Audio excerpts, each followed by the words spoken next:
Mayor Du Bois, we're now live. Great. Welcome to the council meeting of March 15th, 2021. Can we please call the meeting to order? Vice Mayor Burt, Here. Councilmember Cormack, Here. Mayor Du Bois, Here. Councilmember Filsa, Here. Councilmember Koo, Here. Councilmember Stone, Here. and Councilmember Tanaka. Here. 7 present. Great, thank you. So the first item tonight is a closed session. It's a conference on a liability claim against the city of Palo Alto. Are there any members of the public that want to speak to this item? Yes, Mayor, we have one person at this time, actually two, Aram James and Rebecca Eisenberg. Aram, go ahead, you have 2 minutes. Okay, so you all saw the front page of the Daily Post today. Police dog attack video withheld despite law requiring its release. And then it talks about tonight's hearing. You saw my comments at the very bottom of the page. I won't reread the bulk of them to you, but I've asked you to look at the video footage of the canine attack. I have no idea how bad the attack was or not, but I don't want to talk about what you can read in the paper and my long letter to you about that. Here, if the video footage doesn't exist, here's a proposed instruction. You know, I've written, I'm not a civil lawyer, but I've done stuff like this in the criminal arena. If the video footage is missing or was deleted and it wasn't activated by all the Mountain View or Palo Alto police at the scene, here's my proposed instruction. If you, the jury, concludes that the body-worn camera footage or video footage of the alleged canine attack was purposely or intentionally not captured by the police at the scene, and was captured but subsequently deleted or destroyed or purposely not turned on over Mr. Alejo's or wasn't turned over to Mr. Alejo's attorney, you can assume for purposes of determining the amount of damages to award Mr. Alejo, that had the video footage been available, that the footage would have shown the police in a very, very unfavorable light. In addition to determining the extent of the damages you can award in this case, you can also consider evidence introduced in these proceedings that the Palo Alto Police Department has repeatedly in the past, engaged in a systemic pattern of destroying video footage and other evidence of police misconduct. Oh boy, you can imagine what a jury could do with this. You need to look at the video and you need to demand where it is if the city attorney and the police chief don't have it. Thank you so much. Thank you, Aram. Our next speaker is Rebecca Eisenberg. Rebecca, go ahead. You have 2 minutes. Hi there. Thank you and happy Ides of May. March. Here's what we know. At 2:30 p.m. on June 25th, it was a warm afternoon, and Mr. Joel Domingo Alejo decided to take a nap on a lawn chair in his own backyard, as you or I would do. Mr. Alejo lived a crime-free life, minding his own business, following the law. Nonetheless, he was woken up in the most pleasant of manners. He was attacked unprovoked, without any reason whatsoever, by an attack police dog.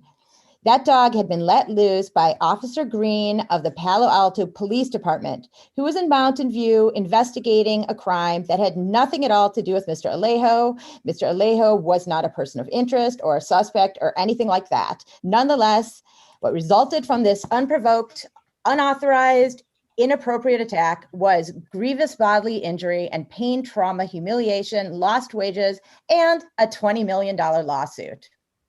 All of this was avoidable if you just did one thing that Aram and I and many others have been asking you to do now for years. Do your job and take authority over the Palo Alto Police Department, which reports to you, whose salaries are paid for by your stakeholders and your campaign donors and by our community. Are you going to wait until you are attacked in your own backyard? The fact that you may feel immune to this kind of violent, unprovoked attack on behalf of the Palo Alto Police Department that has run out of control is maybe because of white privilege, but that only points more to the very problem. The illegal, immoral, unnecessary, and absurd use of force by our paid officials needs to stop. Please take control of the Palo Alto Police Department, fire this officer, and do your job. Thank you. Mayor Du Bois, that's our final speaker. Okay, so I'm looking for a motion to go into closed session. So moved. Second. Okay, thank you. Okay, seeing no hands, we'll vote on this motion. Vice Mayor Burt, Yes. Councilmember Cormack, Yes. I vote yes. Councilmember Filseth, Yep. Councilmember Koo, Yes. Councilmember Stone, Yes. and Councilmember Tanaka. Yeah. Great. Okay, so we're going to go into closed session and we will be back here at approximately 6:30.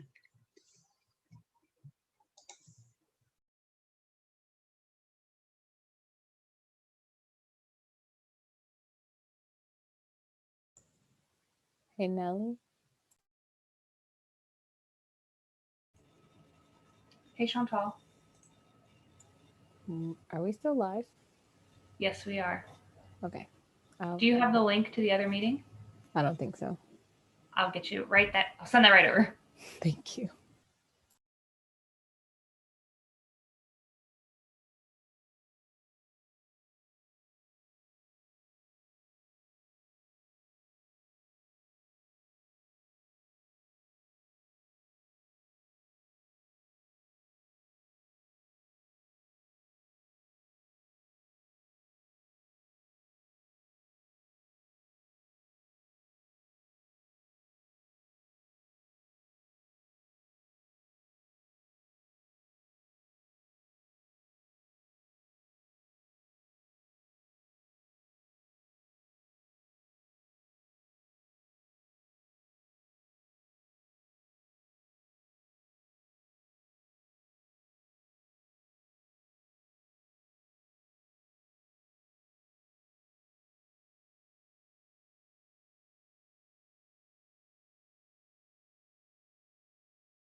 Annette and Elizabeth, this is Beth. I've promoted both of you to participant so that you'll be able to do your slides. Thank you, Beth. You're welcome.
This is Beth Minor, the city clerk. Council will be coming back in about 10 minutes.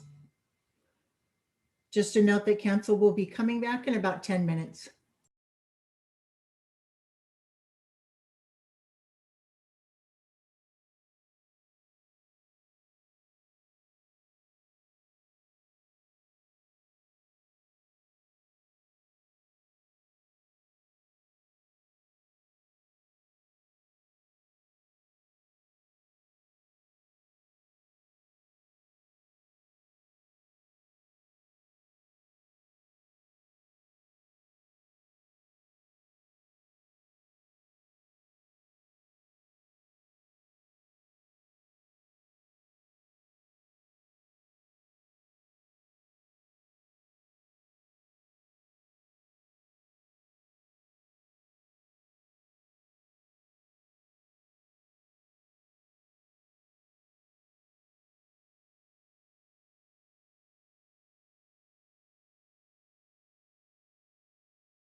If council members are back, if you just want to turn on your camera briefly, we could start the special orders. You could turn your camera back off if you need to.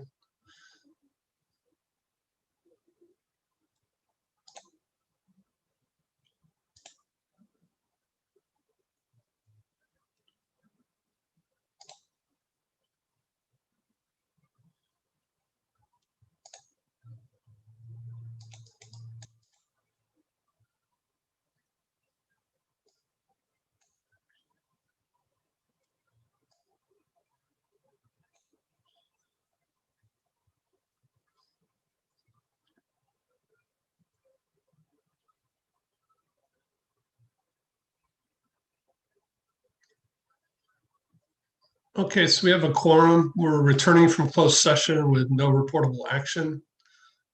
We're going to move on to item number 2, which is a special order of the day. We're doing a nonprofit once a month. So tonight we're getting a presentation by the Palo Alto Players. Would they like to take it away? Hello, I'm Elizabeth Santana. I'm the managing director at Palo Alto Players and really honored to be here tonight. I'm going to take just a few moments to get set up and share my screen here.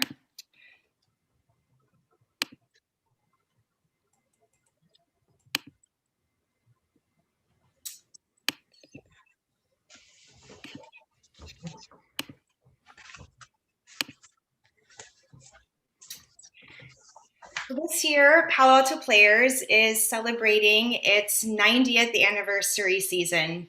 It's 90 years, 490 theater productions, thousands of local artists performing on our stage, and tens of thousands of audience members entertained.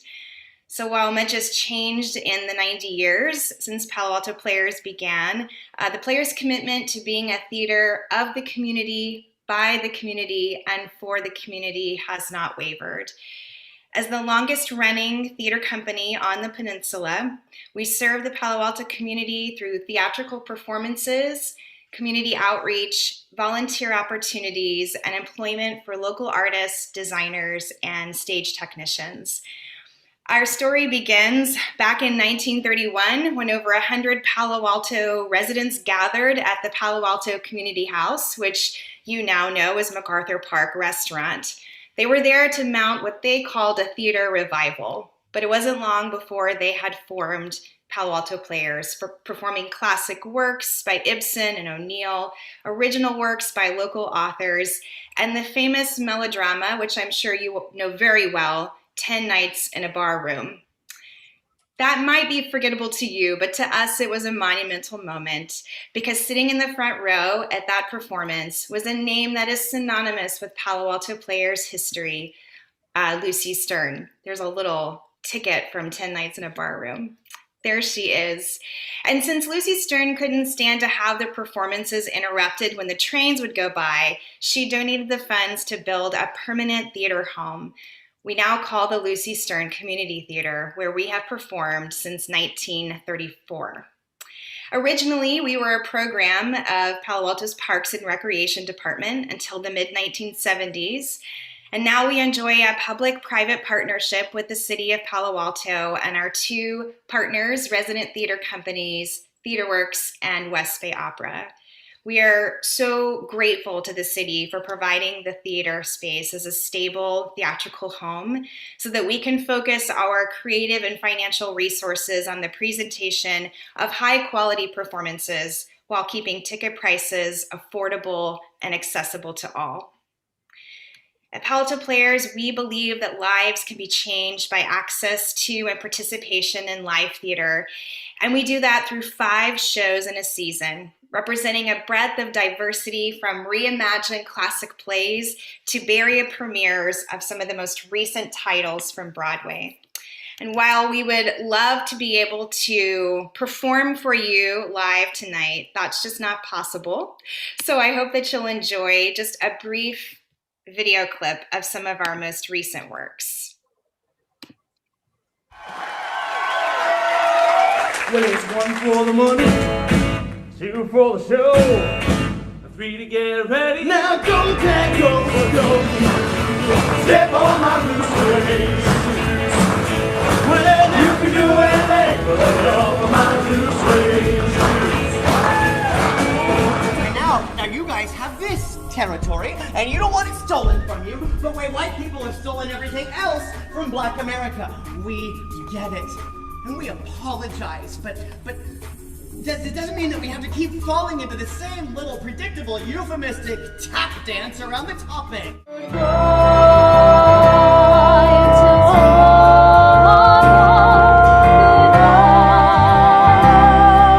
I crawl to your door, and I will be waiting. I will be waiting. She never noticed how the wind had changed. Under the sea, under the sea, under the sea, under the sea.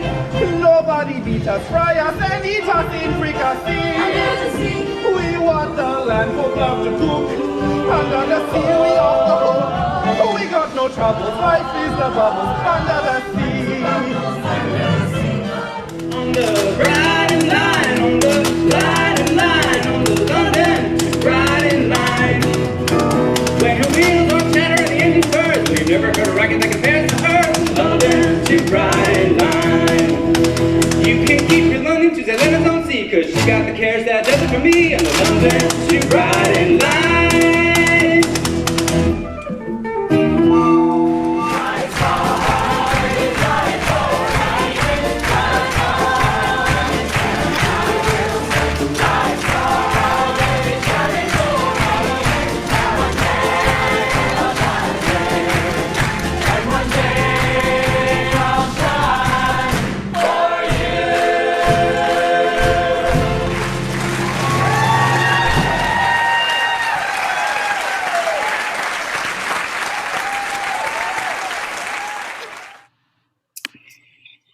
So at Palo Alto Players, we have really redefined what it means to be a community theater, that you can create exceptional theater while also being exclusively local and reflective of the community that you serve. We embrace a spirit of innovation to delight and inspire 21st century audiences and artists. And that spirit of innovation was really put to the test this year when the pandemic forced our theater doors to close. Even though we couldn't gather together physically, we knew that our mission needed to continue, and we would find new ways to bring people together through the power of storytelling. We did that through Zoom theater, a virtual gala, and what we are most proud of back in January was a fully staged online streaming production of the musical The Last 5 Years. We are so very eager to reopen, to share our physical space with all of you once again. And as we begin to emerge from this pandemic and focus our efforts on healing and unifying our community, there is no recovery without our arts and cultural industries, not only for the social and mental benefits, but as an economic driver for every community here in the state of California. The arts and entertainment sectors have been devastated, but we are resilient, and we are also a vital part of this economy, and we need to be treated as such with safe reopening guidelines and relief funding. We will need the support of this community that we have been here for 90 years more than ever. The coronavirus toll is really heavy, but the arts can be our greatest asset in recovering from this crisis. And Palo Alto Players would love to be partners with the city in its recovery efforts. Because, and to quote a recent Broadway World from a recent production of ours, because we are an incredibly moving reflection of our local community at its best. People from different backgrounds, cultures, and generations finding common ground. This is what community theater is all about. This is what Palo Alto Players is all about. And I just want to end tonight with an invitation. It is our 90th season. It is a celebration. And if you'd like to be a part of that celebration, we're going to have a party at some point this year when we can. If you'd like to be a part of it, if you'd like to share your story with us, you can go to paplayers.org, give us a call, or feel free to email me directly at esantana@paplayers.org. And as we have been saying in the last year, we really hope to see you at the theater again very, very soon. Thank you so much again for the opportunity to be here tonight. Elizabeth, thank you. That was really awesome. Thanks for presenting. And we actually have a proclamation for you tonight celebrating the 90th anniversary that I've asked Greer Stone to read. So Greer. Thank you, Mr. Mayor. It's my honor to do so. It's a proclamation celebrating the 90th anniversary of Palo Alto Players. Whereas Palo Alto Players was formed in 1931 when a group of Palo Alto residents gathered together to create a theater dedicated to the community. And whereas they soon gained a patron in their front row, audience member Lucy Stern, who donated funds to provide them a permanent artistic home, the Palo Alto Community Theater, now a part of the city-owned Lucy Stern Community Center. And whereas in 90 continuous seasons, Palo Alto Players has upheld its mission to create exceptional theater, experiences that inspire, entertain, and enrich the lives of local artists and audiences. And whereas, as the longest running theater company on the San Francisco Peninsula, they have consistently provided professional quality live theater at accessible prices that annually serves 13,000 patrons and provides opportunities for over 200 exclusively local community artists and 100 volunteers. And whereas, as a Silicon Valley cornerstone, with a spirit of innovation and a commitment to building bridges through the arts, Palo Alto Players has made important contributions to the city's culture, health, economy, and civic engagement.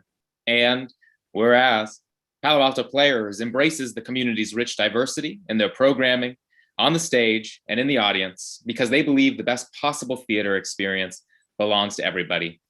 And whereas Palo Alto Players believes that the lives of all are transformed by access to and participation in theater and are committed to removing barriers and creating opportunities. Now, therefore, I, Tom Du Bois, Mayor of the City of Palo Alto, on behalf of the entire City Council, do hereby proclaim March 15th as Palo Alto Players Day in the City of Palo Alto. We honor and congratulate Palo Alto Players on its 90th anniversary and commend Players for its significant artistic contributions to the community.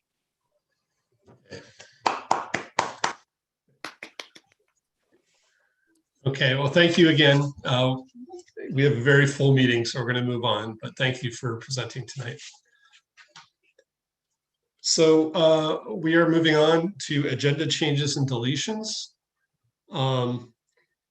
It's been discussed that because of the Castilleja item is so long, there may be some interest in postponing item 6A, and which is the one that we continued from last week on the parks and library fees. I just wanted to have a short discussion and see if the council thinks it's a will of the council that we should postpone this again.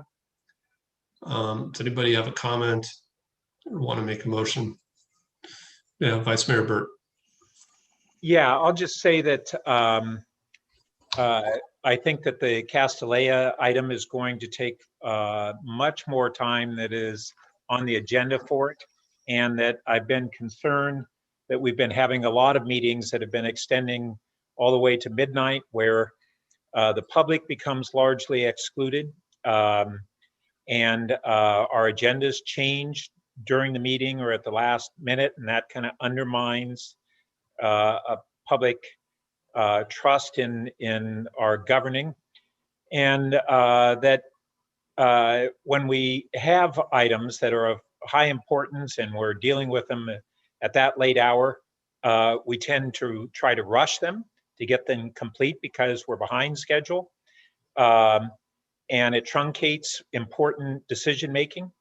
And we're also, as council members, not in our best form at approaching midnight and really impactful decision making. And so those are the reasons that I really want to see us have our agendas reflect better the reality of the time allocations that are likely, and to make sure that we're doing the people's business when the people are still awake and when we're fully on top of our game. And so those are reasons why I thought that it would probably be best to move 6A to another evening. And Councilmember Cormac? I appreciate the Vice Mayor's concerns. I certainly share the one about the length of items. It's often, I think the word we use is aspirational and usually not achieved. I guess my concern about moving this now is it's, let's see, it's 7 o'clock. If we were to take up the item 7 at this time, we'd be, even once we get through that, I'm just concerned about starting it earlier than we're anticipating. So I guess my suggestion would be that if we get through the next few things in reasonable fashion, we might have an hour or so to do 6A. And if we're not able to complete it in that time, I'd be open to continuing it at that point. But I would be concerned about starting item 7 before 8:15. Councilmember Stone? Thank you, Mr. Mayor. I second what the Vice Mayor said. I think the Castilleja issue is one of the most important issues that we're going to address in a long time. There's a lot of public interest, and I'm sure several comments and questions coming from my colleagues. I'd like to make sure that we have the appropriate time, and we're not. I'd hate to see us voting on that issue at a very, very late hour after what is sure to be a long conversation. I concur with Councilmember Cormac's concern and wondering if it would make sense to move around, maybe move item 8 to item 6, and continue item 6 to another date. Or I don't know if item 8 is especially timely that needs to be done today, but I do think removing an item tonight would be helpful. Okay, so I'm hearing, and I concur. So I'm hearing that we should move item 6. I think item 8 is going to be fairly short. I think on item 7, it is a continuation without public comment tonight. So I don't know if the city attorney is on. Is there any issue with starting that one early? Not a legal issue, but it is a policy question. Yeah. Okay. Well, we are already a little behind. I will make the motion that we move 6A to a future meeting. Second. Thank you. And then let's see where we are, and we will start item 7. Maybe a few minutes early, but we'll see what time it is when we get there. All right, so I'm going to mix up the order as well tonight. So let's start. The motion is to move item 6A. Councilmember Tanaka?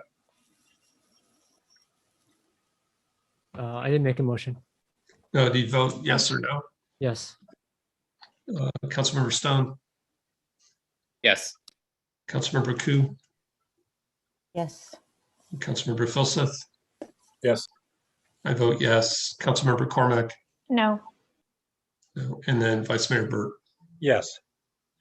Okay, that passes 6-1, so we will be rescheduling 6A. Let's move on to oral communications, where the public can speak about any item that's not on the agenda. City Clerk. Sure, Mayor Du Bois.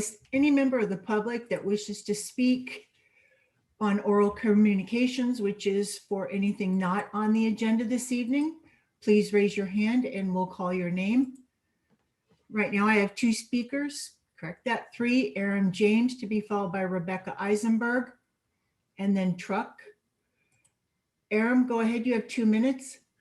Okay, well, the Minnesota City Council came out after their closed session on George Floyd and announced to the public that they were settling the case for $27 million. So I was a little disappointed that you didn't come out and settle the LAO case for, the $20 million that I thought would be appropriate.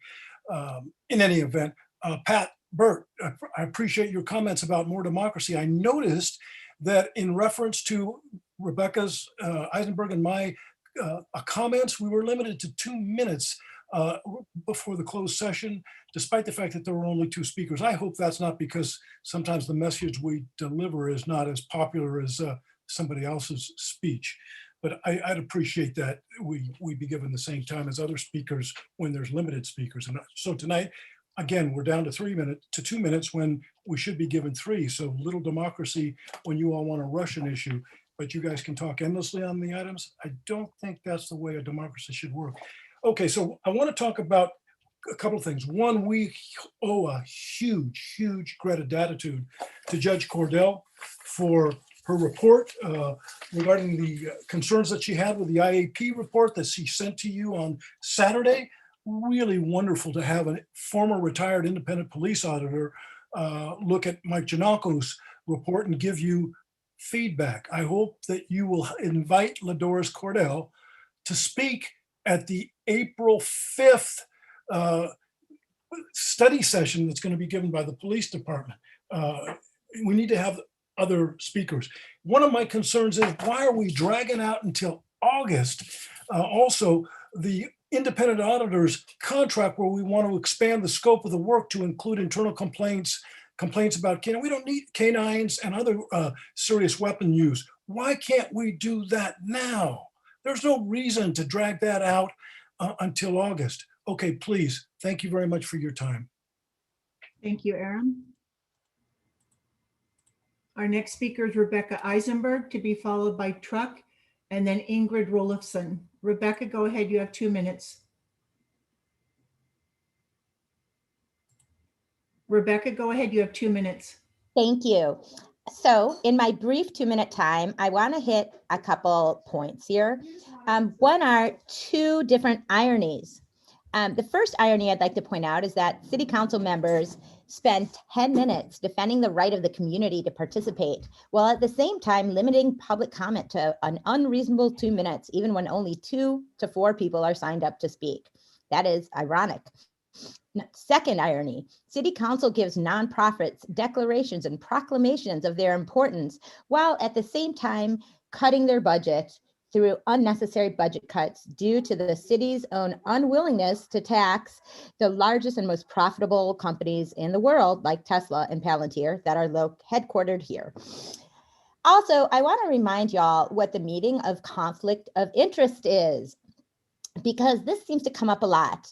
I noticed last week when you all disclosed your conflicts with regard to Castilleja, and this is not specifically about Castilleja, it's about conflicts of interest. I noticed that you all discussed meetings that you had with various stakeholders, but none of you disclosed the financial contributions that you had received from Castilleja stakeholders. Now, if you were to look at the case law, which is fairly comprehensive in the state of California, about the definition of conflict of interest and what actually makes decisions void and nullified due to unreconciled conflict of interest, you'll see pretty much number one, the financial conflicts of interest. According to local press and your own filed statements, every single one of you, possibly with the exception of one, but so I'll say it looks like probably every single one of you has received material financial contributions from Castilleja insiders. You all should recuse yourselves. Thank you. Thank you, Rebecca. Our next speaker is Truck, to be followed by Ingrid Rolifson, our final speaker. Truck, go ahead.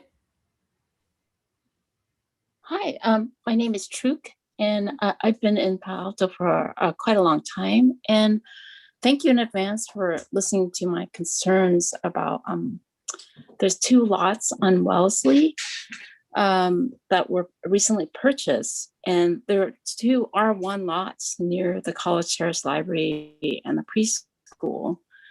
And apparently the investment firm wants to change it to a PHZ to put in a lot more units than, what it's zoned for.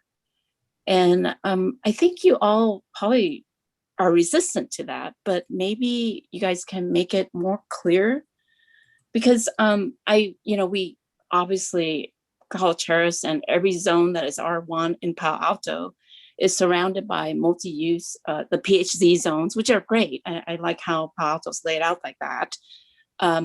But the existing set of streets, especially in College Terrace, that's left, everyone uses it. Everyone, the multi-housing, the apartments and stuff.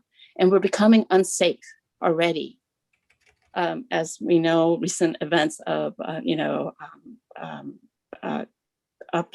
middle schooler who got hit over a year ago.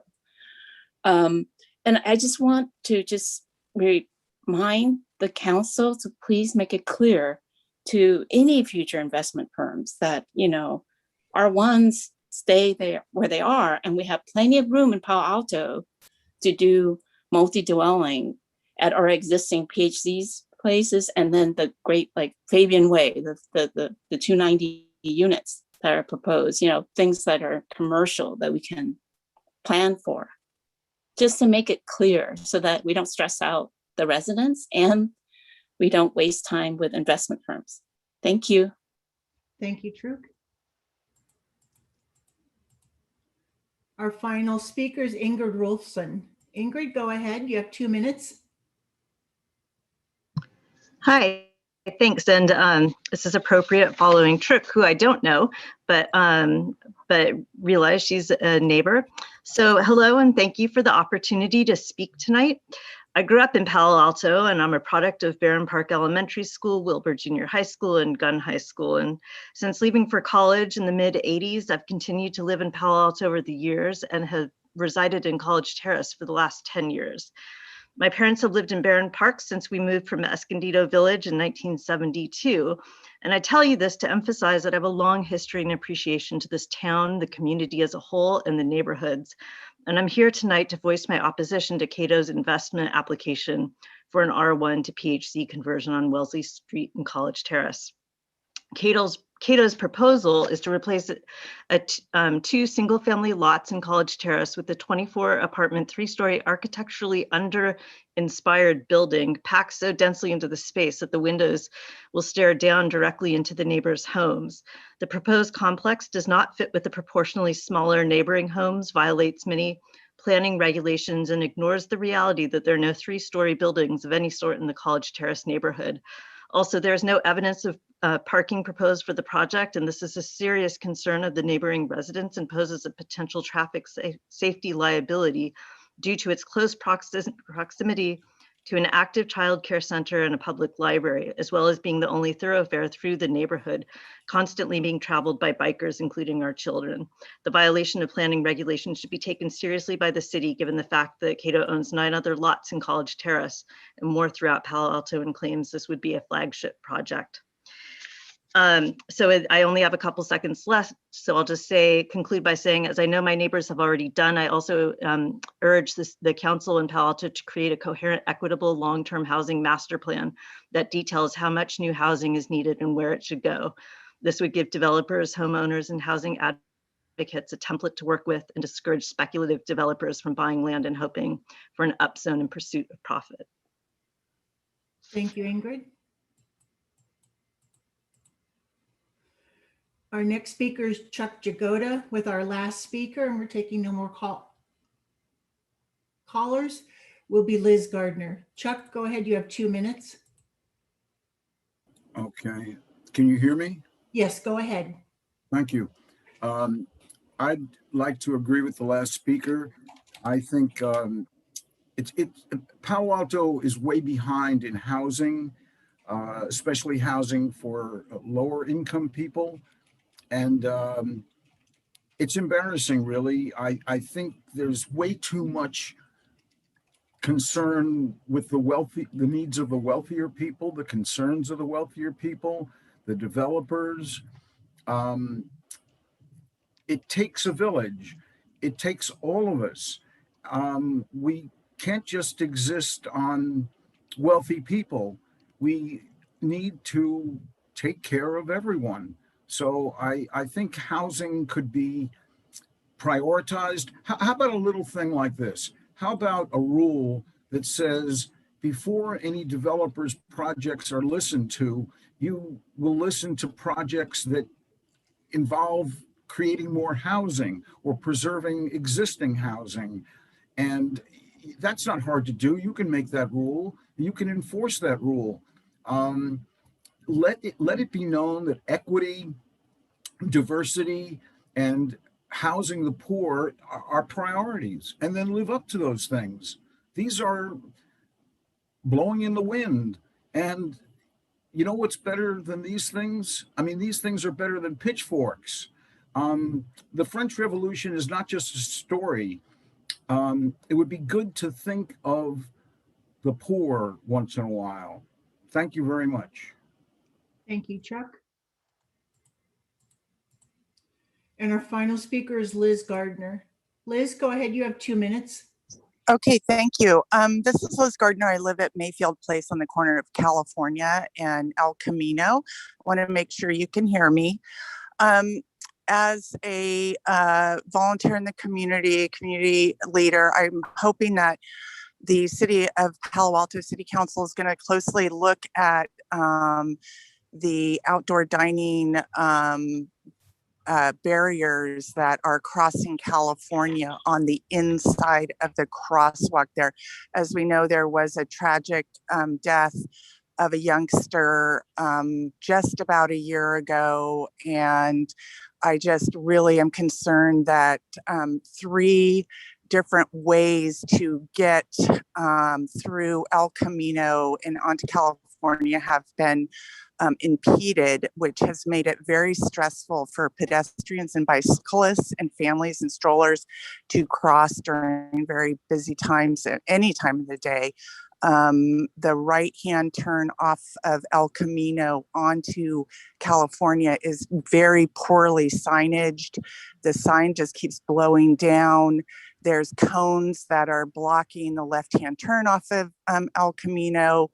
And then, of course, you don't have a straightaway going east on California. So it's actually a very stressful intersection, even more so now with these 3 impediments. And also at the corner of Wells Fargo, there's a lot of sightline obstructions with unused, empty newspaper racks, probably 20 of them with no newspapers in it, with overgrown and obscuring plants and all kinds of things that just is making it a very troublesome corner, a very tight bike lane that just butts up against the curb, and there's a drainage ditch there for rainwater. So please, considering the tragedy of our young Paul Lafargue, I would hope that the City Council would work with the Planning and Transportation Commission to address this immediate need to take care of our youngsters and everybody, and school starting. So those barriers Your across. time is up. Okay, thank you. Thank you. Mayor Du Bois, that was our final speaker. Great. Thank you to all the public speakers. We now move on to minutes approval. I'm looking for a motion on the minutes. So moved. I'll second.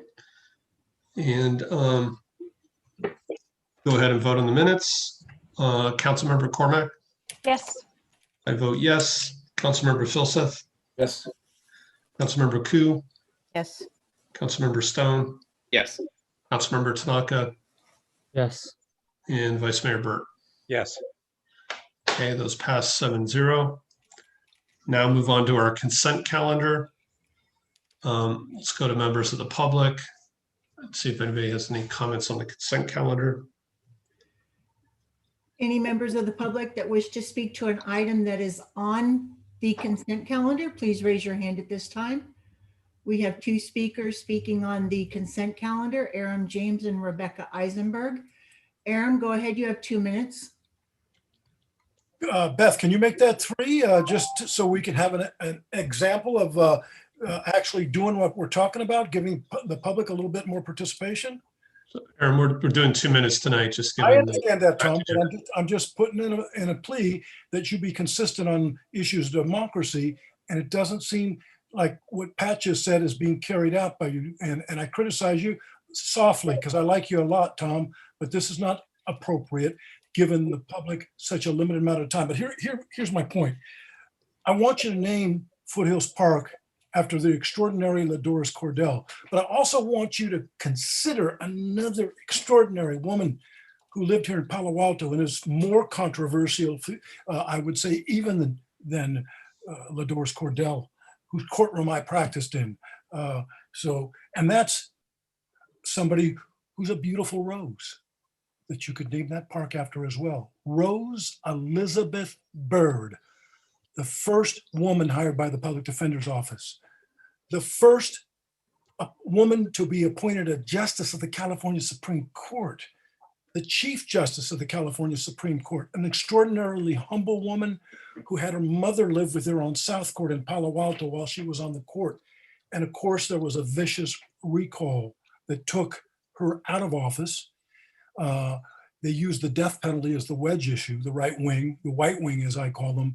But what they were really angry about is that Rose refused to bow to corporate interests in her decisions and her jurisprudence. And of course, she refused 60 or 62 times to uphold the death penalty in even one case. She always found an error. She died early at Stanford Hospital at about 63 from cancer. She was an extraordinary spirit, somebody that hasn't been given the honor that she's due. So I want you to think about Rose Elizabeth Byrd along with LaDoris Cordell, two extraordinary women that spent and do spend their time, at least LaDoris still, in this town. Thank you for thinking about that as an alternative. And our next speaker, final speaker, is Rebecca Eisenberg. Rebecca, go ahead. You have 2 minutes. Hi again. First, I want to reiterate everything that Aaron said. First, about the unnecessarily hostile to the community, short time limits. And second, to the petty refusal to rename the park, Foothills Park, after an African-American woman. Listen, if the Grammys can change and improve, maybe you all can too. People are rich who run the Grammys too, you know. Anyway, it hasn't been discussed, you know, or to the extent it was discussed, as you know, I've been at every meeting, it really hasn't been discussed appropriately how offensively, embarrassingly, humiliatingly behind you all are on both of the reports that you soon will submit to the state. And I look forward to their responses, truly. Now, in the report about progress with regard to affordable housing, you probably had noticed that the city is 1,200, that is 1,200 units behind in terms of what you are legally obligated to produce, at least identify and permit by a year from now. That is 1,200. And by that, I don't mean market level housing that you're going to hit. I mean housing that is subsidized. 1,200 subsidized units at a rate of 20 or 30 a building. You're not going to get there.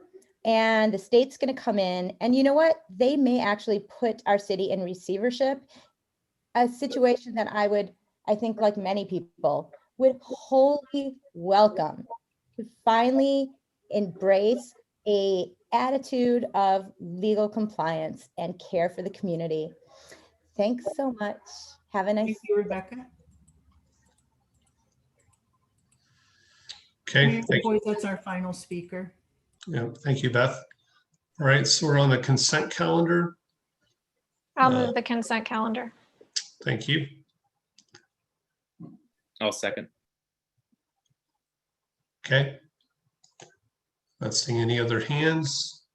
Let's go ahead and vote on consent. Councilmember Stone, Yes.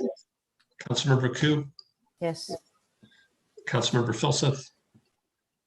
Yes. I vote yes. Councilmember Cormack, Yes. Vice Mayor Burt, Yes. and Councilmember Tanaka. Yes. Okay, so that passes on a 7-0 vote. We're now at city manager comments. Thank you, Mayor and members of the council. We do have a few items of note to share with the council and community this evening. So let's see if we can get our slides on screen.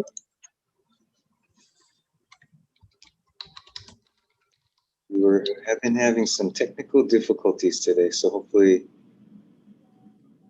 able to get that going. If not, I'll try to do it myself, but that could be asking for trouble. Aha, perfect. Thank you, Nellie. All right, then as we're getting the transition going, I did want to make one note of information following up on the council's discussion of the canine incident in Mountain View back in June. The city will be issuing additional information on that incident tomorrow. So just a heads up for folks who are looking for additional information. Let's see. So that said, one would be to start off noting the moment in time that we're at. Tomorrow will mark the 1-year anniversary of the Santa Clara County shelter-in-place order. So March 16th of 2020 was when the pandemic really became very real for all residents throughout Santa Clara County, as well as really the Bay Area.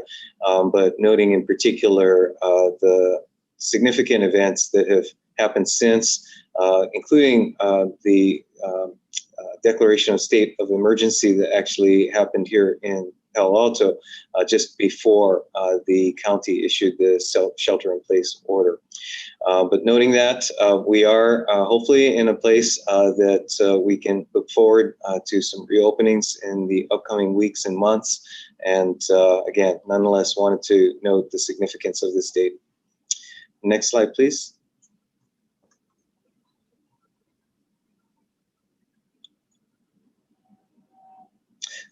Okay, and along those lines, as we look forward to relief, I do want to acknowledge and point out for those who have perhaps not been tracking what's been happening at the federal level.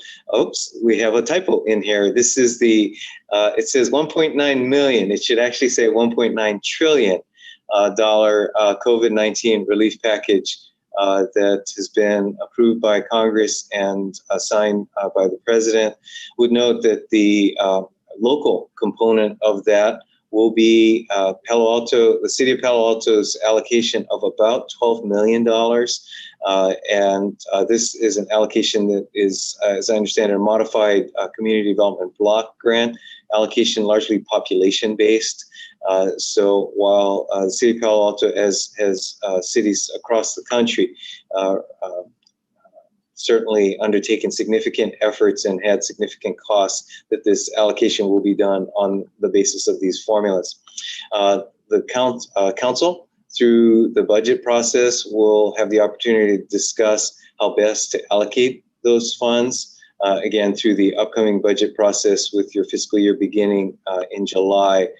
We do expect that there will be additional information provided on the restrictions for use of the funds, as well as requirements for timing. And so as such, we will continue to monitor, and we'll be reporting that information to the council. Also be looking to any opportunities for our nonprofit partners, as well as for-profit businesses in town to take advantage of programs that are taking shape. So additional information will be forthcoming as it's available. Next slide, please. Also noting ongoing information on vaccinations. As we've been reporting previously, the vaccination or availability of vaccinations is continuing. There have been some notable areas of shortage, including allocations to other parts of the state that have made availability in Northern California limited. That said, we do understand that the state allocations are continuing. So information will be made available directly to individuals through the state's notification process, as well as through healthcare providers, as well as through the county.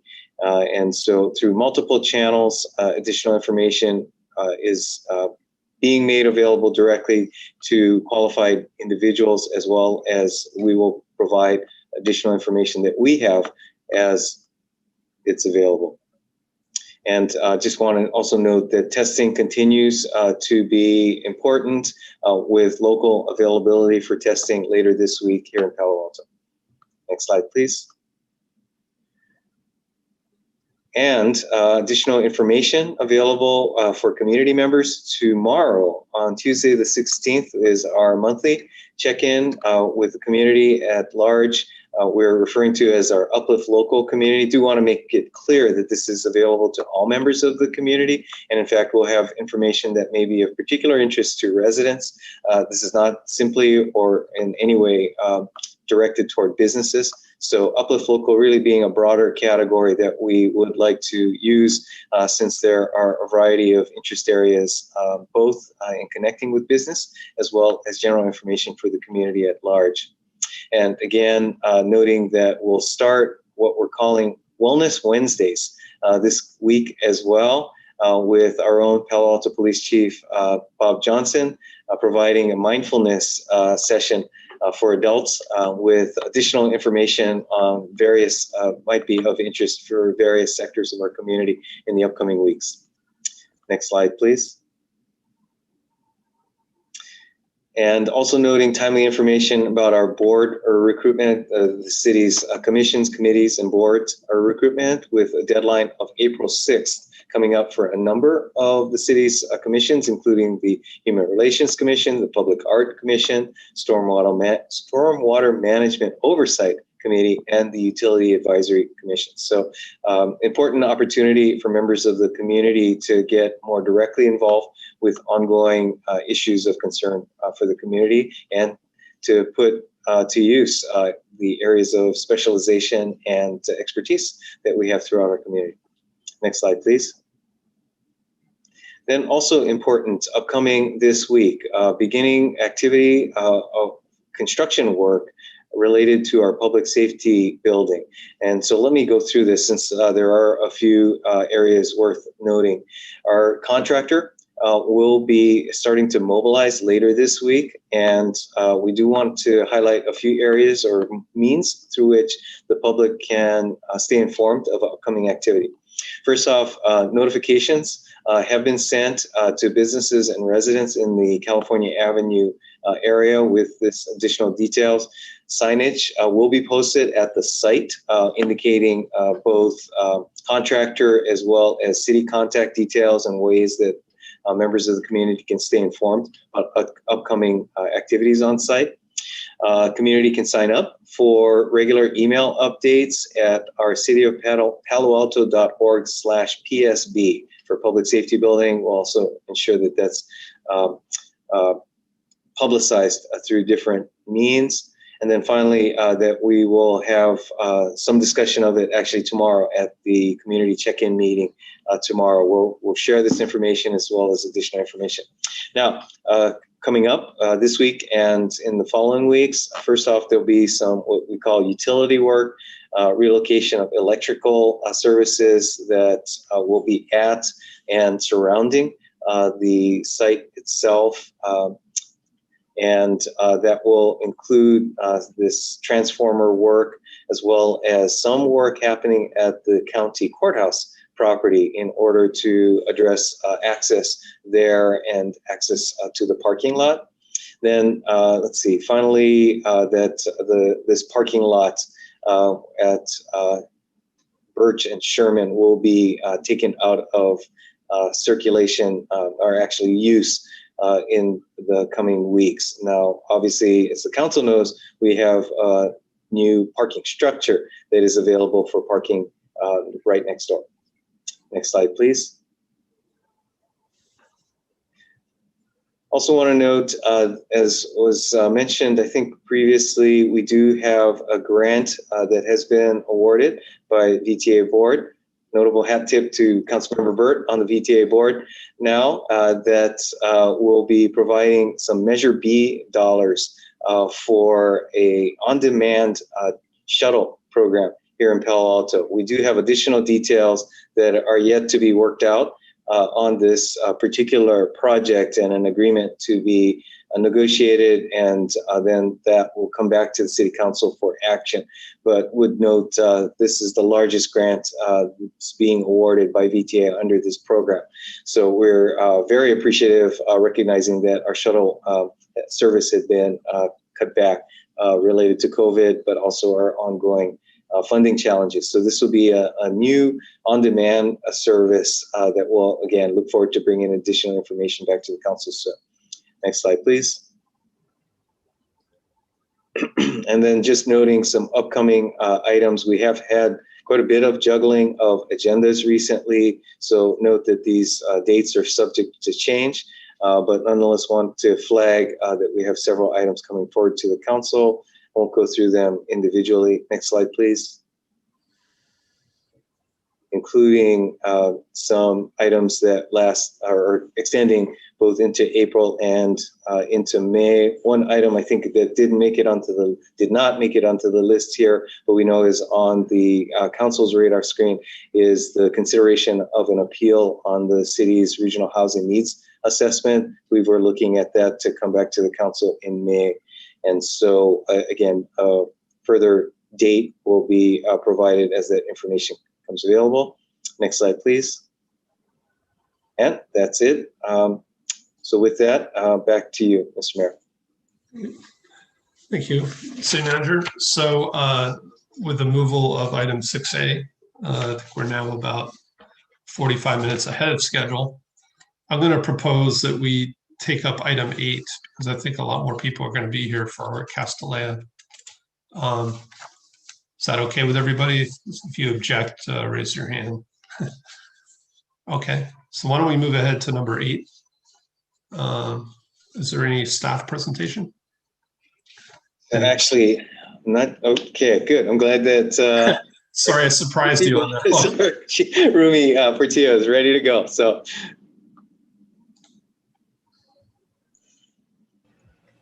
Thank you. Yes, ready to go. We do have a PowerPoint, very brief, and I just need to have that brought up.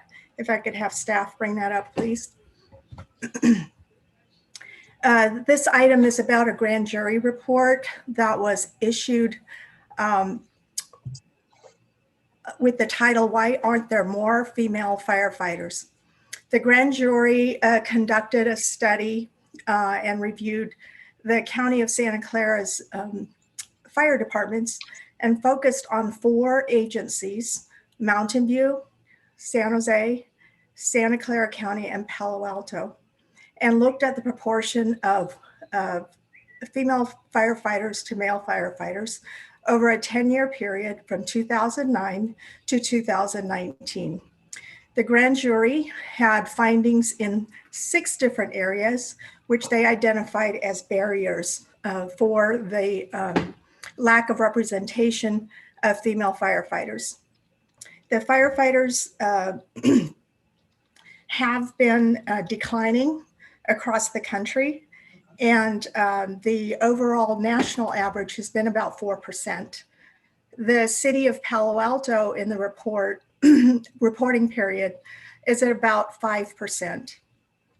What they did find is that there have been improvements in one of the agencies. All had declined with the exception of Mountain View, which had actually increased.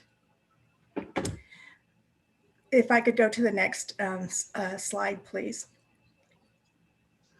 In the grand jury report, there were, in addition to the findings, the grand jury made recommendations to improve gender diversity of firefighters. They made 5 recommendations, and of the 5 recommendations, the city of Palo Alto has completed 4 of the recommendations. We have a mentoring program, and as recommended by the grand jury, there was a recommendation about accommodations, and what that has to do with is making sure that they are gender inclusive. At the time the grand jury report was published, there was information missing from the city of Palo Alto. We've corrected it since that time, and it has been determined that from our review that we are in alignment with the grand jury's recommendations. There were also recommendations around work environment and the gear that are worn by women, and the consideration there was about whether they are properly fitted.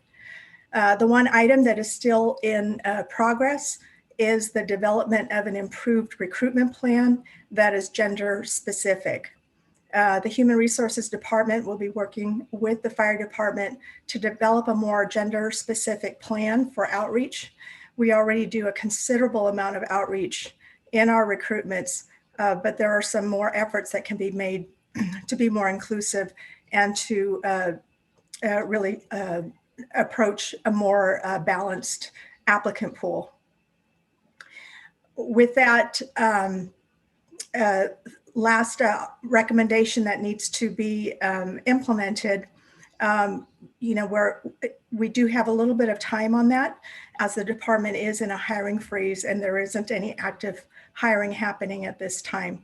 So while we are on the freeze, we do have an opportunity to work very closely with the fire department and build in some best practices before we are out in the labor pool again. So with that, I'd like to turn it over to Chief Blackshire so that he can add some comments from his perspective as the fire chief. Good evening, Mayor Du Bois and Council. Geo Blackshire from the fire department here in Palo Alto. Thank you for that introduction, Rumi. That was very informative and very to the point. I just wanted to make some brief comments on the civil grand jury report that I was part of and part of this the investigation that led to it. The civil grand jury report, it validates the recruitment of the hiring of women in the fire service as it continues to be an issue. And we must stay on the forefront of recruitment efforts as we pursue a diverse pool of applicants.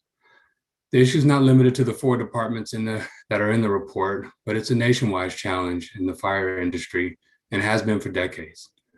I have been a member, or I am still a member, of the International Association of Fire Chiefs Human Relations Committee well over 3 years, and I'm also part of the International Association of Fire Chiefs Diversity Executive Leadership Program for over 4 years. And both groups continuously make efforts to tackle the wicked problems of diversifying the fire service, including women, who are clearly the most underrepresented demographic in the industry. During my tenure here in the Palo Alto Fire Department, there have been 3 women that have held the rank of deputy chief. And for those that don't know, the deputy chief here is second in command behind the fire chief. And so for us to have 3 in my tenure is a very high standard. We've also had 3 women retire out as captains, and most recently in December of 2020. Internally, Palo Alto Fire Department has made a tremendous amount of efforts operationally to increase the eligibility for a larger applicant pool. But funding for a successful recruitment program continues to be a challenge. We currently have the lowest number of women in the Palo Alto Fire Department since I've been here, so we're at our lowest numbers. But fortunately, with this report kind of brings the issue to the forefront, and I'm confident that with this report and our ability to express where we already meet, but there's already room for improvement. I'm looking to actually make more efforts in the interest of recruitment and education and awareness and outreach, which is really, really key beyond the efforts of just pulling those that are available. But it's also, I see it as a social issue where we have to tell women when they're young girls at a young age, that the firefighting is a career for them as well. Even around Halloween, we tend to see young boys in firefighter costumes and not so much little girls. But we as a society have to really perpetuate the equality and equity in these positions that were typically male dominated. With the time that we have, I would be open to taking questions, as well as Rumi Patillo, if you have any. Thank you. Great. Thank you very much for that presentation. Let's go to the public. Any members of the public that wish to speak on the response to the grand jury report, please raise your hands at this time. At this time, we have 2 speakers, Rebecca Eisenberg and Aram James. Rebecca, go ahead. You have 2 minutes. In the past 30 years that I've worked as an attorney in Silicon Valley, I've devoted a substantial amount of my time to employment discrimination issues. Having led both the legal and HR functions at 5 different successful companies, including both Trulia and Reddit, I have experience in knowing what works and what doesn't when it comes to addressing bias in the workplace. What doesn't work is a lot of lip service without action. And what does work is the following.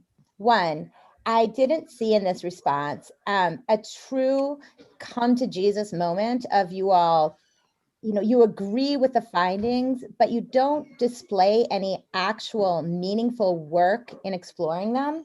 Nowhere does it say that interviews were conducted with the current female firefighters, and more importantly, with the former female firefighters, those who have left. There was a kind of a writing off of that the equipment and uniforms are possibly uncomfortable without any kind of factual exploration into that. And then most importantly, it is true that in most companies of any kind of field and organizations, the problem is usually blamed on a lack of recruiting, a problem with recruiting. I applaud you all, at least, for not falling back on the formerly widely used excuse, which was a problem with the pipeline. There is no pipeline problem. Here are some thoughts in the 19 seconds I have left, thoughts that I get paid for when I'm hired to help companies with these problems. First is fire your recruiters, as recruiters as a field tend to reinforce institutional bias. When they're paid according to how many people they place, they tend to place white males. Make sure that applications go directly to a female, ideally a minority female resume reviewer. Too often female, especially minority female applications are weeded out, often because they have non-conventional backgrounds. You need to, I'm out of time, but it is extremely important to let the resumes go directly to a person of color, a woman of color, who will take an accurate stand on it. Recruiters tend to reinforce the problem, and more I'd be happy to share for free if you wish to solve the problem. Thank you.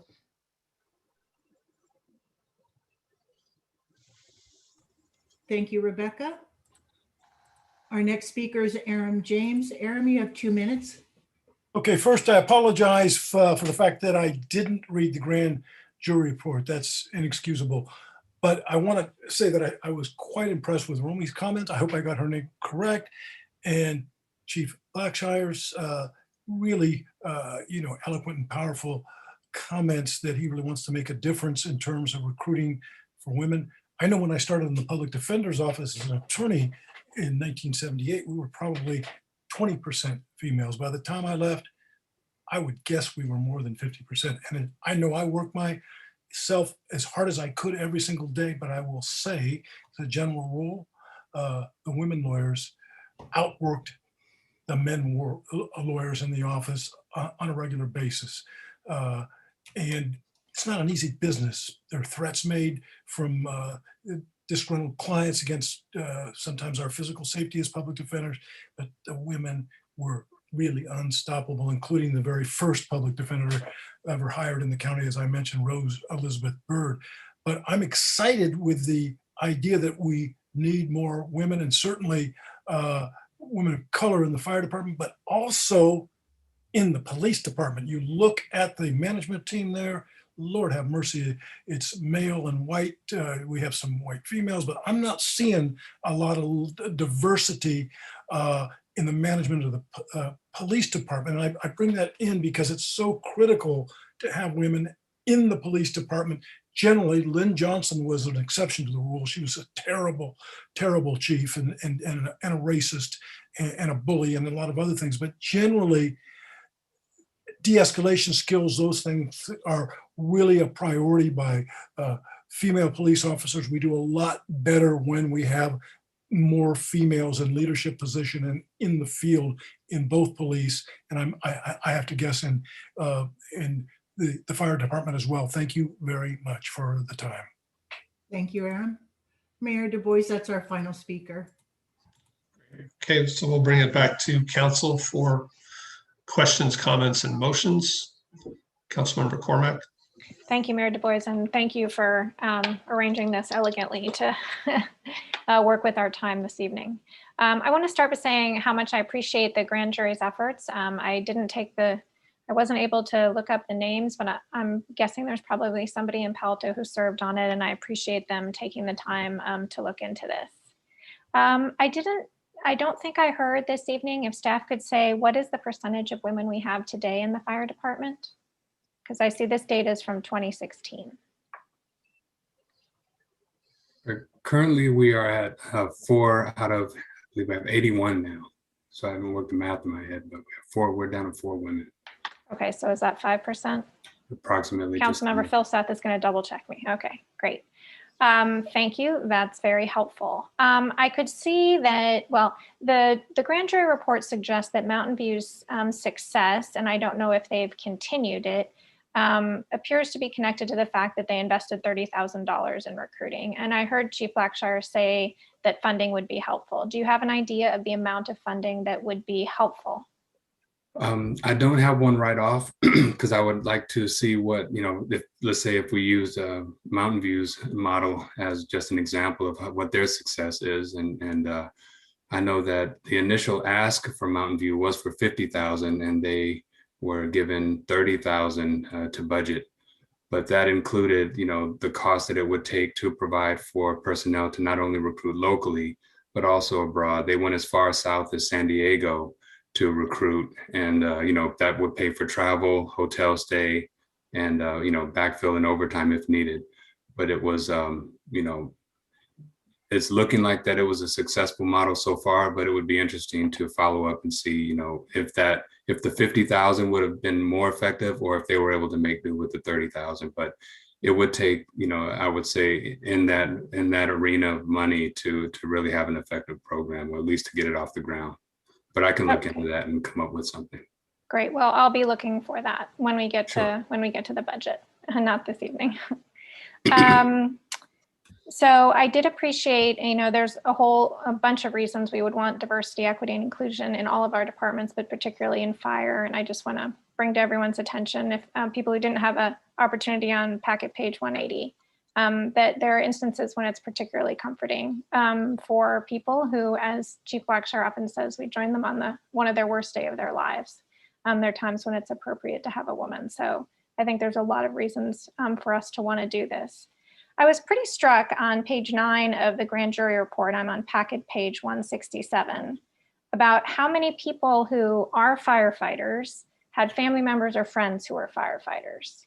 So one thing that comes to mind is that all of the members of our firefighting department could probably be encouraging their nieces to get dressed up as firefighters at Halloween. And so in addition to spending money and going out, I think we probably all can figure out what each of us can do. And I'm sure there's something council members can do, so you should let us know.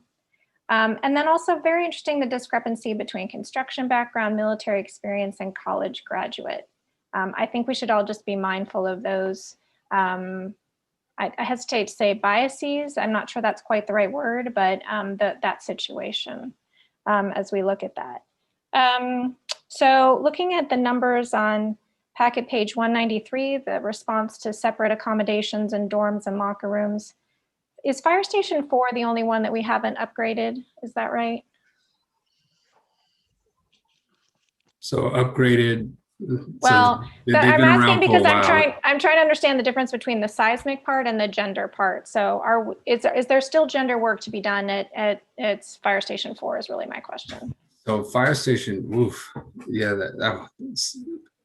the simple answer is yes, it does. There are private quarters. There is a women's restroom and there is a men's locker room. And, the way that it's like a, the way that it's organized is, it's challenging, but they definitely have women's quarters at Station 4. So that is one of our, all stations have, with an exception of the one on Stanford campus, have accommodations for both men and women. But 4 would be very useful if it was updated and improved. Okay. And then my next question, I see my time is almost elapsed, is for the city manager. We had thought, I think at one point we discussed last year doing a survey of all employees that would get at some of this diversity, equity, inclusion, and in addition to other work experiences. Is that contemplated?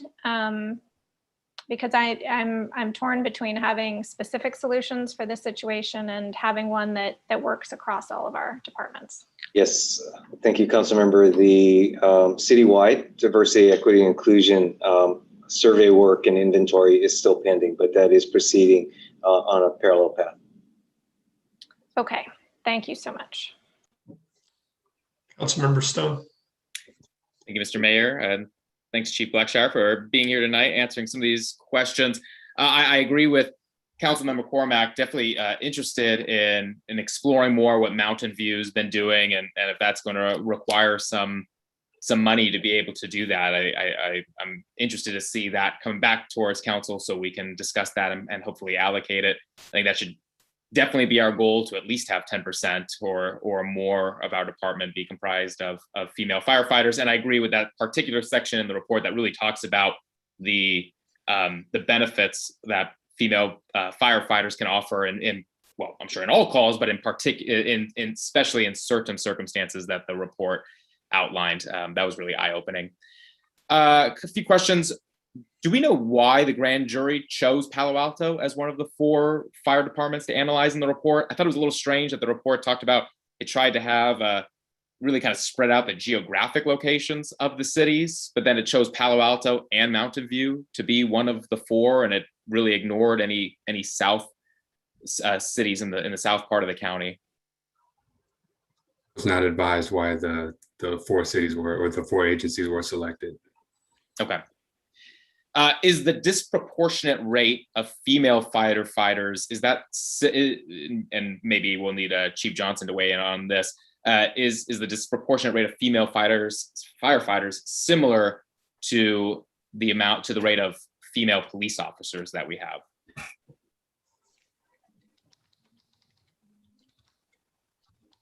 I'm not certain if Chief Johnson is here to respond. We do have, I don't have numbers with me, but we tend to have more representation, a little bit better gender balance in the police applicant pools. One thing to note for the fire positions is that the EMT or paramedic certification that's required at the time of application can be a hurdle. And we do think it does have an impact on the applicant pool for fire. And is this, because I know we're not that far off from like the national, from the kind of the trends nationally and regionally as well. I'm curious kind of where our police department is with that, and to see, is this a kind of Palo Alto issue? Is this a fire department specific issue? Is it, because they seem like they're 2 careers that are, just as far as public safety wise, that they would kind of attract, I guess, similar type of applicants. So I think that'd just be an interesting area to dive a little more into the data to further understand these trends that we're seeing. Some of that work will be done under the DEI umbrella. We are doing a total workforce review. I would say that the applicant pools tend to be different, and there isn't much crossover between police and fire. We do find people who are interested in enforcement work are often, on a career path and have an educational background geared towards that. And we find fire people coming out of fire science and going through volunteer fire departments and that type of thing to prepare themselves. So often what we do find is that applicants identify early on a path. We do see some crossover, but it is not as extensive as one might think. Yeah, I'm just kind of curious what draws applicants to the police work rather than the fire work, and why we're seeing such a wide gap here with between female and male. Do we or can we organize like a special female firefighter outreach coordinator to really just kind of be the public face of the department for mentoring prospective female recruits and answering questions of female firefighters who have an interest in a career in firefighting? I know that's kind of fits within the mentorship needs as well as the recruitment needs. And I wonder if we're already doing that, and if that would require additional budget allocations to be able to implement that.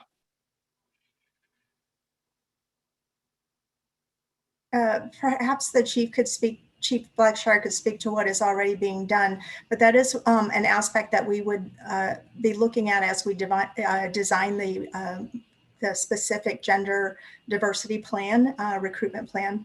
I do want to mention, though, while I can, is that we have, I don't know if you recall that at mid-year, council did authorize the purchase of a video interviewing platform. And the next recruitment that we conduct with fire will be the first opportunity that we have to utilize the video platform. And we do believe that based on everything, the research that has been done, that we will see an improved balance with the applicant pool. We do find that the logistics are problematic for many people, and we do think that it does impact the gender diversity. All right, thank you. Yeah, I see I'm out of time. I'll just kind of wrap up then by saying I'm definitely interested in us studying best practices of other jurisdictions that have gotten this right, like Mountain View, whether that's going to cost money or not. I'm sure it will. I'm excited to see what kind of what we can come up with, as well as encouraging additional outreach within our own local school districts at the early level to really put this out there, that this is a career for all genders and all people. So thank you very much. Vice Mayor Burt. Yes, thanks. So a couple of things. First, Rumi, I'm glad to hear that you think that the newly approved video platform for recruiting is likely to have a discernible impact on this. Second, as Councilmember Cormack was talking about some of the backgrounds that tend to favor fire recruits of construction, military, and even family backgrounds. Those things potentially perpetuate the pattern that we have. And so how do we break out of that cycle and recruit new pools? And, you know, we know that both police and fire are physically demanding jobs. And so one prospective pool of recruited candidates where we would really proactively pursue maybe among female athletes who are physically oriented as well as capable of all the other requirements of the job. And but it also strikes me that if we're looking at trying to expand the pool of candidates versus a zero-sum game of just competing with other cities for too small of a pool of female candidates, we have to actually expand the pool, and doing that alone as a city is probably not the right way to do that. So my question is this something that we might be able to do on a county-wide basis, a collaboration amongst certain cities, maybe not the whole county, but we look at community college outreach, kind of a more systematic approach that we could do more effectively as a group of cities and expand the pool and not just be competing amongst each other for a limited group of candidates. And the last thing is, where have successes been greatest among cities in recruitment and retention of female, both police and fire? Because we should really take this opportunity to be looking at both of those functions.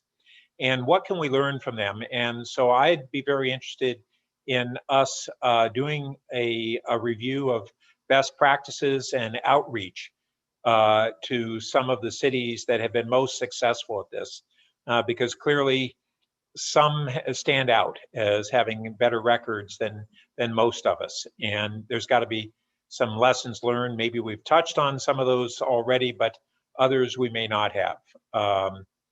So Rumi, I don't know if you have, or Chief Blackshire have any comments on those, or otherwise I'll just leave them on your lap for now. What I would say is that there are models for regional recruiting in Southern California, and I believe in Central California, that would be ideal places for us to look at to see what has worked for them. So you are right that, you know, going it alone is not always the best way to go about it. And we do have that kind of precedence of cities banding together and having a regional recruitment and testing and candidate pool. The other thing I would say is that, I previously worked for the city of Sunnyvale that had pretty successful campaigns. They have a combined police and fire department, and so they're actually recruiting for both. They invested quite a bit of money, and they do have a very, very robust recruitment funding available to them.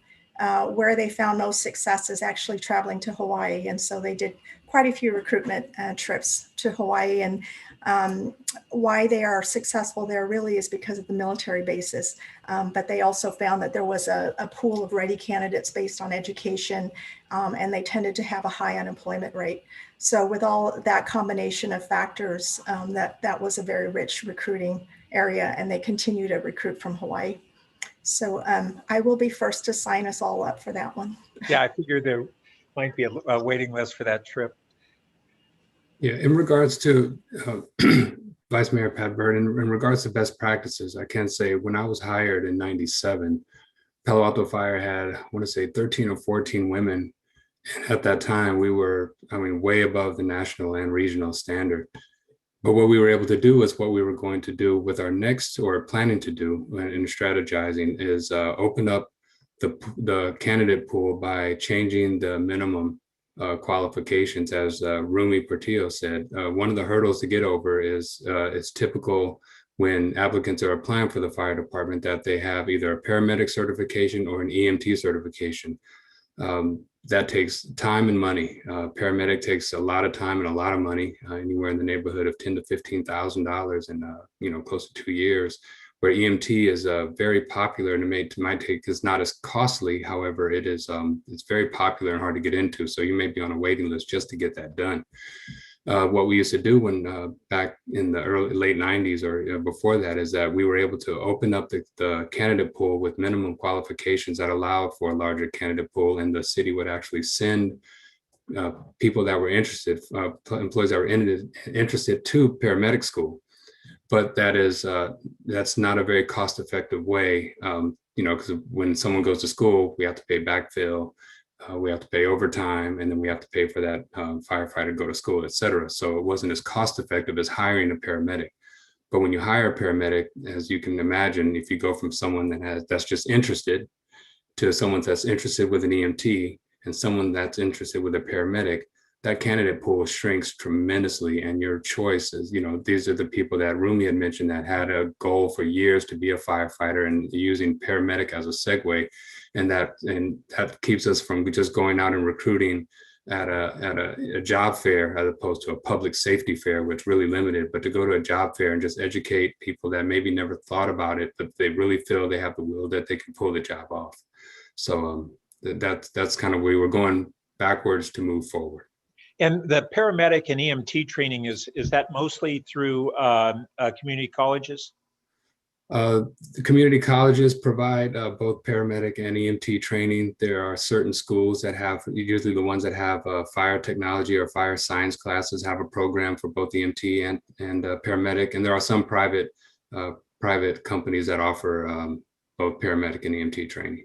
So perhaps through the regional collaborative, but has there been any consideration, as opposed to having hirees that we would pay to go to that class and have that additional cost burden, scholarships for candidates, and that either we and other agencies would look at a scholarship program to get more recruits there?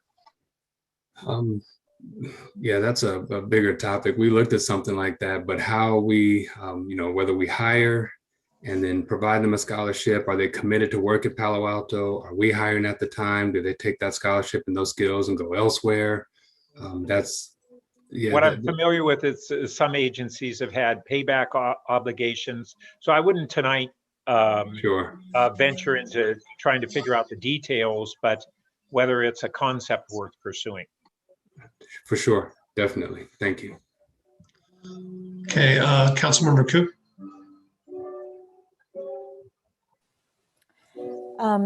I was just wondering, do you recall the Fire Explorer program where they, I remember in emergency prep, during Quakeville, when we had our events, they would come out and help, and very, very informed and very, very excited about the program and very committed to a program. And oftentimes I wonder, did they extend into the field, as in firefighting or even with the public safety?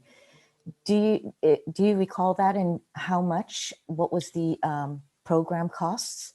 I don't have the program costs. I do remember that it was a successful program for several years, and it really catered to high school students that were in Palo Alto to become part of, a fire explorer, learning some basic fire skills, but first aid and helping out at community events and really being a part of our team.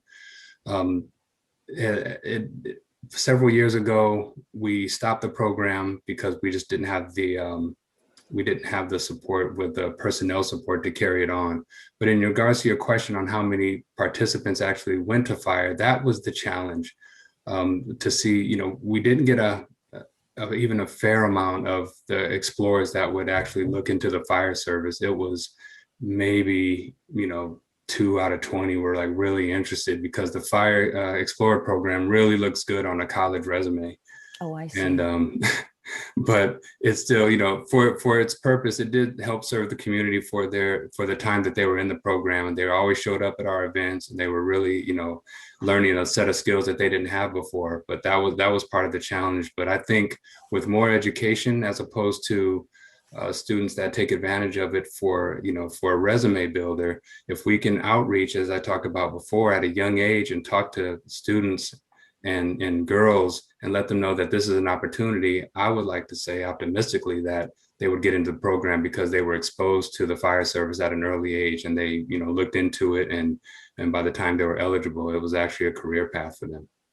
And I would think that if we have a female firefighter go and do this education, it might even encourage more, seeing a role model there. Oh, absolutely. We've participated in 2 now. It's actually only been 2 northern region firefighter camps for girls. And it's 60 campers. It filled up really fast, and it's all women that teach the girls that are in the camp. They teach them all this, not all the skills, but they really give them an exposure to the job, and they're around each other. They don't have the pressure of being around boys or men and how they perform. But it's really been successful because, again, they see women of all ranks, everything from firefighter, engineer, captain, battalion chief, all promoting them and showing them that this is a job that they can do. And, so I believe it's not just a local issue. I think it's a regional. I mean, if we can go out and, recruit for Palo Alto, but at the same time, just encourage women that they can be firefighters and teach their daughters that they can be firefighters, we make a lot of headway, but it's just challenging to get that message out. Well, after council, I will go take that class. Well, you definitely get an invite to the camp. I think we can arrange that for sure. Thank you. Then I just wanted to say, I do agree that, women do bring a very different perspective to many different fields in the employment field. But, in firefighting and in public safety, certainly there is going to be benefits. I also was wondering, firefighting and police is a little bit more strenuous, right? I was wondering, do they see the same gap in, say, for example, the nursing field? Would you happen to know? Or perhaps the traditional thinking is still prevalent there in terms of, male is more into these kind of strenuous employments, and then females are more into the nursing part.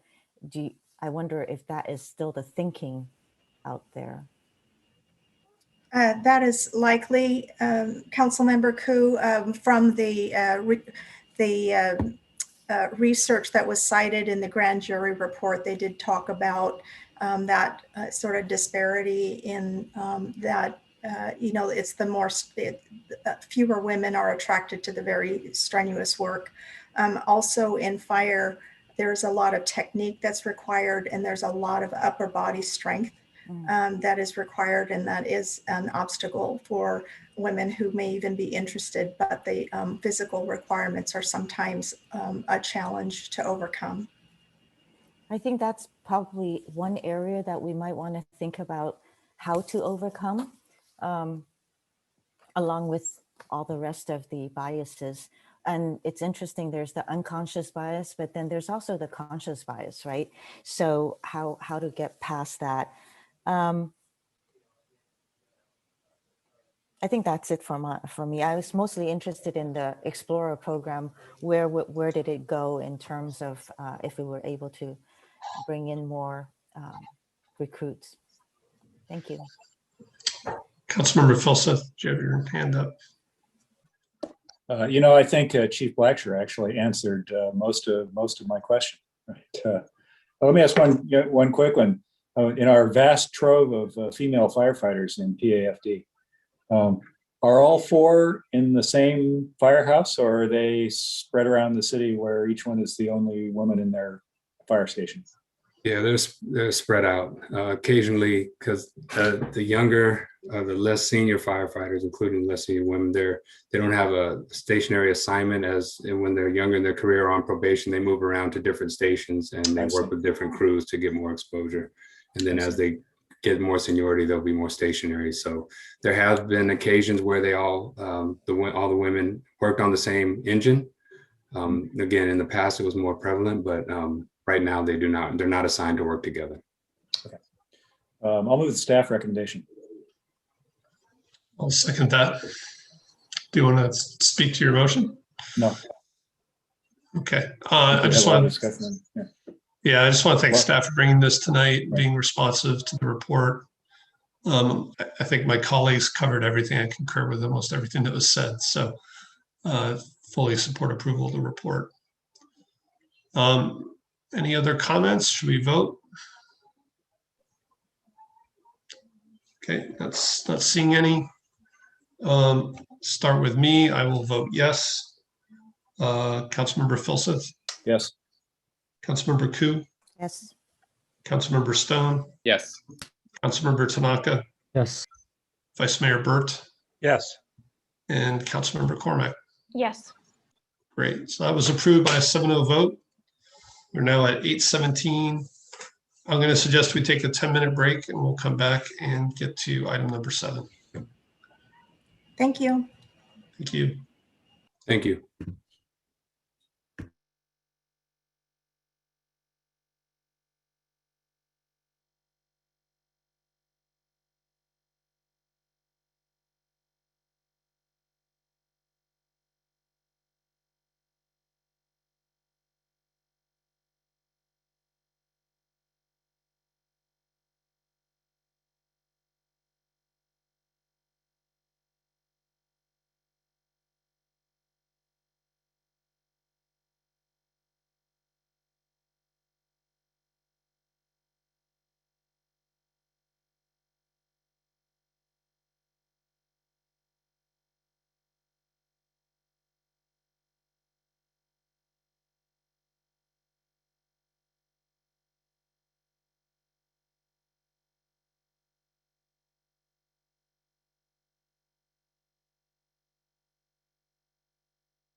Thank you for coming back promptly. If other council members are here, please turn on your cameras.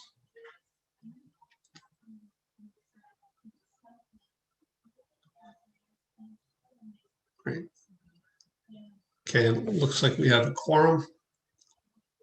So tonight we're going to move on to item 7, which is the continuation of Castilleja. This is a very large item. I think council members had thousands of pages of material, a lot of commission meetings, tons of emails. I know I personally spent about 2 weeks reading through this material. And just a reminder, this is a quasi-judicial item tonight. We are not acting as council advocates, but we're here to take the data and make a decision. So does staff have and also a reminder that this is a continuation, so we're not taking any public comment tonight. We did that last week.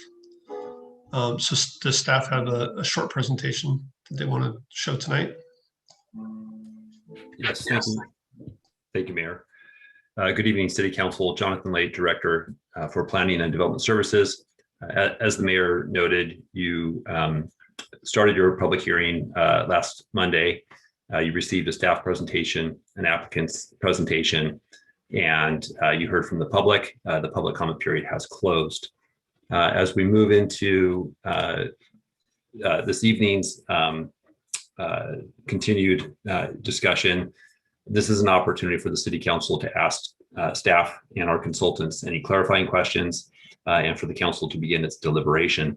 And as you do, staff has put together this slide to begin to help provide a possible path for the council to explore discussing these issues associated with the application. And of course, that could be changed as the council wishes.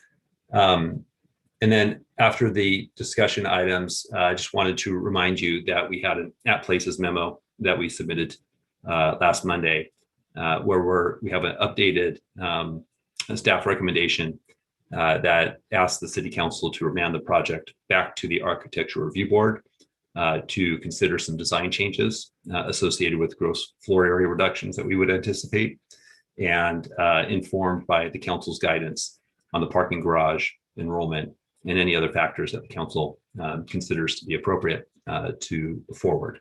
There are some alternatives that are available to the council, and we can discuss those if that becomes necessary. So with that, that concludes the staff presentation, and we stand by to answer your questions.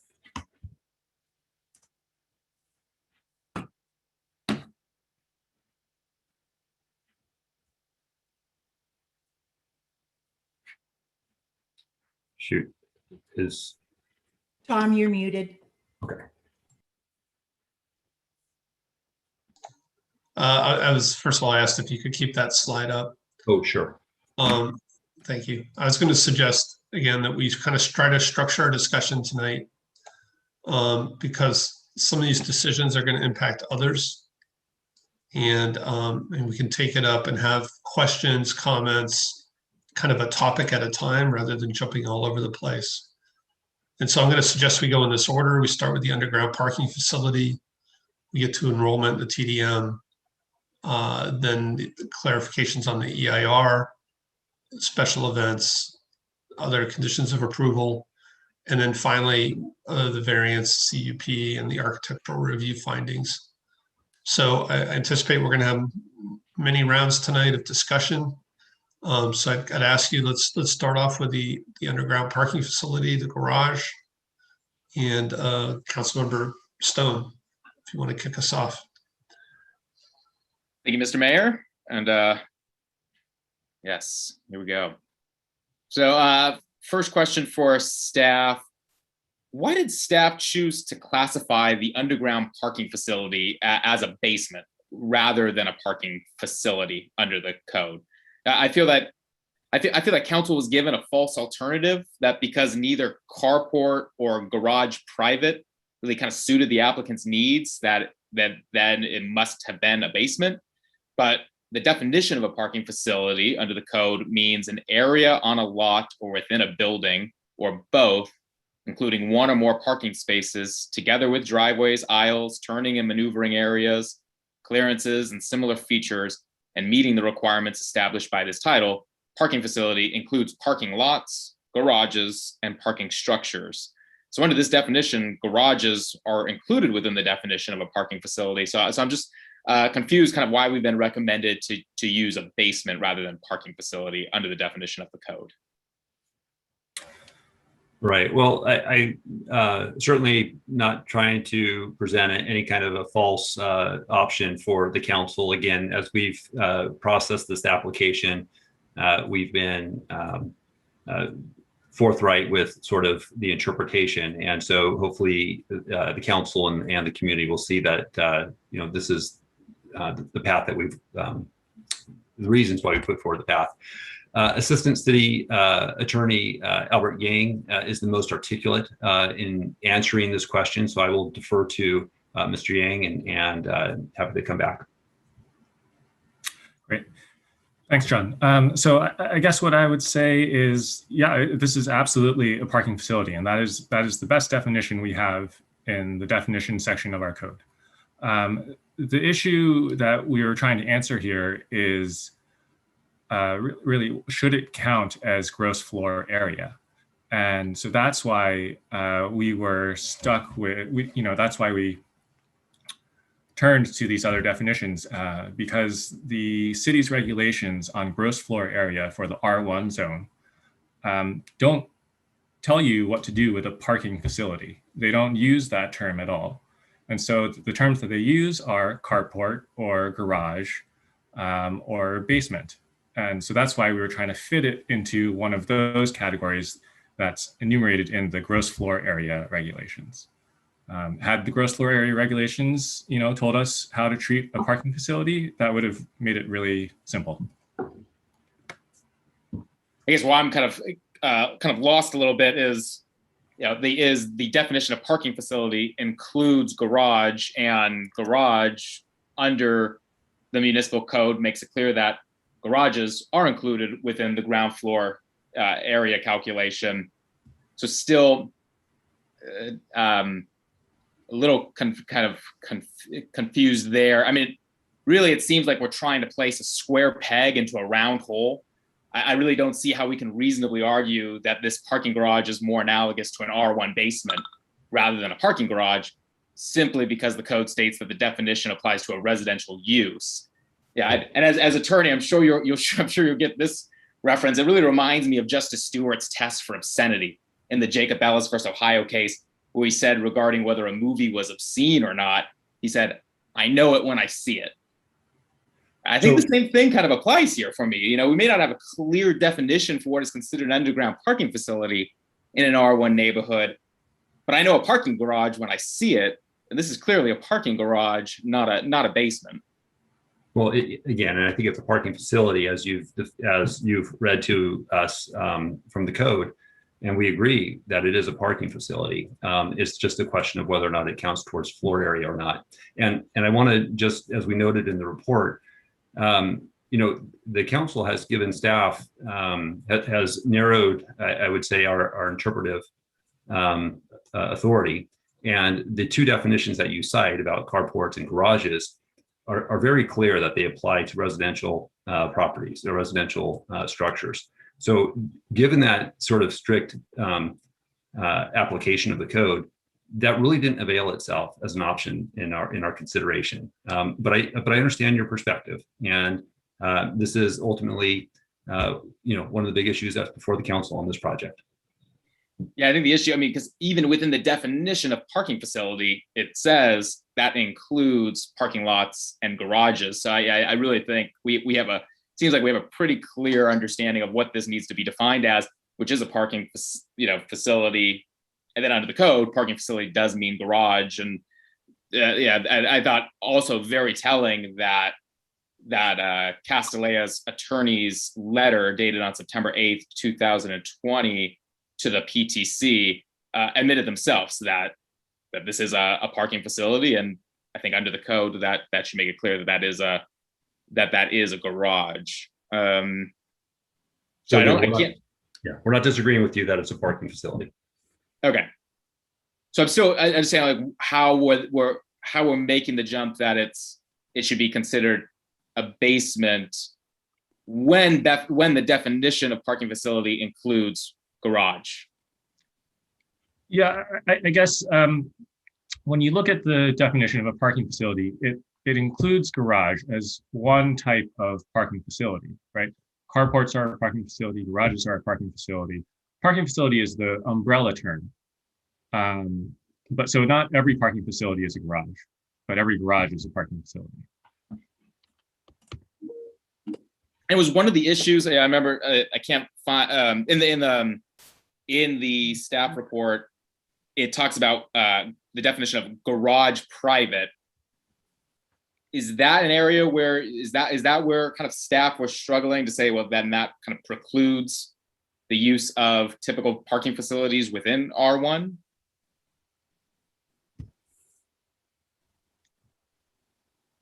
I'm not really. I'm not following the question there. Sorry. So on like page 132, I think where staff is trying to kind of articulate their argument on why the code defines both carport and garage as parking facilities for residential uses. It seems like it's kind of like staff's argument of why our current definitions aren't working, and so we should be using this basement definition. So I'm trying to understand why staff felt that it was insufficient to use the parking facility definition and the use of garage for purposes of ground floor area, and instead chose basement. So again, the definition of gross floor area does not speak to parking facilities generally. It tells you that garages are within gross floor area and that carports are included. But it doesn't say that all parking facilities are included. And I think, one of the points perhaps that you're making is that it makes more sense to extrapolate from carport and garage to say parking facilities generally should be included than to say that a parking facility is a basement in this situation. And that's a perfectly valid position to take. It's not the one that staff had previously taken. And so our starting point with this application was to look at what we had previously done in a similar circumstance. But again, I think, staff has been forthright from the beginning here that this is one possible interpretation. It's the one we've used before, but it's certainly not the only one that you could apply here. So Councilmember Stone, we can come back to you, but your time's up. Okay, thank you, Mr. Mayor. Councilmember Filsa. Yeah, so this is so let me take a whack at this for a little bit, because I kind of agree with Councilmember Stone's analogy of a round hole in a square peg here. It seems to me that, as staff has pointed out, that the code is not clear on the disposition of non-residential garages in R1 neighborhoods. And so it gives us latitude to interpret. And so, I sort of started to go back and think about, well, okay, given that the code doesn't lay it out explicitly, what's the intent? Okay, what sense are we trying to capture? So, because, I looked at it and go, it's a garage.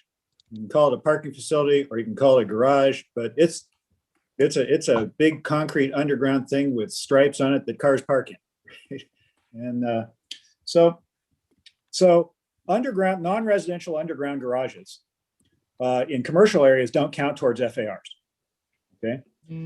Above ground garages in R1 count towards FAR, but we don't allow underground garages, at least the normal case, which is, single family homes in R1 neighborhoods. So let me ask a couple of questions.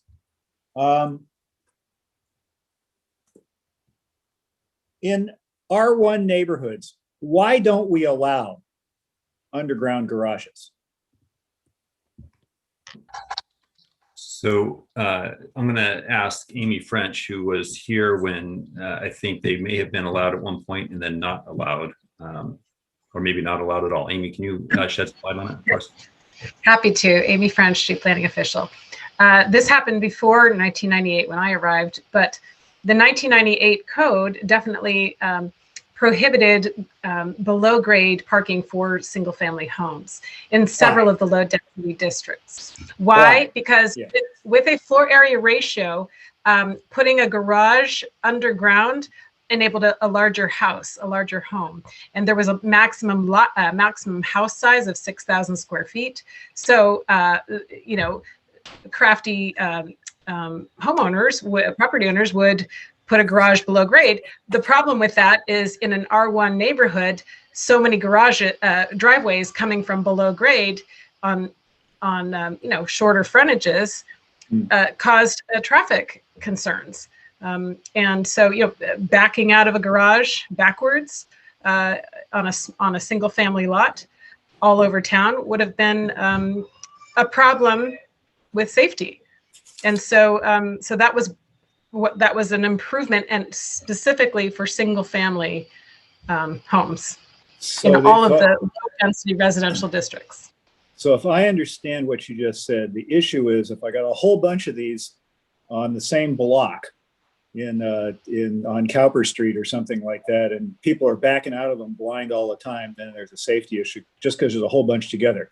So if you said, well, you can have one per block and first come, first serve, you know, not that you would ever do that, but that would take care of the safety issue. Is my hypothetical example accurate there?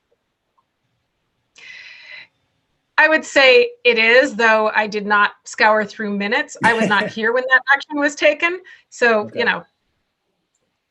I mean, I understand why they count toward FAR above ground.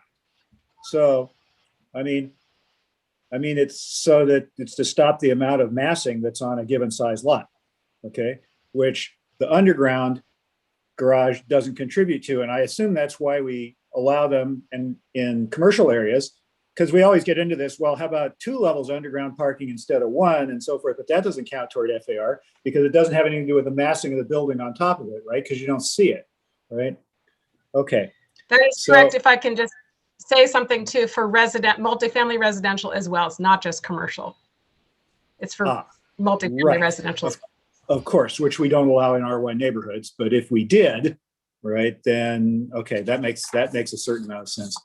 I'm going to run out of time here. I got another really interesting question I want to ask about garages, which is, you know, why in commercial districts, I mean, do we allow garages to go outside the building footprint in commercial districts? I mean, because City Hall, right? I mean, the garage under City Hall goes outside. So why is that okay in commercial districts, but not in residential districts? But I'll ask that on my next time around. Unless it's a short answer. Do you want to keep it in context? Yeah, Amy, can you respond to that? Yes, we do allow garages underneath. And in fact, there was a history downtown of garages going into the right of way underneath commercial properties, underneath sidewalks. You might walk over several sidewalks and notice that it's a little bumpy. So yes, we've allowed garages to go beyond the footprint. Why do we allow that in commercial districts, but not in a residential district? That is, you know, if you've got a standard size lot in a small house, why wouldn't you let the garage go under the front lawn? Oh, wait a second. We don't allow those in, yeah. Oh, sorry. Why would you not allow the basement to go under the front lawn? Excuse me. Part of that is has to do with the definition of height. So if you have a basement that is proceeding forward of a home, and it's a, you know, in like with the light well and such, you will see the house, and it may look like a 3-story house because you have a light well in front of it that you walk by on the street, and you see of course. And now you're measuring the height from the below grade patio to the top. So you're saying, so if the basement has because the basement has to have, you know, an emergency exit, right, which is a stairwell or something like that. Okay, I understand. Okay, thanks. I'll keep thinking about that. And I'm sure I'll be back with more. Councilmember Koo. So I just want to say, Mayor, not trying to be disrespectful, but the deliberations, the way that it is put forward, there's policy questions here tonight, and then there is the quasi-judicial. And I feel like now we're discussing mostly policy when we should also be looking at the quasi-judicial portion of it. And a lot of that has to do with the EIR first. And so actually, we will get to the EIR, I promise. I know, but right now we're just talking about the two issues. And because if I remember correctly, what the slide says is that first we're talking about the garage, and then we're going to be talking about the CUP, which has to do with enrollment. And those are not the quasi-judicial. I mean, a lot of it is also looked at and deliberated during the EIR. So I really think the formatting of the deliberations is backward in some way. And the two topics should be kept very, very separate. So I would like to ask to move the EIR to the forward part to deliberate that. And then we can go. I mean, unless I'm doing the best I can, unless other people feel strongly, we will get to the EIR as the third item. But it's a lot of unnecessary discussion at this point because the EIR is the most important right now, especially for this project. I don't know. I mean, do I need to make a motion on this or? You can, yeah. Well, I feel very strongly that we should be talking about the EIR first. So if I may make a motion, I'd like to move for the EIR to be discussed first before we go into the rest of it. And I don't know, I don't see the list in front of me right now. Is there a second? I'll second that. Okay. Do you guys want to speak to that? No, I think I spoke to it. Thank you. Do you want to speak to it? Just briefly, I do think it sort of forms the basis for what we're reviewing. So I think it's appropriate to start with that and then move on to the other considerations. Okay. Anybody else want to comment on that? Vice Mayor Burt, your hand is up, but I know it was up from before. Correct. Okay. I'll just say that there's a lot of intertwined issues. I'm not wed to this if people want to do the EIR first, but as I was thinking about planning this meeting, I thought finding out where council was on the garage and then enrollment would actually perhaps speed up the rest of the conversation. All right, so let's vote on this motion to switch the conversation to the EIR. And actually, the way I've been going tonight, Councilmember Koo, you'd be first. Yes, please. Yes. Councilmember Filseth. No, I think. I'll vote no. Councilmember Cormack. Yes. Vice Mayor Burt. Yes. Councilmember Tanaka. Yes. And Councilmember Stone. Yes. Okay, so that passes on a 5-2. So we will table the garage and switch the conversation to the EIR. And Councilmember Koo. I'm sorry, I thought we were voting to have the EIR next rather than interrupt the discussion on the garage at this point. Maybe the maker can clarify the intention. It was to put the EIR, to stop the discussion on the garage and to move the EIR to discussion now. Okay. What I understood. Okay. You would stay with your vote? Yeah. Okay, so Councilmember Koo, it's your time. You can restart on the EIR.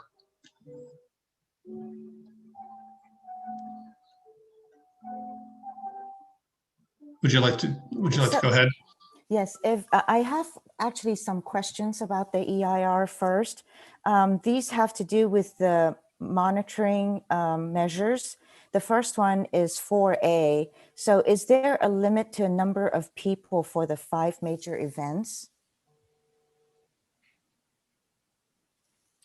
Is there a So limited that's on number packet page 177. And and it talks about major events and special events, but it doesn't say how many, what is the cap of, or the limit on number of people who can attend, who can be at major events. It does speak about special events up to a certain number, but nothing about the major events. Okay, so in so I think you're referring to the mitigation monitoring and reporting program. Is that correct? Okay, mitigation measure 4A. It may not have some specific regulations in the MMRP, which is the mitigation monitoring and reporting program, but that's where the conditions of approval come in. And we have some controls on there that reflect what the standard is today under the current CUP. So it's the same restriction for major events, the 5 major events today as it would be under the proposed CUP. What is today? It's up to 500. Up to 500 persons? Yes, today. Okay. And that would be in the conditions. Yeah, that's in. See it. Okay. Well, there's so many pages to read, so I might have missed that number. Yeah, no, I'll call it out to you. It's condition number 6 on packet page 222. Okay, thank you. Then there is another thing on 4A, no events on campus on Sundays. Is that for all events, both special, major, minor? All special. So we define what a special event is as 50 or more attendees generally. And the regulations that are set forth in the mitigation monitoring and reporting program pertain to those special events, 50 or more, as do the conditions of approval. And the condition, so here the conditions of approval can be, and in some instances are, more restrictive than the EIR's mitigation measures. Okay. And the way it's drafted, there's no special events on Sunday. Okay. I just wanted reassurance for that. And I did see your 500 number on page 222, so thank you for that. Okay, for mitigation number 6A on packet page 182, why is there no money held or security deposit for potential damage to the historic buildings? Should there? And I'm reminded of the oops at Edgewood Plaza when Sandhill demolished one of the historic buildings. So why do we not have any deposits in place or some plan in case the chapel or the other historic building is hurt or demolished? Sure, we could. I don't think Amy, I'll let Amy French speak to that. I know she was tracking that through the HRB. If the council felt that that was important to do, then we could do that. I think that the applicant is taking precautions, and I don't know that a lot of the major construction is occurring near that location. But Amy, would you speak further? Sure. Trouble with my video. Yeah, the proposal is to remove the Rhodes building from the historic building, the chapel, the gun building. And so, and there are protections in the mitigation measures for the historic buildings, but it's anticipated to improve the condition of the historic building and not be a detriment to it by removing a 1960s building. So we did not hear anything about the need to have a deposit to take care of that. Of course, if any building were to be damaged, there would have to be repair. And that is in fact what will happen, is reskinning of that side of the building that has been attached for these many years, 60 years. Yeah, thank you. And I see my time is up, and I think my most concern is that should it accidentally be demolished, like the other one, then we want to have something in place. But also, before I go, I wanted to answer a question about the garage that is under houses. There's also the possibility that there is toxic carbon monoxide, because oftentimes when it's underneath the house, there's no windows. So ventilation is poor. That's Yeah. all. And Mayor, if you don't mind, just to Councilmember Ku's earlier question, I'm also rereading that condition number 6 about the events, and I want to just double check that to the previous CUP. The way the current CUP is written, it says the 5 major events may exceed 500 attendees. I just want to make sure that's written as intended. So, Councilmember, if you don't mind, I'll get back to you on that.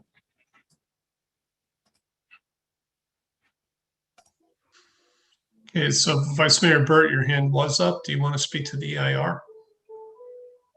I will later. Okay, Councilmember Cormack. Thank you, Mayor Du Bois. My first question is about the EIR procedural for staff. So because there are so many moving pieces this evening, can the council certify the EIR and deny the CUP? Yes, you could certify the EIR and deny the CUP. But if you were going to deny the project, then we would advise against certifying the EIR. There's no need under CEQA to certify an environmental document that the jurisdiction denies. Okay. Follow on. If we certify the EIR, does that require us to allow the underground garage? No. Okay, thanks. That's helpful. Am I correct that this is the right place to discuss trees because they're in the EIR, or would they be better suited in 5 other conditions of approval? I think either is fine, frankly. I mean, I would defer to the mayor on that, but it was studied in the EIR and we're happy to answer any questions about that. There was no.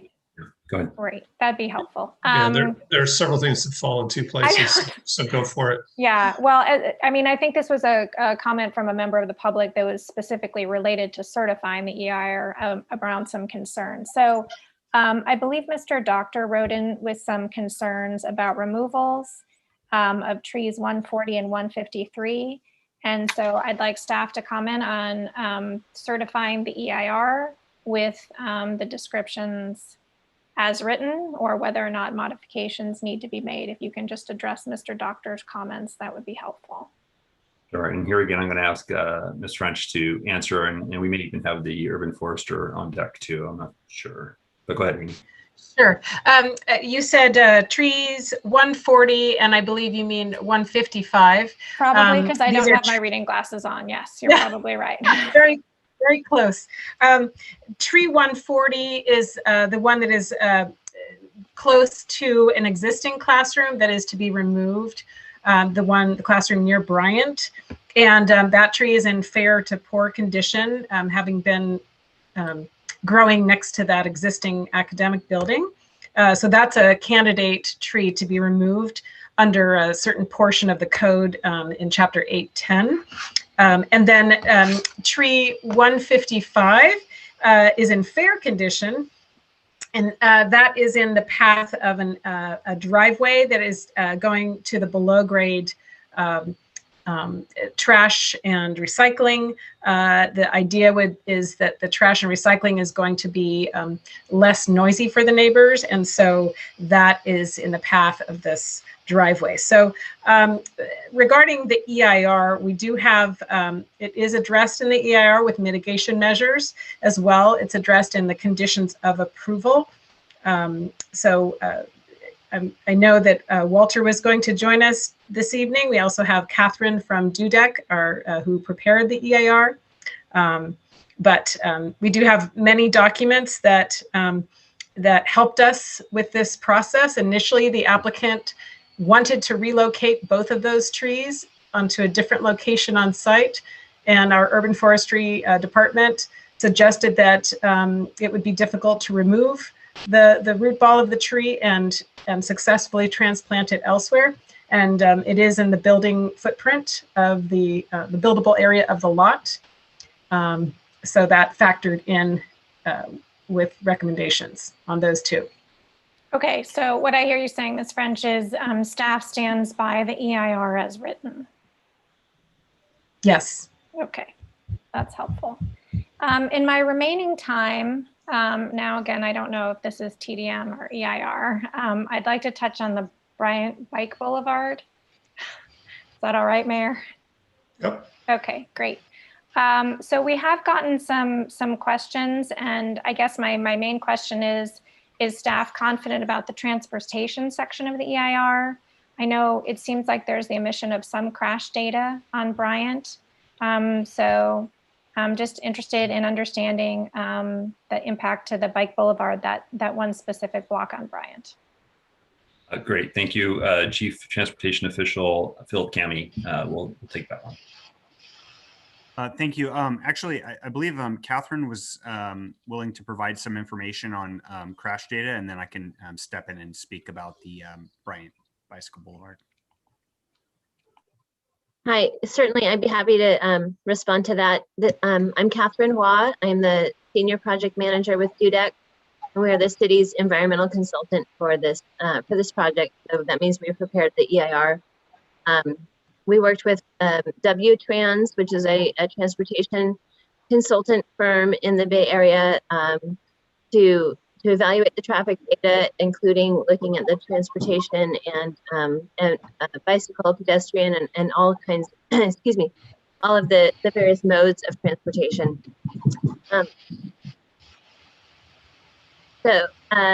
In terms of the bicycle crash data, the analysis or the data that we pulled looked specifically at this segment of Bryant Street along the frontage of the Castilleja property, and we pulled the data, I believe, from 2015 to 2018 to evaluate, excuse me, the traffic conditions and specifically the bicycle conditions along that roadway in the period, the time that the application had been submitted and recently before and after. There were some, public comments that indicated there were certain traffic or bicycle crashes that hadn't been included in that data. Those that we are aware of did not occur specifically within that section. We were really looking at the frontage of the school property on Bryant Street and on that Bryant Street Bicycle Boulevard. We found that even when we look at some of those outlying crashes, that the rate of accidents and crashes are not outside of the range of normal traffic conditions throughout the state. And again, looking at the traffic volumes that the project would contribute, that there is no indication that the project would exacerbate any existing conditions related to bicycle safety in the project vicinity. Okay, if I can just follow up on that before Mr. Cami answers. So what I hear you saying is the reference that was made in a public comment is to something that was at an intersection, and so that wasn't on the segment. Correct. Yeah, okay. That incident specifically was at the intersection of Embarcadero and Bryant. Okay. All right, Mr. Cami, thank you. Thank you. So Philip Cami, Chief Transportation Official. I'm going to ask if Amy French could, I believe is driving the PowerPoint, could bring up that Bryant Street slide that we have just to, I think it's easier if we can have a visual to guide us for this, but just give 1 second as we get that pulled up, hopefully.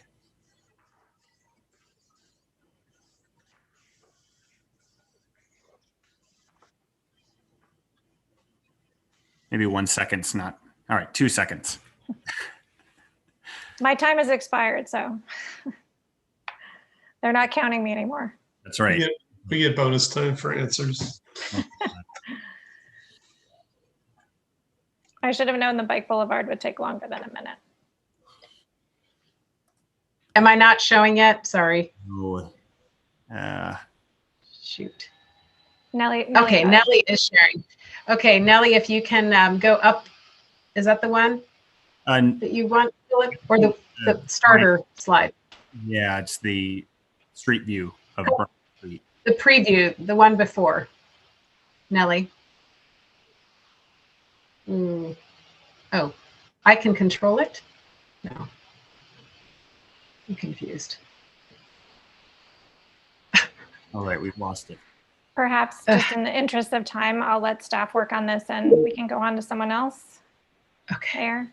Yeah, thank you. We can get that set up for your next round. Okay, thank you. Councilmember Stone. Thank you, Mr. Mayor. I'm going to follow up on the questions that Councilmember Cormack was asking regarding trees. It's one of the areas that I'm really struggling with on the EIR. And I know we just kind of had staff respond to Mr. Doctor's comments, but I'd like staff to respond to PNQL's attorney's March 10th letter that notes and I'll give you a little context of so clear what I'm asking and for people listening at home. The March 10th letter notes that in footnote 16, staff claims that the 2 protected oaks are within the project site's building areas, and therefore removal of the protected trees complies with the city's tree ordinance. However, the letter points out that under section 18.10.050B2 of the municipal code, building area is defined as one upon which under applicable zoning regulations, a structure may be built without a variance. Which of course this one requires a variance, design enhancement exception or home improvement exception, or 2, necessary for construction of primary access to structures located on or to be constructed on the parcel where there exists no feasible means of access which would avoid protected trees. On single family residential parcels, the portion of the parcel deemed to be the building area under this paragraph shall not exceed 10 feet in width. The letter argues convincingly, in my opinion, that the 2 oak trees cannot be considered in the area of the new building because the project requires a variance and there are multiple entry points on the project site that would not involve removal of these 2 protected trees. So if staff could respond to that, I'd appreciate it. So Ms. French, if you can start in on that. And then I'm not seeing Walter in the panelists. Do you know, Amy, if Walter's been? I believe he was going to come here. I'm having, I have some encryption problem. I can't upload the slides. So Nellie is graciously offered to upload the slide. So I can let her know which slide number. And she was on that one, and go one before that, Nellie. Okay, this is the one that we were hoping to get to for Philip's response. So perhaps I can call, yeah? Yeah, so we're past that one. Past that. Yeah. So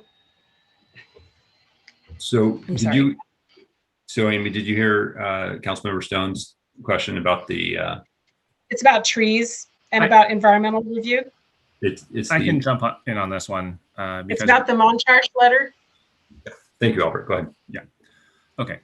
So I think the question was about this issue of whether or not the definition of a buildable area and where a structure can be built without a variance. And here the claim is, well, because a variance is requested as part of this application, it's not eligible to take advantage of that, that part of the definition of building area. And we strongly disagree with that. The concept of the buildable area is it's generally about not building within the setbacks. It's about, from the bird's eye view, where can you build on the lot? And I think from our perspective, it's clear in context that the type of variance that is being spoken about there is the variance to build outside of the normal buildable area. Here, the variance for FAR is entirely unrelated to the buildable area shape and size. And so we think that, that reference is just not really apt here.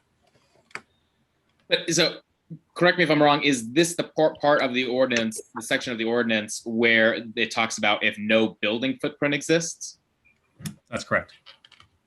And so, I mean, I feel like Mr. Doctor's public comments last week, where he spoke about his 21-year history as Palo Alto's arborist, never seeing the code used to justify the removal of protected trees in this way, and the definition of what that building footprint exists seems to be the area where trees would be protected. I think what I'm really concerned about here is I'm concerned about the precedent we're creating with this project, and in particular, how we are selectively applying the tree ordinance to justify removal of protected trees when the spirit of the tree ordinance should be to protect trees. not to remove them. And it seems like we're kind of bending over backwards to find ways within the code to justify the removal of these protected trees.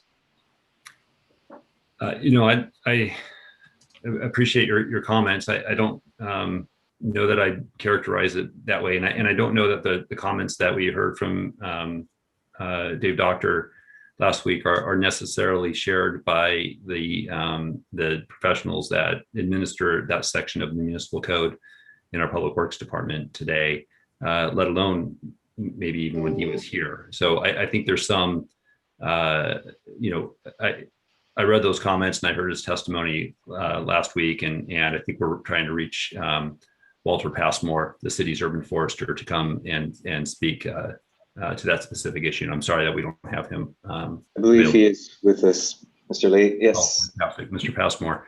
So this is if you've been tracking this, the question of from the Montrose letter and Dave Doctor's testimony last week, and a question about our application of the code perhaps being inconsistent with past practice and how it's been used, and concern about a precedent going forward. So perhaps you can speak to those remarks and our application of the code to Castilleja for these particular oaks. Sure. I'm sorry, my connection reloaded, so I lost for a minute. Yes, the code has certain allowances that can be applied for removal of protected tree, and there's different allowances cited for different trees on this project. Did you want to speak to a particular tree regarding the building footprint? Because trees are allowed to be removed within the building footprint. I think at least the letter and Mr. Doctor's comments, I believe, were referring to trees sorry, looking through my notes here, 140 and 155, I believe. So Amy talked to these two trees earlier, and 140 is very close to the existing building. The act of even constructing within the same building footprint would jeopardize the health of that tree moving forward. So we would consider it to be in the building footprint. 155 is a slightly more difficult question to answer because it's currently surrounded by an above grade planter. So we had to have some interpretation to determine, is that an extension of the building, or does the building footprint extend into that area? It's not maybe as clear cut as we would have liked in that particular situation. It's definitely not clear cut. And I appreciate your response there. Mr. Mayor, if I may just follow up with one related question to that. If it's short. It's related to, sorry. Why don't we come back if we can? Okay, we can do that. Councilmember Filseth. Well, I was going to ask the same thing that Councilmember Stone did, and that Councilmember Cormack got started, which is the whole Dave Doctor memo, right? So I'd like to continue down that path. There was a second email from him, right? I think that's what council members are referring to, just to make sure staff is looking at the same one. I hope so. So in his memo, Dave does two things, right? One is this issue of the code, right? And he says that he claims that the remedy is it's an unmitigated, unavoidable, significant impact, and so we want to approve it. It's going to take a statement of overriding conditions, right? Which I guess is not the interpretation that staff took. So I'm listening to this dialogue with great interest. Did you have a question? Yeah. Right. Is Dave right or not? Thank you for joining us, Mr. Passmore. So I had the same question again. I think we want to make sure staff is looking at the right letter. If it's the one I think you're talking about, it basically said that we need to look at the definition of buildable area in the code. Right. Okay. This is March 8th. March 8th is the date on this. Well, actually, I take it back. I'll give you an exact date. Oh yeah, it's March 11 at 12:41 to the council mailbox is what I'm seeing. That sounds right. That sounds right. Okay, so I'll take a look at that. I had not seen that, Mayor. Thank you for bringing that to our attention. But I think the issue, and I'm going to look to Amy French and Walter Passmore here. My understanding of that section is that the buildable area, if a tree is located within the buildable area, that means outside of when you subtract out the setbacks for the property, right, that's the buildable area. And the code provides for a process for what to do when a tree is located within the buildable area. And these trees that are being, these two trees in particular, as I understand it, and Walter and Amy can correct me if I'm wrong on this, are located within the buildable area. And that removal is consistent with the language of the code, which we can pull up here in a second and walk through that. But Amy, you've been studying these trees for a number of years now. Can you validate that statement? Yes. So even when Dave Doctor was here, because I was here when he was here, there is an interpretation of that code that even if it's a vacant lot, a tree can be removed. The goal is to not remove trees wherever possible if they're healthy. But if it's in the buildable area of the site, in other words, outside of the building setbacks, that is a good reason to consider removal if the other options are not viable, or if the tree is not going to survive something like the demolition, such as in this case of the existing building, it being too close to the tree. There's a number of things that the arborist looks at, and this was looked at several years ago when the applicant proposed to relocate those trees elsewhere on site. Right. I did look through that memo, and we did study that as far as CEQA or EIR, and talk through it with Walter Passmore. Yeah, and I'm sorry, and I'm looking at the code section now, and I feel the code's pretty clear on this issue. If no building footprint exists in this particular area, it doesn't. Protected tree shall not be removed unless the trunk of the tree is located in the buildable area. Well, it is located within the buildable area of where Castilleja could build its school. So in this context, I know there's some interpretations that have been applied to this project, but not relative to the trees. We are not setting precedent. We're not interpreting something differently than we have done in the past. Can you read the definition of buildable area though? And it says without variance. Yeah, I have to get pull up that section. I believe it's in the buildable area. Okay. Well, so then to Council Member Philseth, then if it follows then, because I think you had also made some questions about the EIR having to, so we don't then get to that next step where we have to find that the project, where we need to make a statement of overriding considerations. I mean, that really is going right. If the interpretation is code allows it, then you don't need to. Right. Okay. And so yeah, we'll get that other definition of buildable floor area too. Okay. If it's, I'm out of time, but if there's a 10-second answer, it seems to me a protected tree is a protected tree. So why would we allow you to take it out if there's a building there, but not if there isn't one? So a protected tree is a protected tree, but the code also provides for a process by which protected trees can be removed. And the point of the code is the process to remove it, not the protection of it. Well, so I'm going to say that the point of the code is both. Really, it's to encourage the preservation of the trees, which we know we dearly here, appropriately so.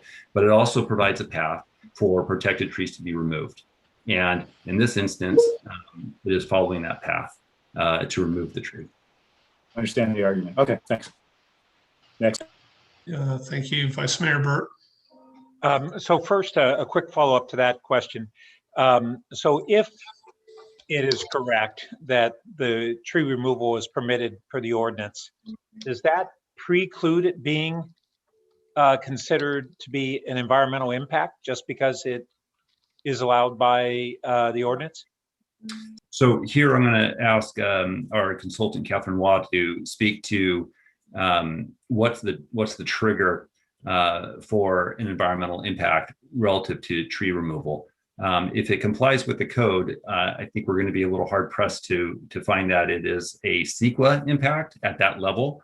However, the council may find in the course of its review and based on the findings that it is undesirable and detrimental in some regard, and could therefore not through the CEQA process, but through your discretionary approval process, decide that you want to make some other change in direction. Okay. So, Ms. Waugh, is there something else to speak to that point?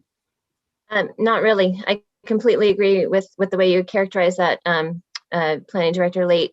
Under CEQA, the removal of even a single, really beautiful, huge tree is really not considered a significant impact unless the city's ordinances, have a strict prohibition on that sort of action.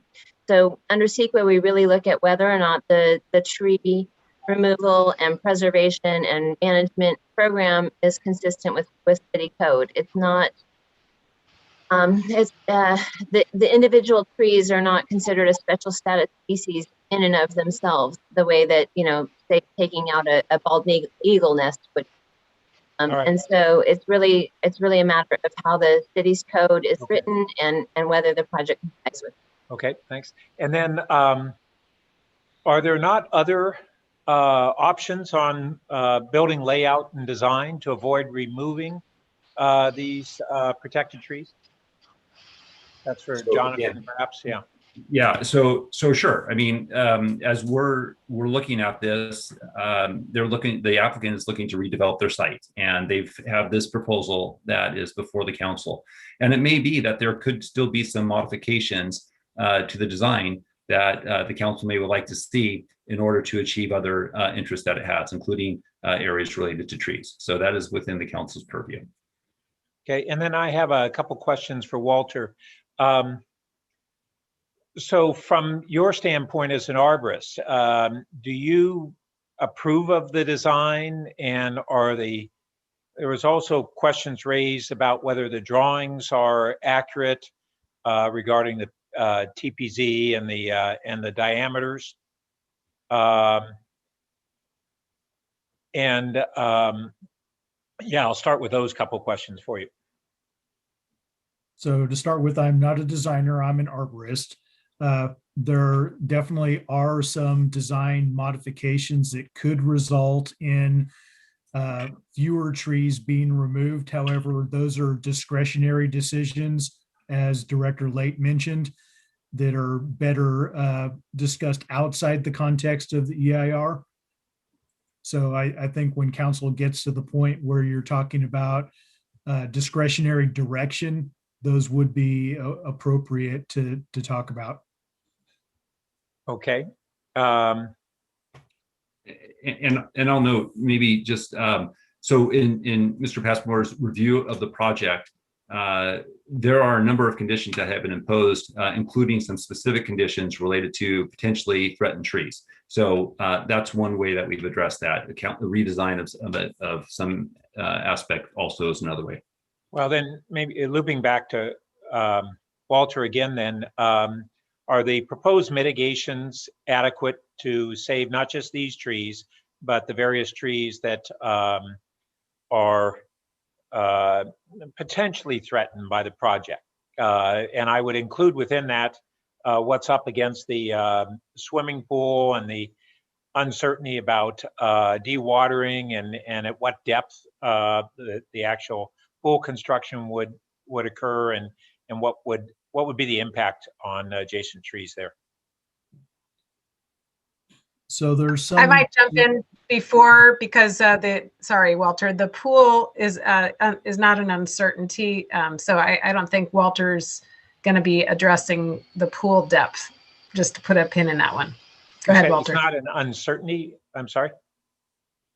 Oh, you were putting in the same breath with the task you asked Walter to address, mention of the pool depth. And so I want to not just the depth, but what the whole construction impact depth, not just what is the post-construction depth of the pool, but what will be the dewatering and how deep will they have to dig to put in the pool? Are we clear on that? So I'll just yes, clear. I just want to address that first. There is no dewatering proposed because the pool is depth of the pool is above the highest water table level, which is between 23 and 31 feet. And the pool bottom is somewhere around 22 feet per the plans, as shown in plans. And so there's no. The pool would not be dug. I mean, the construction for the pool would not exceed the bottom of the pool itself? Yeah, it would to some degree. Yeah, I mean, to some degree.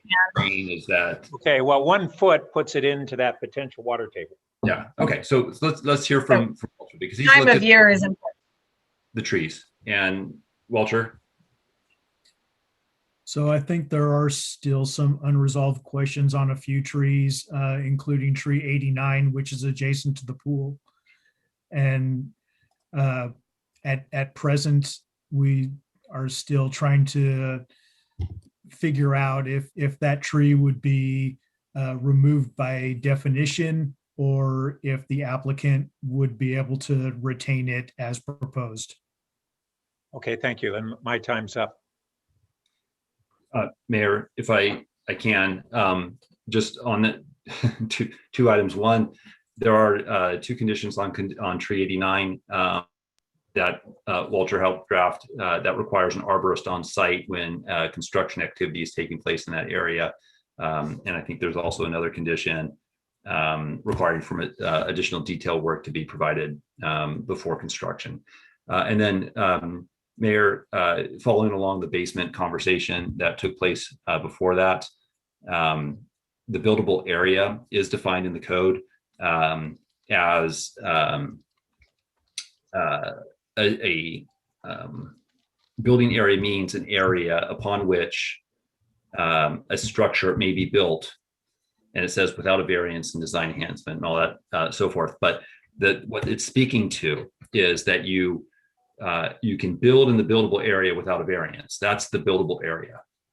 Is what they're saying is you don't have to get you can't get a variance to build into the setback and then have that count as the buildable area and therefore then be eligible to remove a tree. So the language about the variance is not really applicable in this context because they don't need the variance, to build in that buildable area if they were building a structure that was otherwise, not the floor area issue that we're talking about. The variance in that context is locationally based, not based on the floor area variance that's being requested. So that ties together a couple of different comments. And so apologize for jumping in. Thanks. So we need some context and flow. Councilmember Fulseth, you've gone before, so I was going to jump in first. That's all right. So there seemed to be a lot of confusion reading through the documents about what the existing square footage is. And can we require an on-site survey and measurement to actually answer that question? We absolutely can. We can work, and we endeavor to do that as part of the remand back to the ARB to understand the floor area. So that would happen before it goes back to the ARB? Yeah, we need to understand the floor area. I mean, I think there's been a couple of questions that's come up, and it's we have plans, but they're old, and I don't think it's much to get a more accurate reading of that. So what if it came back with a substantially different number? You would still go back to ARB, and then what would be the process? Right now, we're talking about a 4,000 square foot difference, I think. Yeah, Mayor, I think it cuts both ways, though. Really, there's this 4,000 square foot area that we wrote the out places memo about, but I think the applicant also may have included some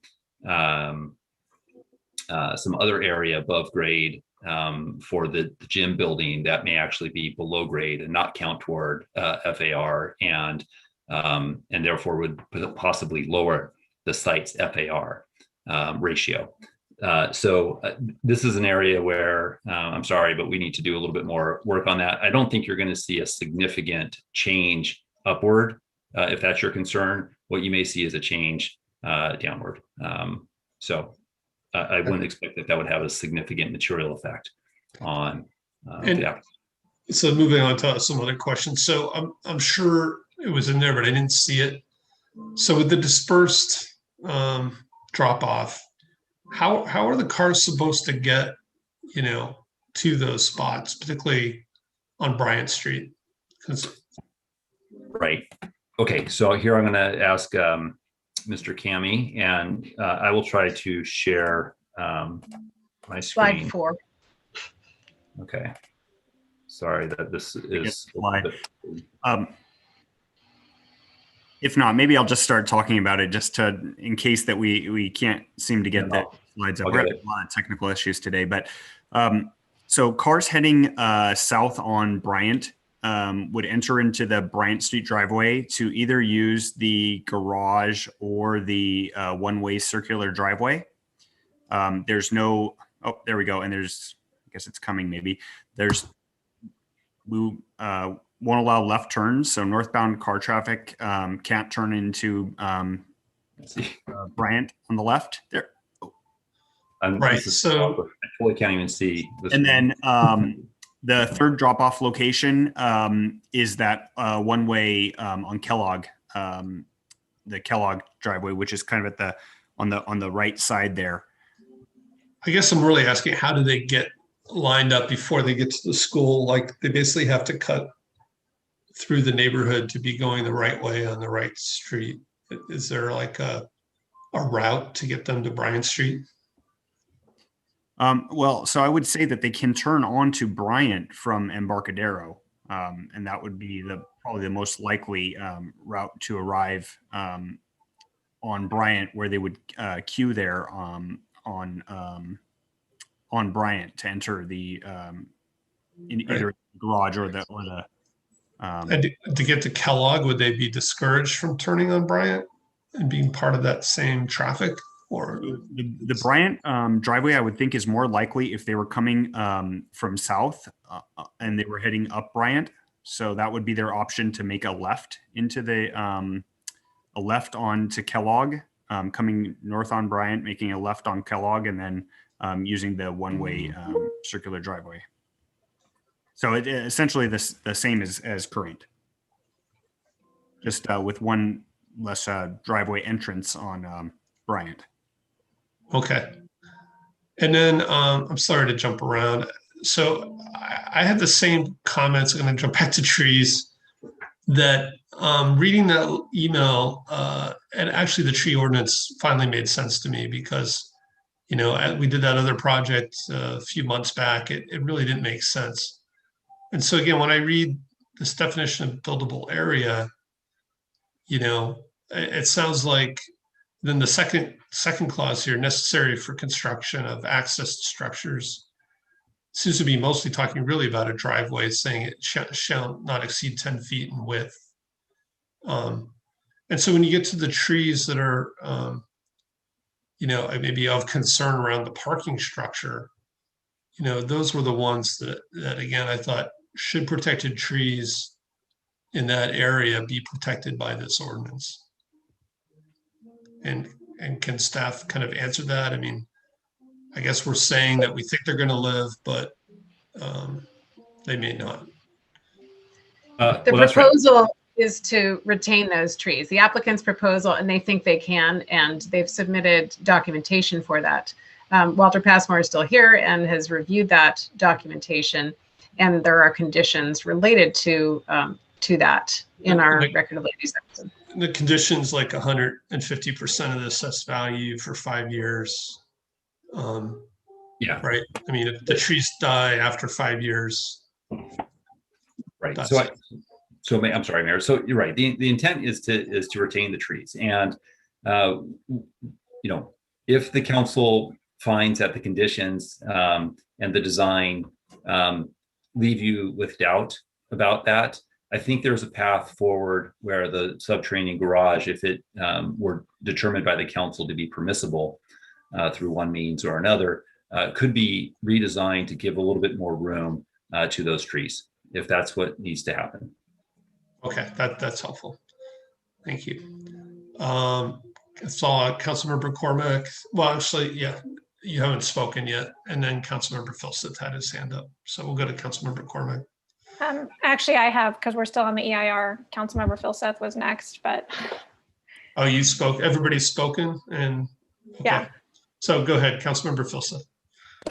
Thanks. I'm still continuing on the question. In fact, exactly the question that the mayor was asking, which is the second point in Dave Doctor's letter, which is given that the invasiveness of the construction going on and the risk to trees, why aren't we asking for a bond on the trees?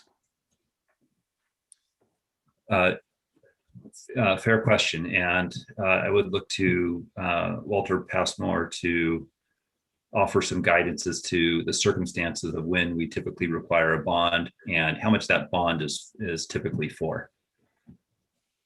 So we did draft a condition of approval for security deposit, and that's already in the applicant's package.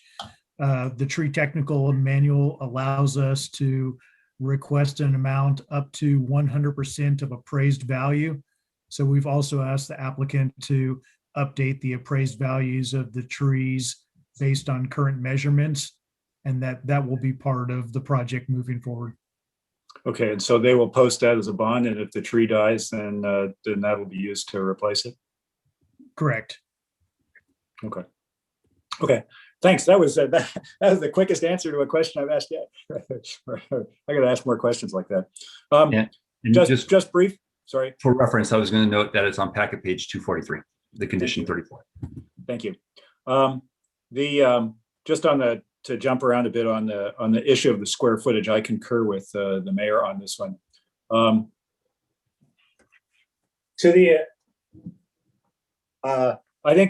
think as I thought through this, whether the above ground square footage increases, stays the same, or decreases, right? I think if it increases, I don't think I can find for the variance, right? If it decreases or stays the same, I might be able to find for condition 1 of the variance, but if it increases, I don't think I can find for condition 1 of the variance. So I'm looking forward to hearing a definitive answer on that one. Thank you. Yeah, I can answer that if I'm understanding your question correctly. It is not the applicant's intent, and it's not staff's recommendation that Castilleja be redeveloped with additional above ground gross floor area more than it has today. So we need to really understand that number. I want to thank the resident who brought that to our attention, and we need to find that answer out as to if the project goes back to the ARB. And so there's a couple of ways for us to do that, and we'll explore those.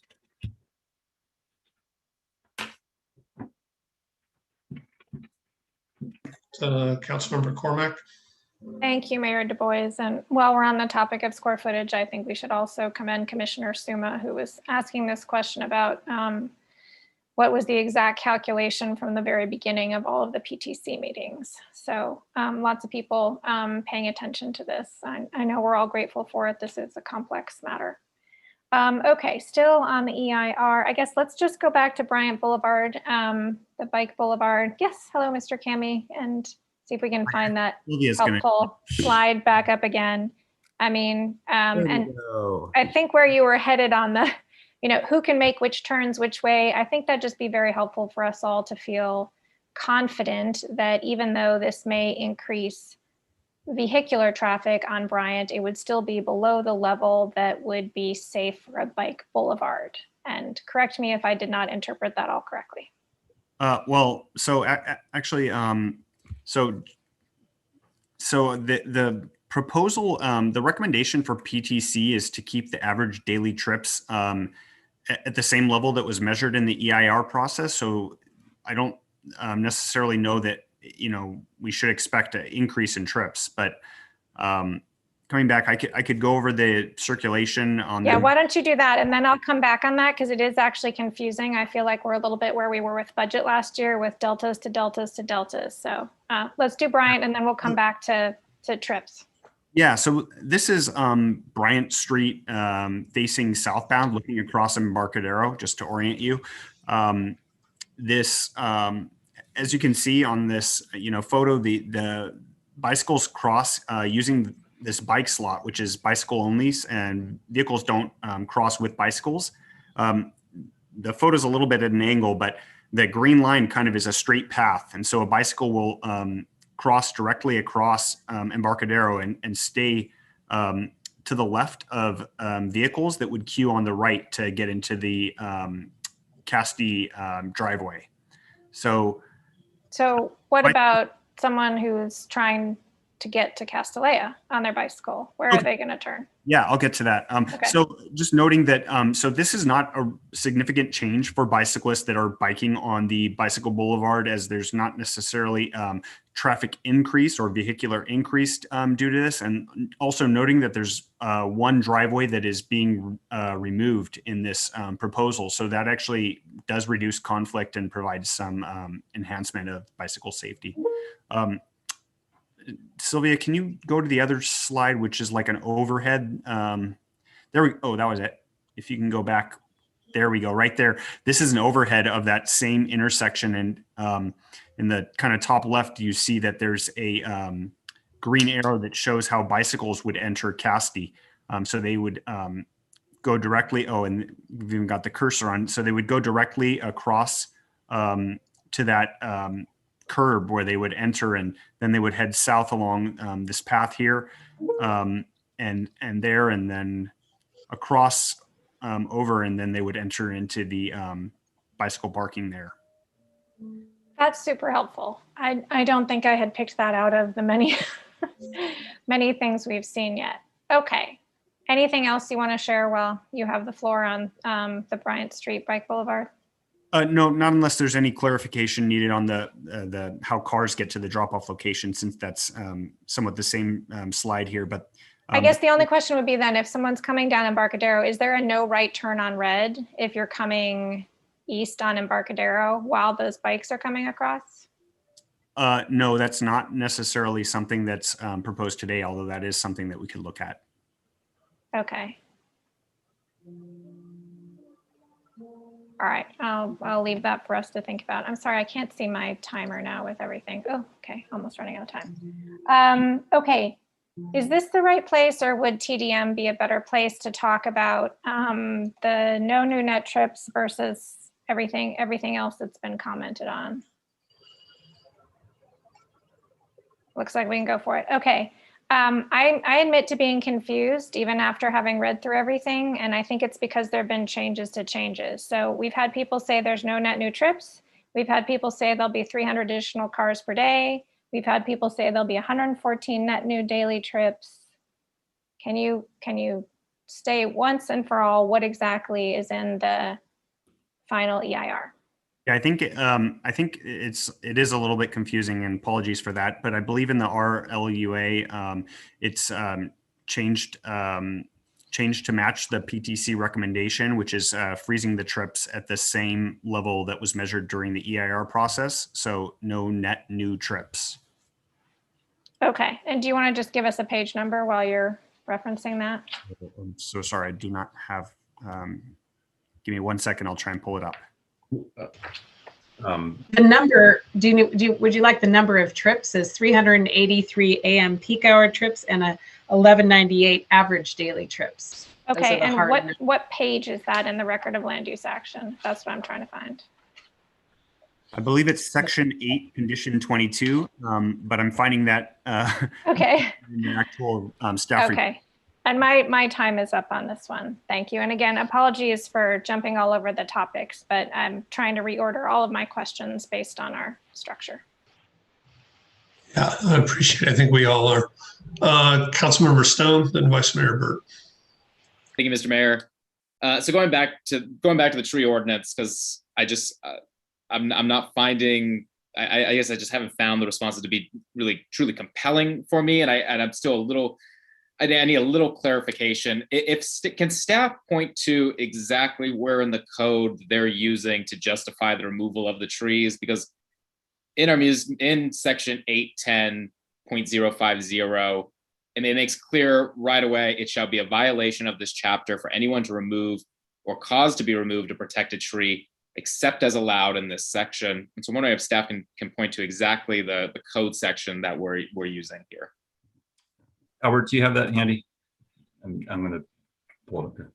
Sure. And Walter can supplement if he's got anything to add here. But my understanding is that staff is relying on different sections of the code depending on the tree. But primarily, we're looking at 8.10.050 B1 and B2. I understand your experience that perhaps staff answers haven't been perfectly clear on some of your questions. Our understanding with respect to that section B2, whether it's, has historically only been interpreted to apply to vacant lots, as Mr. Doctor stated, that's not staff's experience with it. So can staff explain, if no building footprint exists, I don't see how we can then say, I don't see how we can use that for the Castilleja project when clearly a building footprint exists. If you could kind of explain that. Right. So Mr. Doctor stated that, when no building footprint exists means that the lot must be vacant. And that's not staff's understanding of that section of the code or its historical application. So it applies even when there is a building on the lot, as long as it's talking about when there's no building footprint in the place with the protected tree. But if a building footprint did exist where the protected tree was, wouldn't there be no protected tree? Because then a building would be there? Right, it would fall under B1. So B1 and B2 cover those two different situations. Well, I just don't understand how we can interpret B2 as saying if no building footprint exists, that the protected tree. I'm trying to articulate this. If no building footprint exists, you're saying that it can be that the protected tree can be removed if it sits on a property with a building already. If a building already exists on top of, that feels like, it seems like that makes the if no building footprint exists irrelevant. I don't understand why that phrase would even be in there then. So it's there to differentiate it from B1. Right. So B1 talks about a scenario where the building footprint and the tree are in conflict with each other. B2 talks about no conflict, but you've got this tree that's not affected by building area or building footprint, but is located within the building area of the development site. So two different scenarios being drafted, and I see Walter raising his hand here.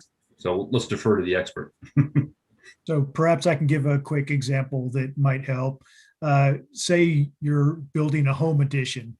There's an existing building footprint there, but you're allowed by zoning and code to build that addition on your home. Obviously, we try to design around the tree, but in some cases that's not possible. So should a protected tree prohibit someone from building an allowed home addition or not? Those are the difficult struggles that we have sometimes, but code does allow for protected tree to be removed in certain instances. Okay, so for B2, it requires that it's in the buildable area. But then if we go back to the definition of buildable area, and Director Late, you touched on this, but I want to kind of push back a little bit. B1 of building area says, upon which under applicable zoning regulations, a structure may be built without a variance. What isn't the reason why Castilleja would require a variance here is because of the zoning regulations in place to require that variance. And this structure, because the existing project already exceeds the allowable FAR, any additional building would require a variance under our city code. So I don't see how we're getting around this piece of the code here. So if that's a question, I would answer it by saying, taking Walter's example about the single family home being an addition to, if that tree was located in the rear yard setback and they received a variance to build into the rear yard setback, that's where that issue would come into conflict.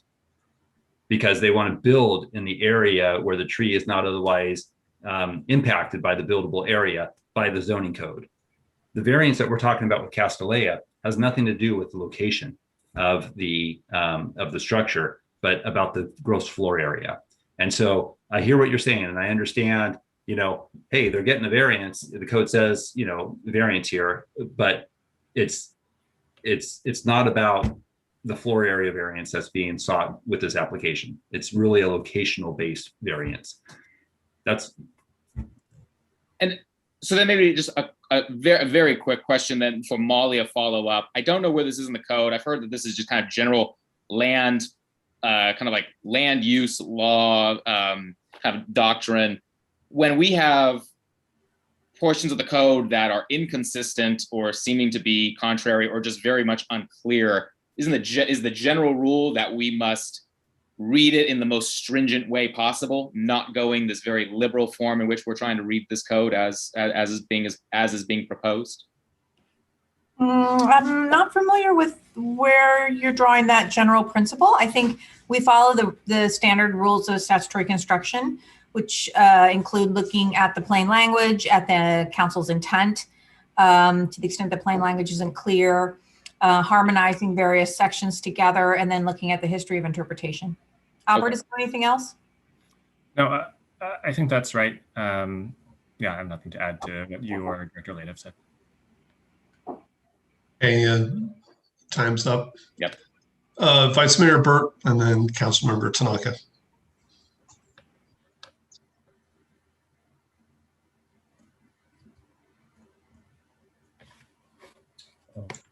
Vice Mayor, you're on mute. Sorry about that. Couple questions on trip generation, in particular how they relate to environmental impacts and otherwise. So the environmental analysis, my understanding is it looked at the trips to the campus.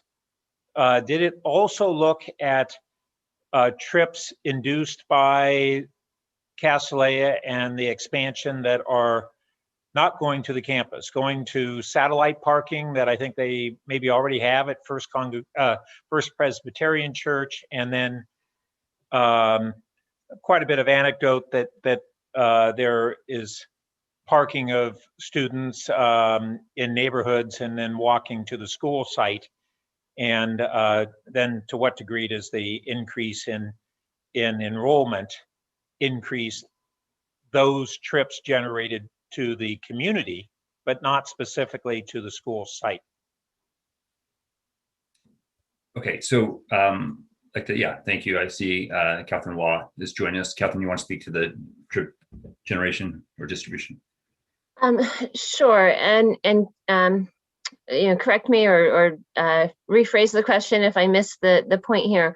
The way that the trip generation was calculated was based on observations of direct traffic counting of the trips arriving and departing campus, but also based on a student survey asking about the modes of transportation that people used to arrive at campus. And so that would have also captured students that were maybe parking a few blocks away or being dropped off a few blocks away and then dropped and then walking those last couple of blocks. So all of that is factored in. But in general, the main focus of the trip generation analysis is, literally, the number of trips that are on city streets.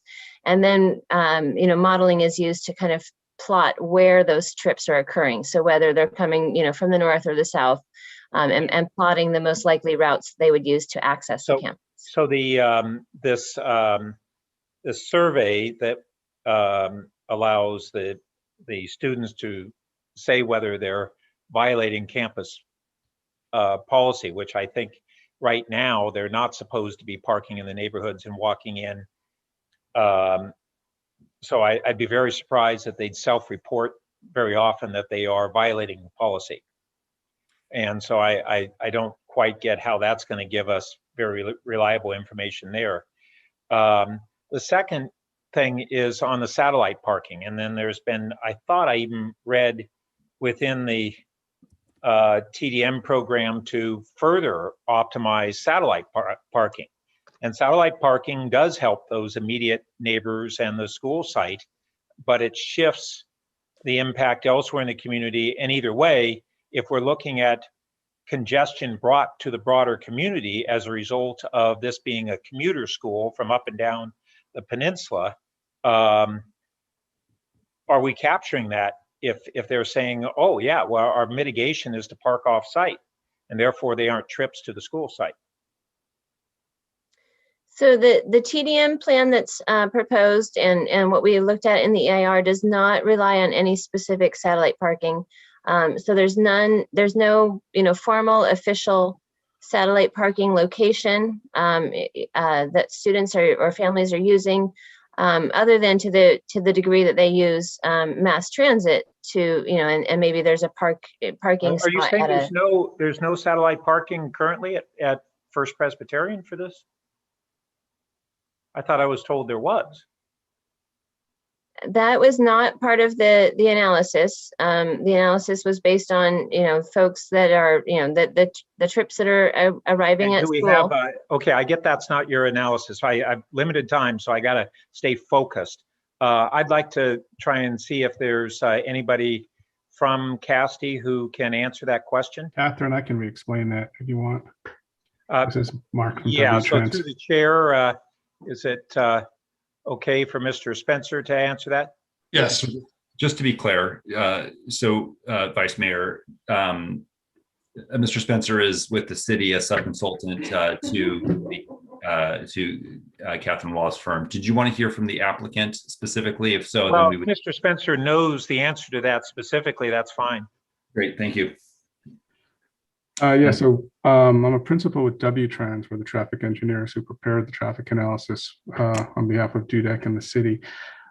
With respect to the offsite parking, we did not assume the use of offsite parking. I think it's proposed perhaps in the TDM plan, but what we did is actually observe where students are being dropped off now or where they're parking and walking.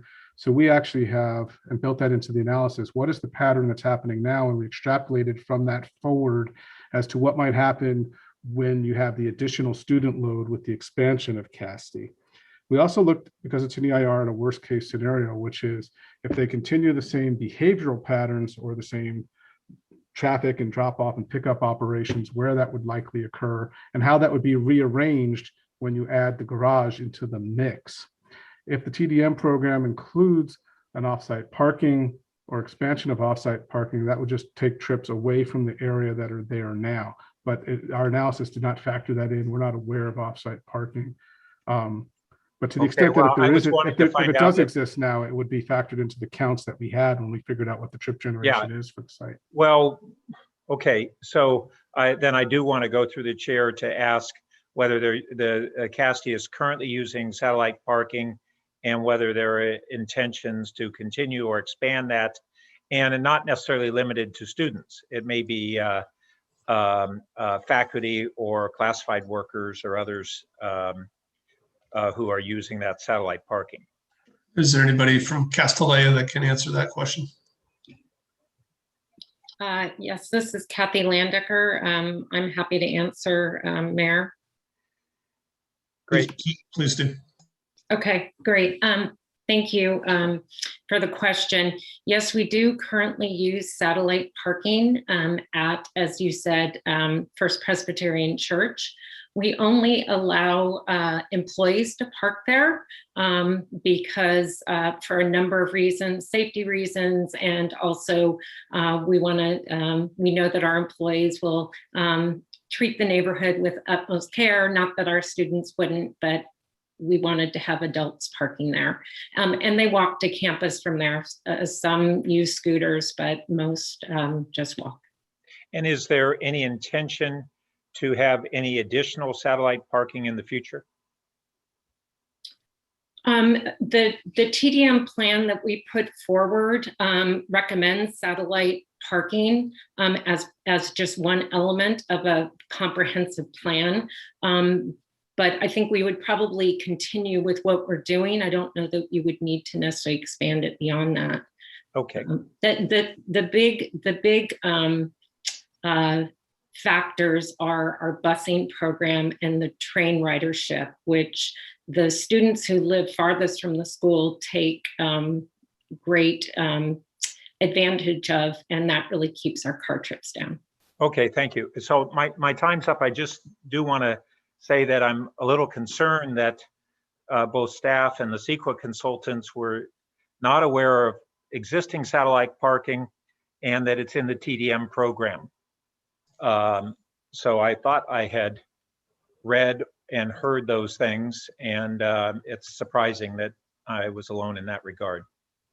Yeah, thank you. I think you're right. It was in the mitigation monitoring reporting program with the use of satellite, and apologize for not having that at front of mind. And I'll just weigh in to say the focus of that was events, especially using satellite parking. So I'm sorry. Now we need to go back because Amy, I don't believe that's what I heard just now. That's correct. And I don't think that's correct. It may also be for events for additional satellite parking. That was in the old 2000 TDM, where they were supposed to contract with Pali and Town and Country for satellite parking for special events. But I believe that's different from what we just heard, and that's a separate question on whether what's being done for special events, but I'll have to wait to ask that. Councilmember Tanaka. I was wondering, do we have a representative from the PTC at the meeting tonight? We do. Chair Bart Heckman is available. Okay, great. So Chair, I was wondering if you could, I know you guys looked at this project really, really closely, and I appreciate all the work that you guys did on it. I was wondering, in regards to the EIR, can you summarize maybe the individual commissioners' rationale in terms of how they arrived at their decision and kind of your overall perspective of the commission on this item, on this part of the item? Mayor and members of council, Bart Heckman here as the PTC liaison. With the mayor's permission, I'll answer the council member's question as best I can. Council member Tanaka, I don't think I can break down on a commissioner by commissioner basis their vote on the final EIR. I can tell you that it was the first item that we took up. And the reason we took it up is because we wanted to cement we felt it was necessary to lock in the mitigation measures before tackling the conditions of approval, because if they were all moving parts, that it was too complicated. So our thought was, we're going to secure our recommendation on the final EIR and then fill in any gaps we perceived in the conditions of approval. The vote on the final EIR was 4 to recommend certification, 1 to not, and 2 members were out that night, which was the September 9th meeting. The commissioner who voted to not certify, it's our protocol to give opportunity to any person voting vote on the losing side of a motion to explain their objection. And that commissioner explained that she voted no because she wanted to continue the FEIR discussion to a subsequent meeting and then bring the rest of the PTC matters back at a meeting after that. So it was a procedural objection. Okay, and if you could briefly summarize, why was there a majority vote? At least what was the rationale for the majority vote? Well, the recommendation, staff recommendation that came to the PTC was to certify the final EIR, recommend certification to the council of the final EIR. And there was, I think, a fairly significant amount of discussion among the PTC in advance of the vote. But the consensus, if you will, of the majority in voting to recommend it was that the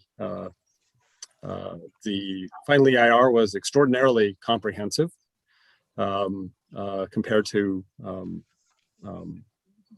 EIRs in general. It addressed it was a long time being built and addressed a wide variety of concerns that are naturally required to be studied under CEQA and were raised by concerned citizens over a very lengthy period. And the consensus was that the mitigation measures that were employed in the EIR reduced to a level of insignificance those impacts that the proposed project was going to create. Okay, great, thank you, appreciate it. Thank you. Okay, I'm going to jump in for a quick round. So do the parking requirements for the project change if students aren't allowed to drive to school as the condition of approval?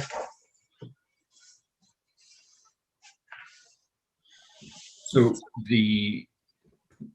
no, I would say the parking standards are what they are based on the zoning code. Now, the council could impose conditions and make a corresponding reduction in the number of parking spaces through the various entitlements. And could I weigh in and say I believe a parking adjustment is required in order to reduce the number of parking spaces provided on the property based on the number of classrooms. And but because there's a TDM program that is provides helps with findings for a parking adjustment to reduce the number of spaces. Okay. And then looking at the alternatives in the EIR, some of the reasons that some of the other alternatives were discounted, we're saying that unless we applied the dispersed circulation, they would still have impacts. But is there a reason we couldn't apply the dispersed circulation to some of these other alternatives? So, Ms. Waugh, can you speak to the alternatives? So specifically the moderate enrollment with reduced parking or the no garage option with, say dispersed circulation drop off? Sure. So when we look at project alternatives, we try and reflect the project objectives, the proposed project as designed, and the where we found significant environmental impacts. The dispersed circulation alternative had come up later in the process, and so we didn't directly apply that dispersed circulation to the specific alternatives, although we had looked at another version of a dispersed circulation in terms of allowing folks that might be exiting the garage, the original garage as proposed, allowing those drivers to make a left turn or head straight down Melville, as opposed to all having to be turning right onto Emerson. And we still found that would result in other traffic impacts in other locations. So I think you're right that we didn't take this dispersed circulation plan and overlay it, say, with some of those earlier alternatives we had looked at. Okay, I'm going to try Does to that move help? on. Thank you. Okay. So, I'm hoping we're covering a lot of issues because we are 1013 and only on the EIR so far, but I just want to give a few comments. So I have concerns about the EIR. I'm concerned about the contribution to cumulative land uses, survivability of the trees, whether the TDM is really going to be enforceable, including kind of the penalty of kind of lowering enrollment if they're in violation. I just don't know if that's going to be feasible. We haven't talked about noise. I do have some concerns about noise and even potential growth inducement. We heard on last Monday, several people moved closer to the school, and the growth inducement seemed to look at teachers but not students. My TDM concerns, again, given the history of the school's violation of the existing CUP, both for enrollment and events, I'm just concerned. It's a very complicated TDM.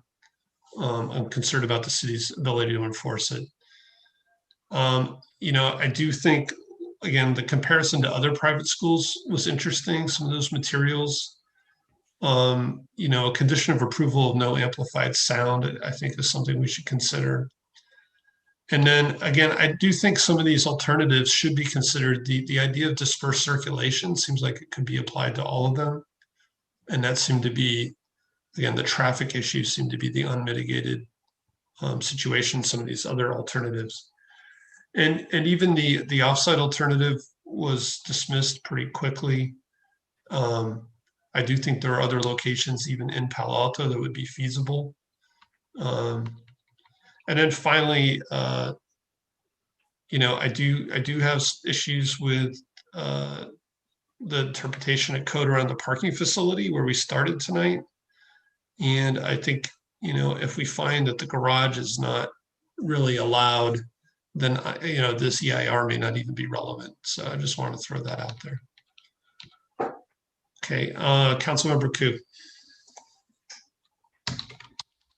I'd like to ask if Mr. Kami can bring up that diagram or that he had on earlier about from the question that Councilmember Cormack put forward. Yeah, sure. Sylvia, do you mind bringing that up again? And I'm sorry, do you mean the street view or the overhead view? The overhead view. Yeah. Thank you. This one, or do you want the zoomed in one? The zoomed in one, please. So my question is the cars coming from the 101 down Embarcadero, can they make that left-hand turn? Yes. Okay. And then can you go through the blue lines for me?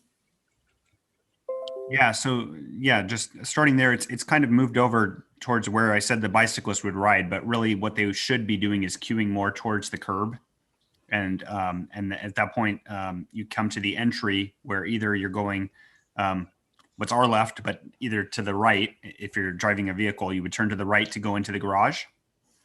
Or if you were doing the drop off, you would go through that circular driveway, which is one way, and then you would exit out.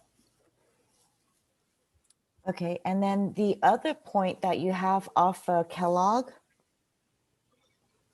Yep. Sorry. So that's the other way that they can go, and coming off Embarcadero onto Bryant and then making that right-hand turn onto Kellogg then. Yeah, potentially. Okay. Okay. Obviously, it's that's a concern about the amount of cars that's getting onto the bicycle boulevard. So thank you, Philip, for clarifying that they do, coming off Embarcadero, they can make that left turn. Then going back to the trees. in the language for the municipal code, there's also in there that says that the tree has to be determined that it is a danger or a hazard or it's unhealthy and it's dying and so forth before you can cut it down. How does that apply with what Councilmember Stone was asking in this case? I mean, before you start cutting down a tree in order to have a building built there or construction or allowing square footage, there has to be something in place in order to get the report to determine whether the tree is unhealthy and is a hazard before you can cut it down, right? Right. And so I think that is, let me take a look here. This is,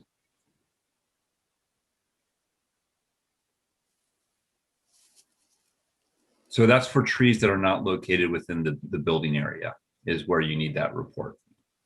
It's not within the, I thought there was another one too. I'm looking at B2. Is that the one that you're? There's B2 and B1. Both of them have something, has the last sentence, has that sentence in there that the tree should be removed if it's dead, but after a certified arborist has prepared a tree report. So isn't that both cases?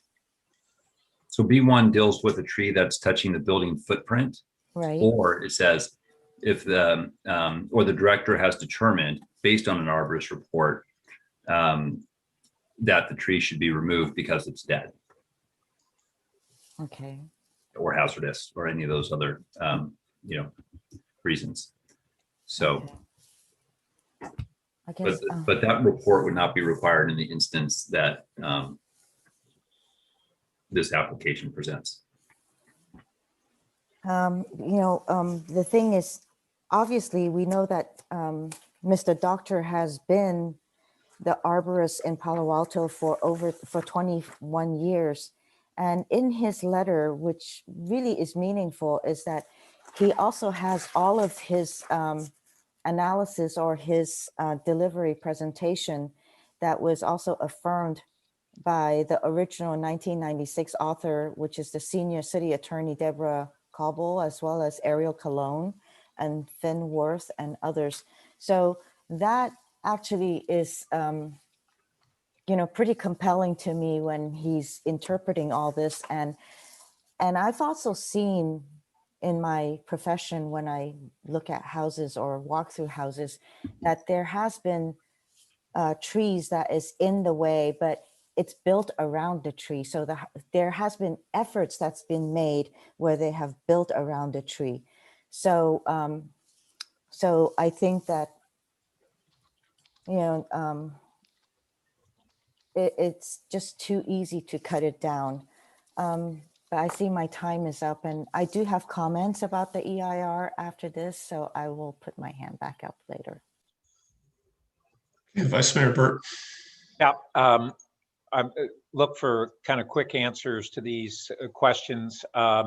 Philip, on the impact on the Bryant Boulevard, did the CEQA analysis look at our goal in our bike and master plan, I think incorporated in the comp plan, to increase the mode share of bicycling, as well as the technology trends on adoption of micromobility, which would be added on to whatever we had as a goal on bike mode share shift?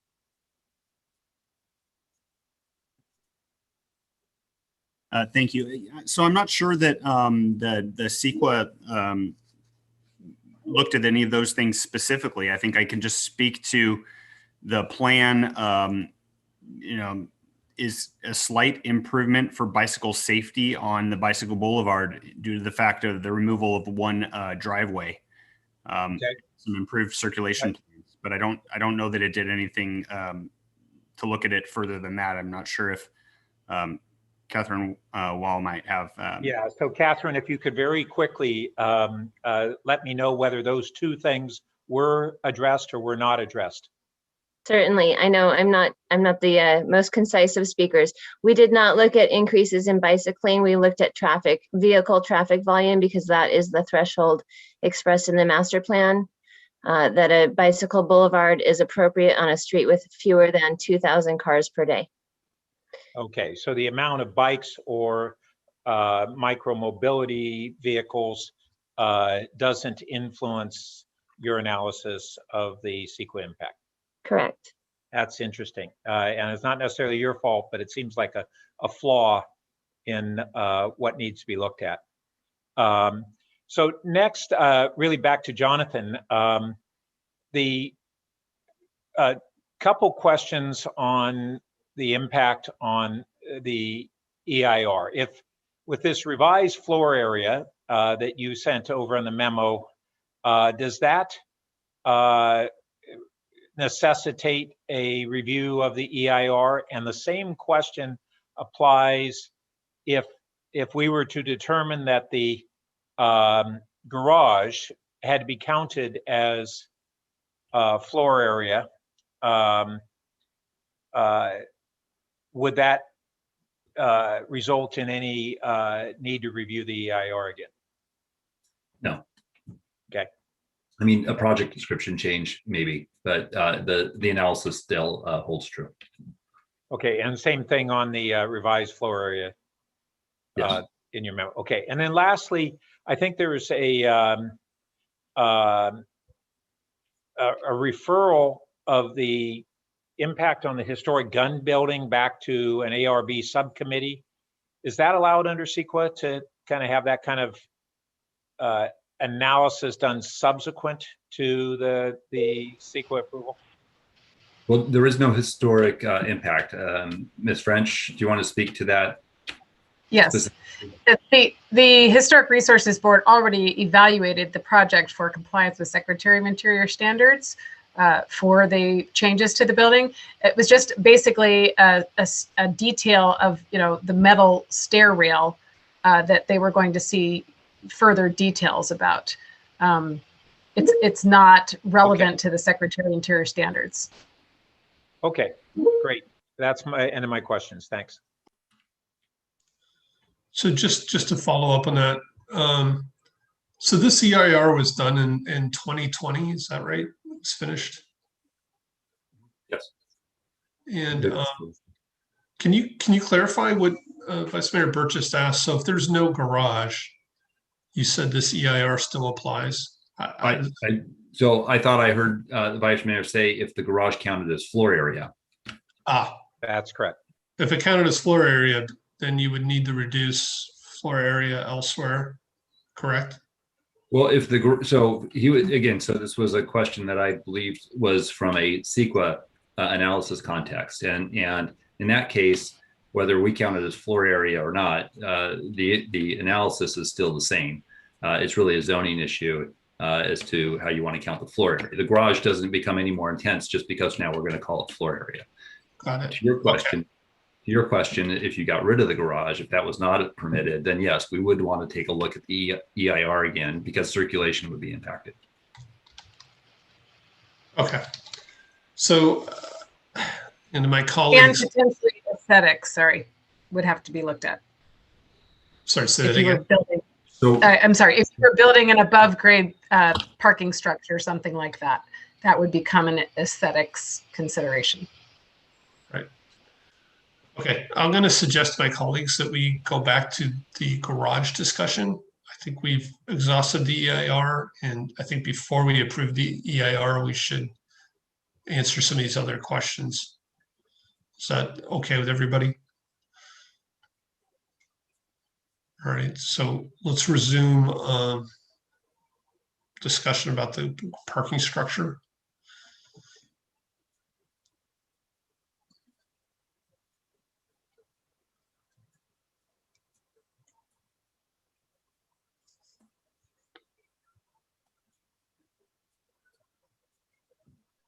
Yeah, Councilmember Cormack.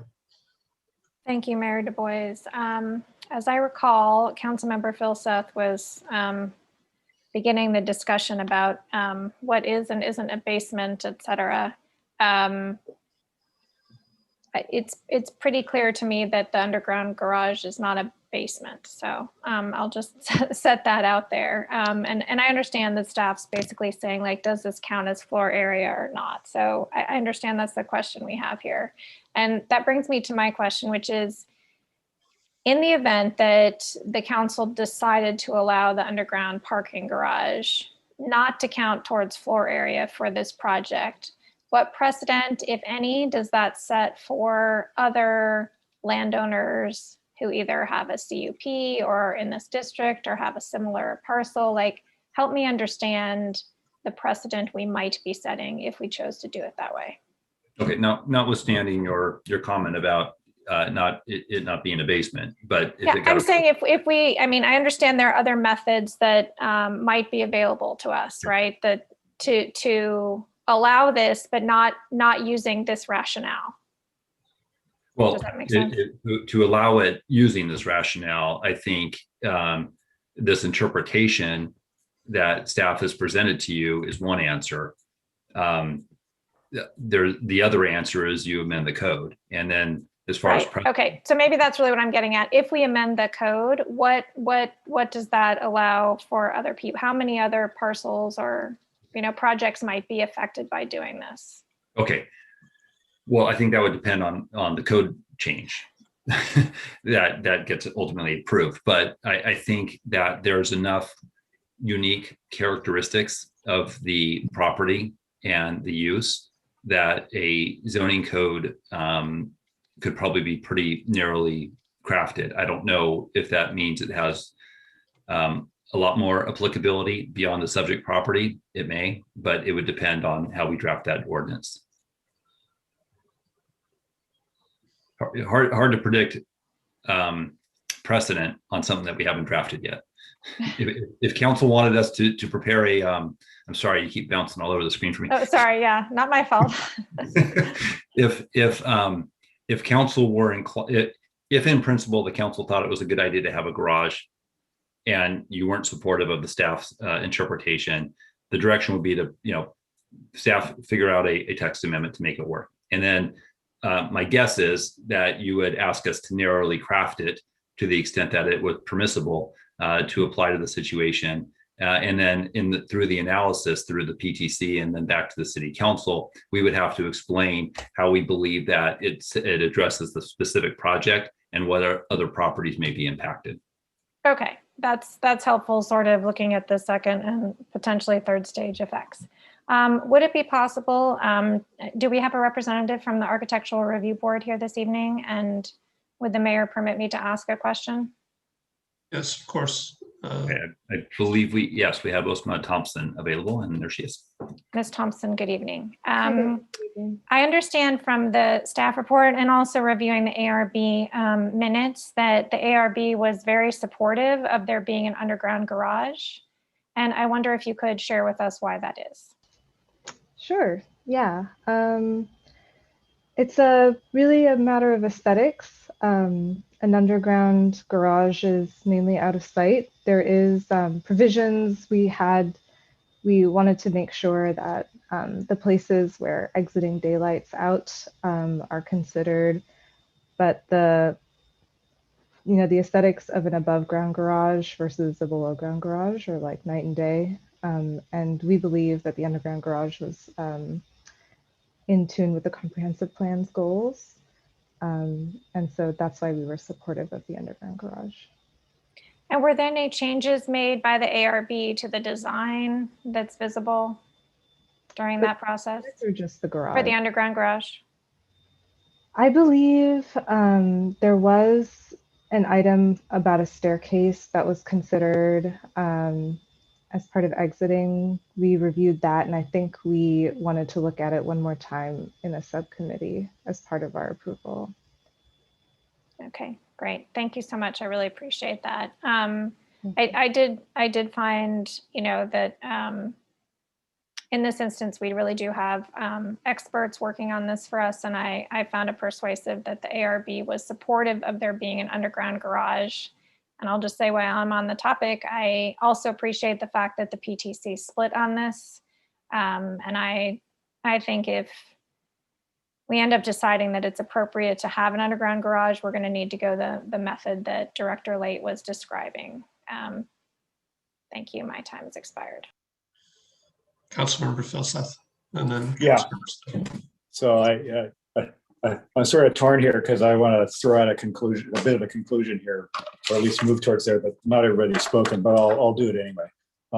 So for me, not to get too far ahead of myself, I mean, this whole thing to me is gravitating down to what the staff describes as public health, safety, and general welfare in the surrounding area, right? Which I think is the CUP criteria number 1 and variance criteria number 4. And, you know, in my mind, the main pieces of that are traffic, noise, and trees. And to some extent, where applicable, aesthetics. And so that's sort of my simplified big picture view of all this. So in terms of the garage in code, okay. So first of all, it is a garage. It is not a basement. That said, it doesn't make sense to me to count the underground garage as part of floor area. So the reasons we regulate FAR in our city, and again, the code is not clear here. That's why I'm sort of asking questions about policy and intent, right? If the code were clear, that would be different, okay? But it isn't clear here. We regulate FAR in town, primarily as one of a number of tools to, to guide building envelope and lot coverage, right? And massing, right? The size of the building that people can see. To a secondary extent downtown, for better or worse, we do tend to use it to regulate parking requirements as well. But neither of those is really applicable to what we're talking about with this proposal. Okay, so to me, it doesn't make sense to count underground as part of FAR. I find myself leaning towards the view that I think Councilmember Cormack is going, which is, I appreciate staff in the presence of sort of some ambiguity in the code and some undefinedness, coming up with different alternatives if we wanted to approve the garage. I appreciate staff doing that. Thank you. I find myself leaning in Councilmember Cormack's direction that, defining it as a basement is too large of a contortion. I think we ought to do something more straightforward. And a text amendment makes some sense to me. I do think, and I'll comment on this later, I do think this is a very, very special case. We have precedent for 6-acre schools in R1 zones, but they're all neighborhood schools.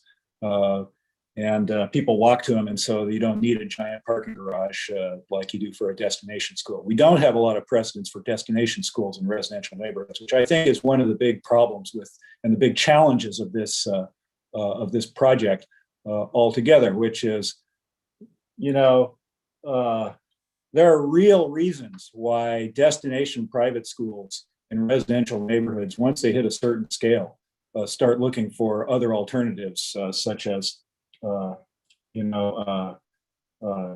splitting their campuses and moving to more car-friendly locations and stuff like that. In fact, I suspect that if somebody came to us tomorrow with a brand new proposal for a greenfield project like this, we probably would advise them to find another location. But that's not the case here. Okay, what we have here is a 100-year-old school with a long and rich legacy in its current location. Okay, and so I think that makes our challenge a little more complex here. But that said, back to the garage. Doesn't make sense to me to count underground parking facility as part of FAR. I think the text amendment seems cleaner to me as a way to go. The objections, to the extent that they exist on the garage, that I worry a little bit more about, have to do with this issue of public health, safety, and general welfare in the surrounding area. And so those would be things like construction and potential for traffic. Again, a bunch of that's covered in the EIR as well. So that's my own 2 bits on the garage.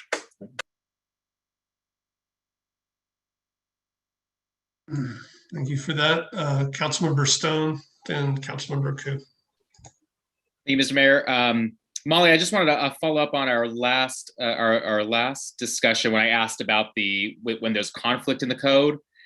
I was able to find it in the code, and I'm curious: does this apply to our entire municipal code, or only to only into section 18? But the section is 18.01.050, conflict with other regulations.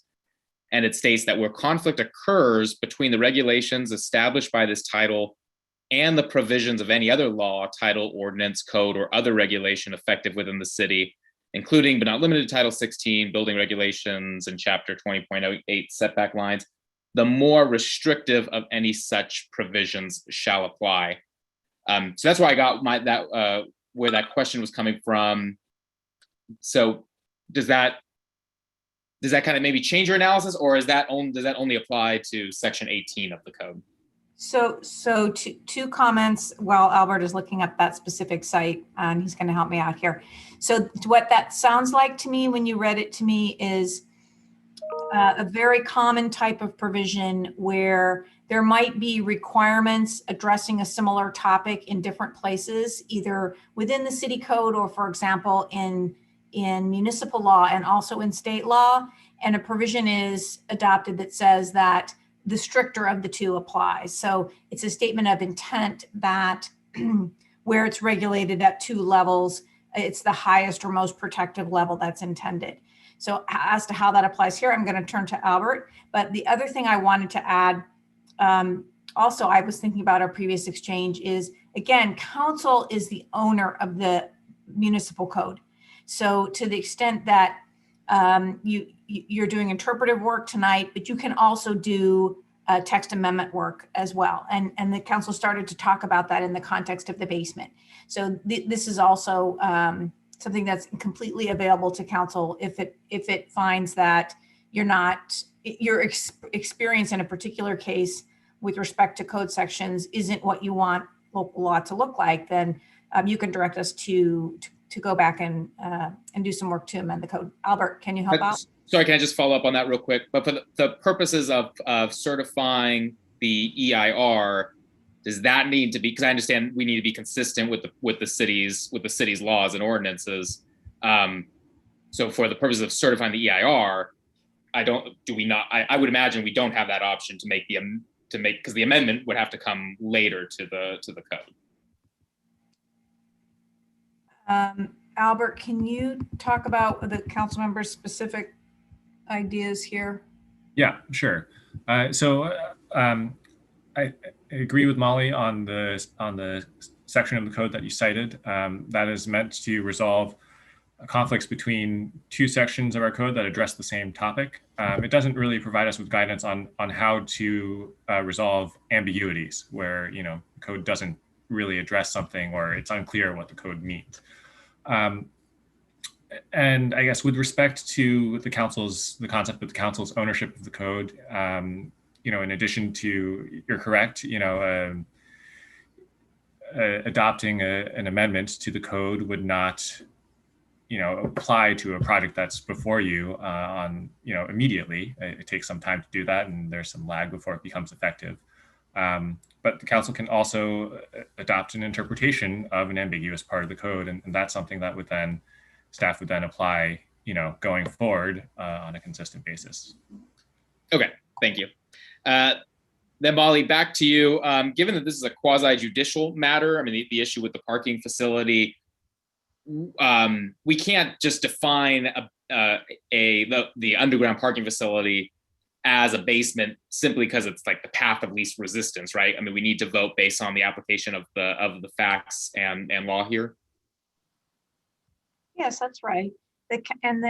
As I think John and Albert noted at the top of the item, this particular set of interpretations builds on work that the staff has done previously on another project. And it may be that the council, now that you're looking at this, determined that that interpretation is not the best one under the code, and that the staff has erred, and then you're going to make a corrective interpretation on this project. Okay. And then last question, the school would be required to get approval by the city to install an at-grade parking lot on the existing field as proposed in alternative 5, correct? Because oftentimes when I read about it in the IR or on the staff report, it almost seems like that would be the natural alternative if the underground parking facility isn't approved, but that at-grade parking structure or garage or just parking lot would have to be approved by council through a CUP or variance. My understanding is that an at-grade parking facility with that number of spaces would require substantial redesign of the project. So that, I think that the staff will tell you, and they can confirm this, that is something that would need to go back through ARB. And my understanding is that those are the number of parking spaces that the code does require for this project. Another option for council would be to change the parking requirements.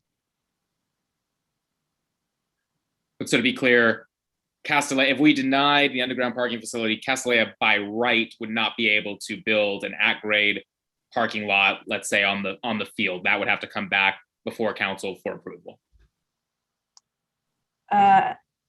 Albert, John? So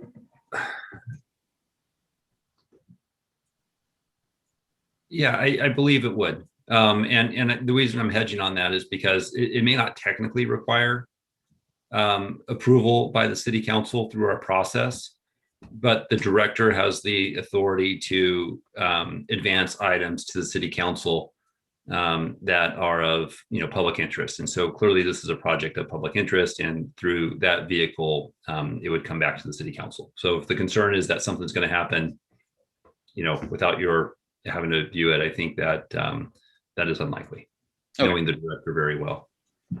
Thank you.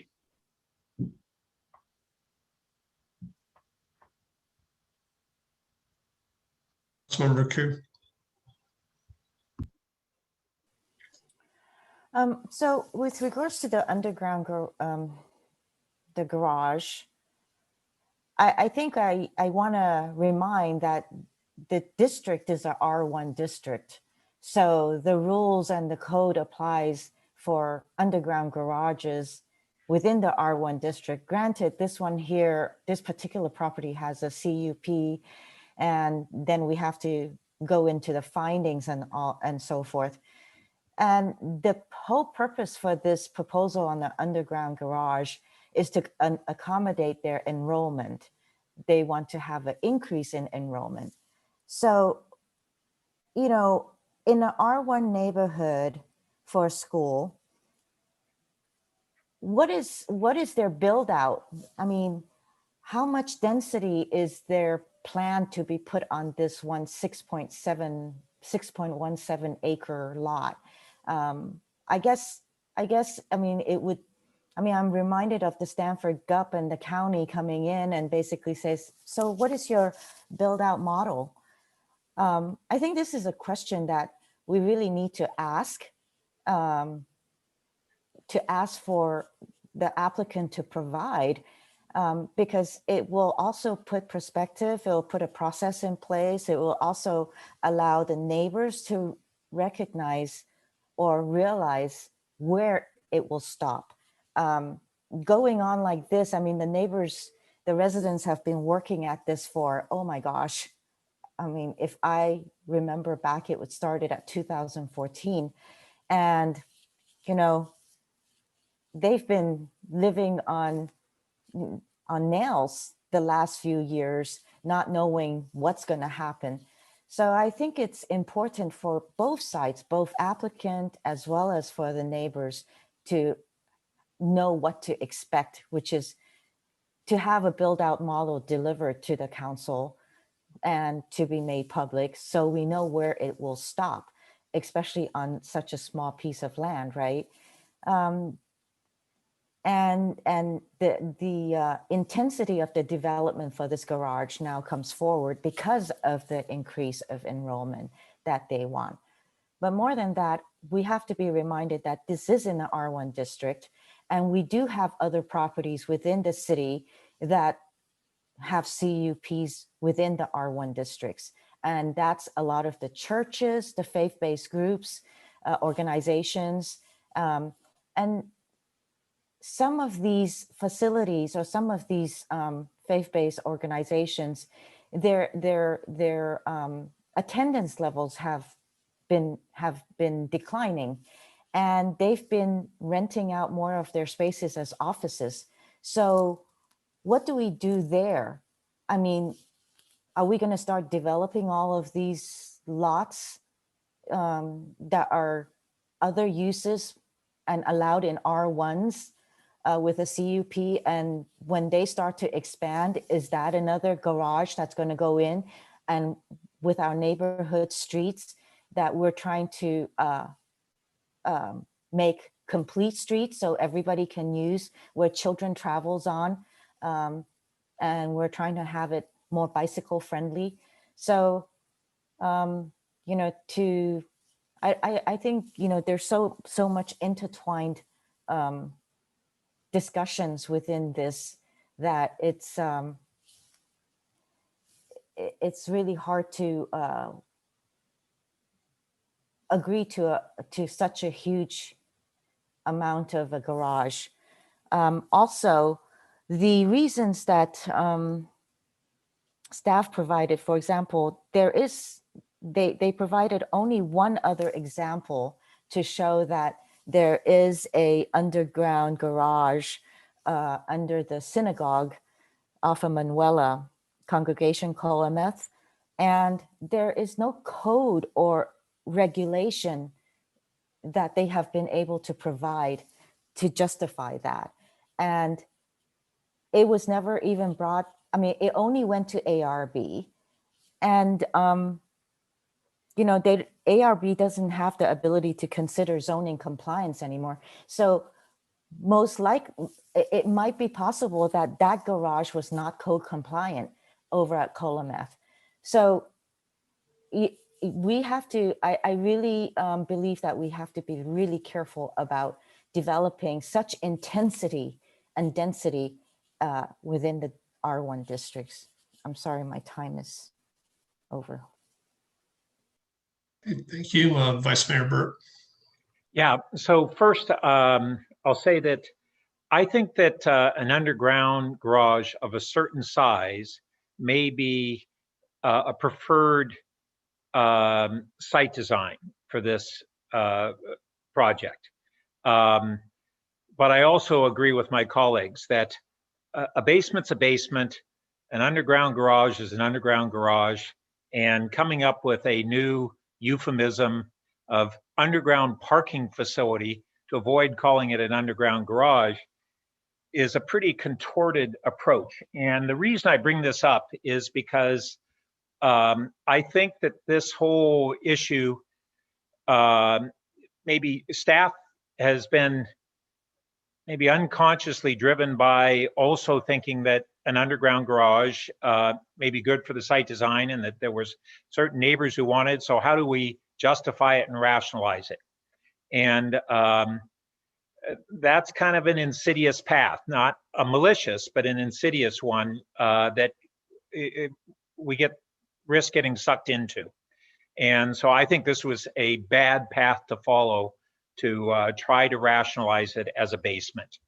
And I hope that we're gonna not do things that make it look like to the public like we're putting our thumb on the scale.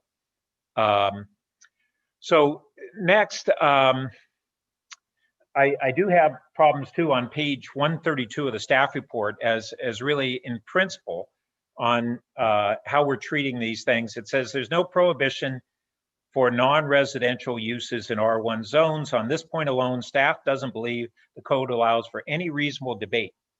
To me, that implies that anything that isn't prohibited in R1 zones is implicitly allowed. And that goes way overboard. And to the extent it was used to justify allowing the underground garage and to not count it against the FAR. That was one of the arguments in the staff report. And I just have to say I disagree with that too. And we could have a deeper discussion there, but I don't think this is the time to do that. there are potentially other sites when we wade into it. It looks like we're heading in the path of wanting to look at how we would contend with allowing underground garages and how much of them might count against FAR or whatever. We have other schools like the Garland site. That's a destination school that is still owned by PAUSD. That's another factor, but I'm not sure this is a unique site. And I want to put out there, and I think the mayor was touching on this. An underground garage is one thing. I'm not sure that the size of this garage is right, and it jeopardizes more of the trees. It has ingress and egress ramifications. Might be able to be argued that are adequately mitigated, but ultimately a lot of these problems would be significantly diminished if we had a moderately smaller garage, say hypothetically around 50 spaces. And how might we achieve that? Castilleja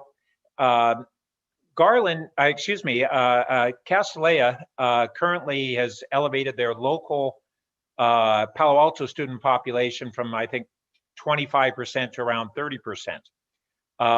That's still well below the demand within our local community. And we've talked about, well, how could we have public benefits from this project?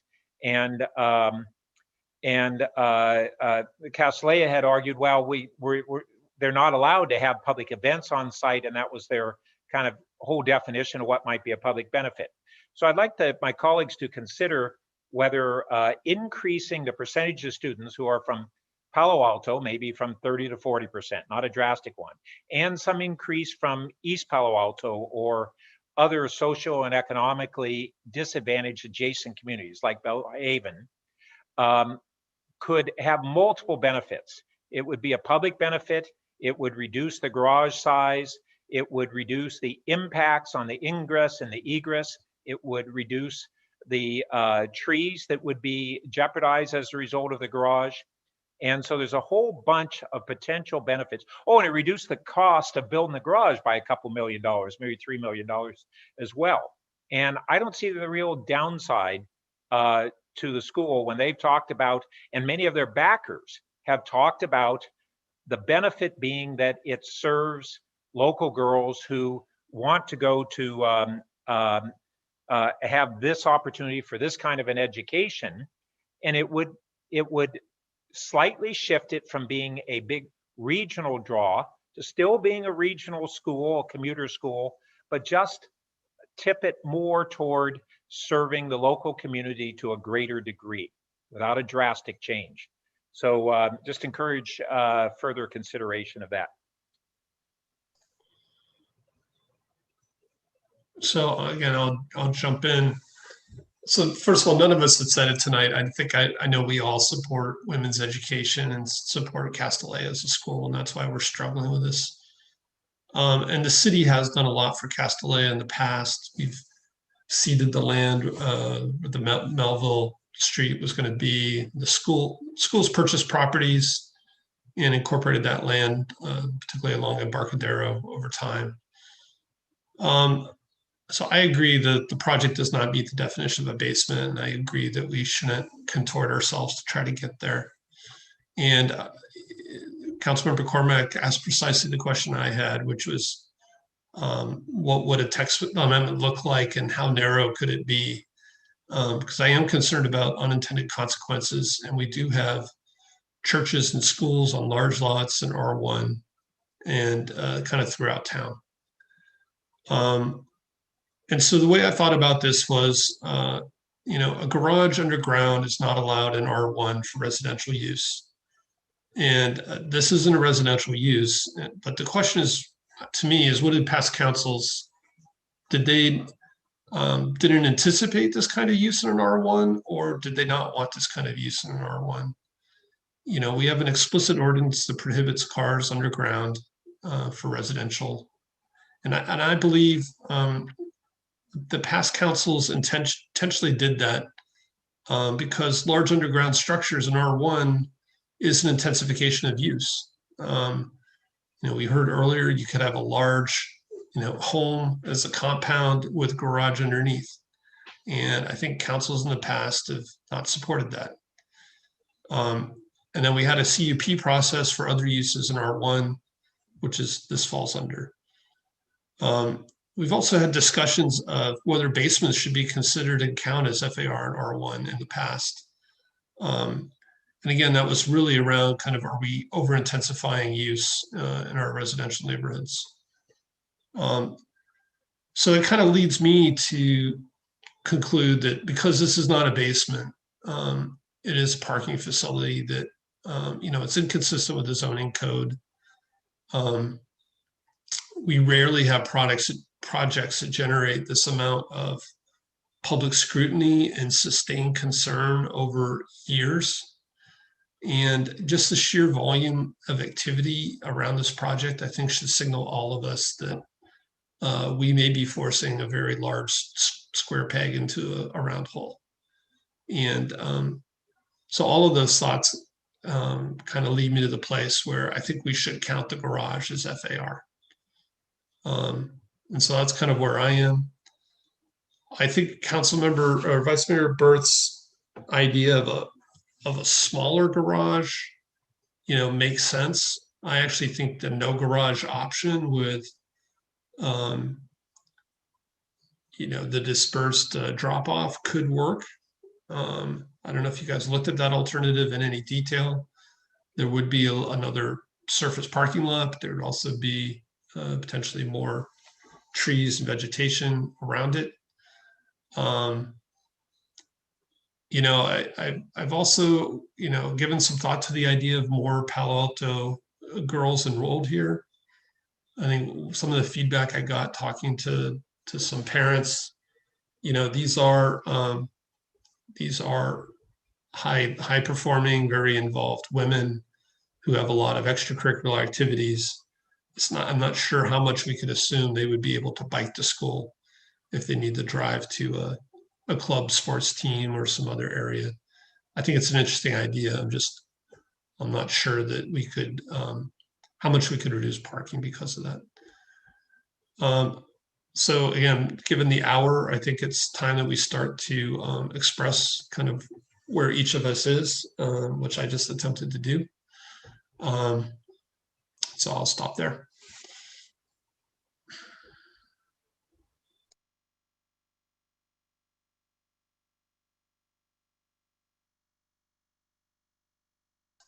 Councilmember Cormack.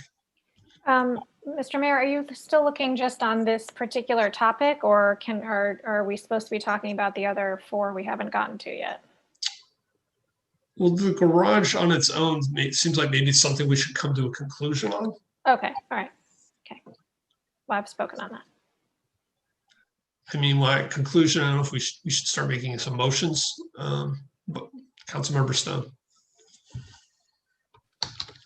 Yeah, I mean, I've spoken to this issue earlier, so just to kind of state where I'm at, I agree. I don't think this is a basement. I think it's clearly a garage, so it fits within the FAR. I am open to the idea of a text amendment. I haven't fully made up my mind on that. I think one thing that community members are often frustrated about is when they feel like there are different sets of rules for people, and this is something that we would not be considering for a simple homeowner, and yet we are here. So that is something I think we do need to be cognizant of, and shouldn't be making these decisions lightly, which of course we're not. We're having such a good debate on this.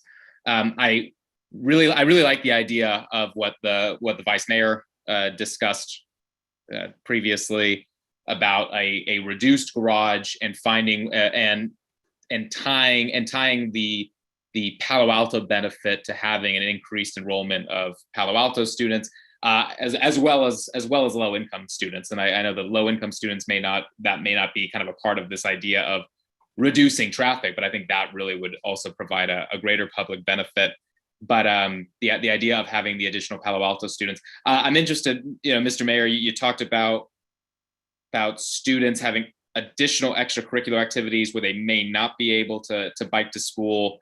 I'd be curious to kind of to understand that a little more, and to understand why that would not be the case. I mean, my assumption would be In Palo Alto public schools, we see about 50 to 60%, depending on the school, of students biking. And I would imagine we should be able to get I would think we'd be able to get pretty close to that here with Castilleja if we increased the enrollment of Palo Alto students. So that's where I stand currently on the parking facility. Thank you. Councilmember Tanaka. I was wondering if, do we have any Castilleja school representatives on the call still, or are they all gone?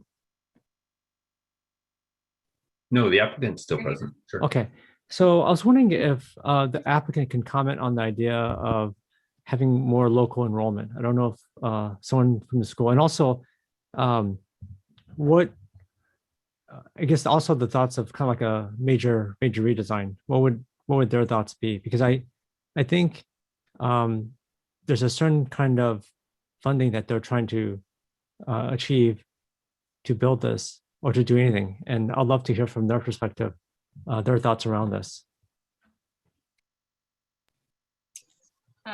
So, hi, everyone. This is Nancy Kaufman, head of school. Greg, thanks for the opportunity to talk. I'm not sure if your question is related to the one that Lydia had asked earlier about, what's our full plan? Can we show our full build out? This is the full plan for Castilleja School. It's rebuilding all academic facilities at the same square footage that we have now. So whatever we determine that is, that's the above ground square footage that we would like to build. I just want to say something about the parking. The parking is really about employees. Most of our teachers cannot afford to live in Palo Alto. They commute, and we're required by the code to have sufficient parking for them. And it'll either be in a parking lot above ground or a parking lot below ground. The number of spaces is really not, it's not of our choosing. It really doesn't have to do with how many students we have from out of town. In fact, the students who live the furthest, the students who live in Burlingame, Redwood Shores, San Mateo, San Carlos, those are, the majority of those students take the train or one of our shuttles. So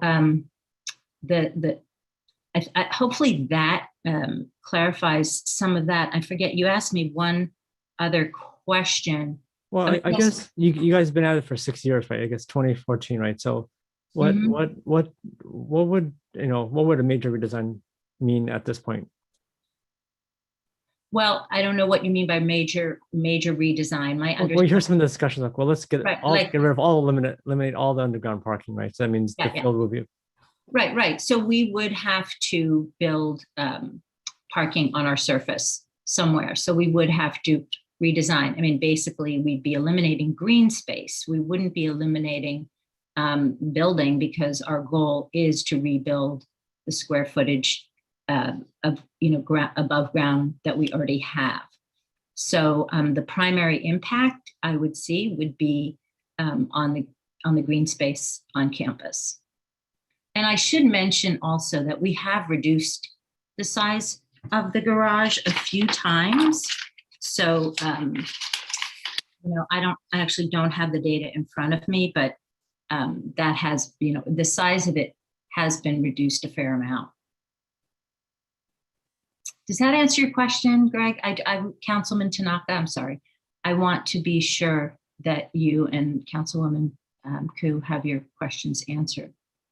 I think it does. I guess I'm just trying to, and I think in terms of your part, I think I'm good. I don't know if other council members have questions, but they could probably ask during their time. But I'm here. So I guess in terms of the EIR, this is a very technical thing. It's not a, this is quasi-judicial, right? So we're acting as judges, right? So there's not much opinion here. I think from the EIR, and I've seen a lot of EIR, both on the Planning Commission as well as on council. This one is is quite extensive, right? That's if I don't know if probably staff could characterize it in terms of other EIRs that have happened, but it's quite extensive. So I think there's, at least in my mind, it looks. I think it's hard to not say it's good. Now the garage, I think it's interesting to hear the staff's, because I've had a lot of conversations on this with community members and others, and actually I'm out of time, so I don't know. Should I continue or should I wait till next round? You haven't spoken very much. Why don't you finish your thoughts? So, so for the garage, from the discussion we've been having, it seems that there's enough ambiguity that it's hard to say that conclusively this is not allowable, given the discussion so far. So there's enough kind of,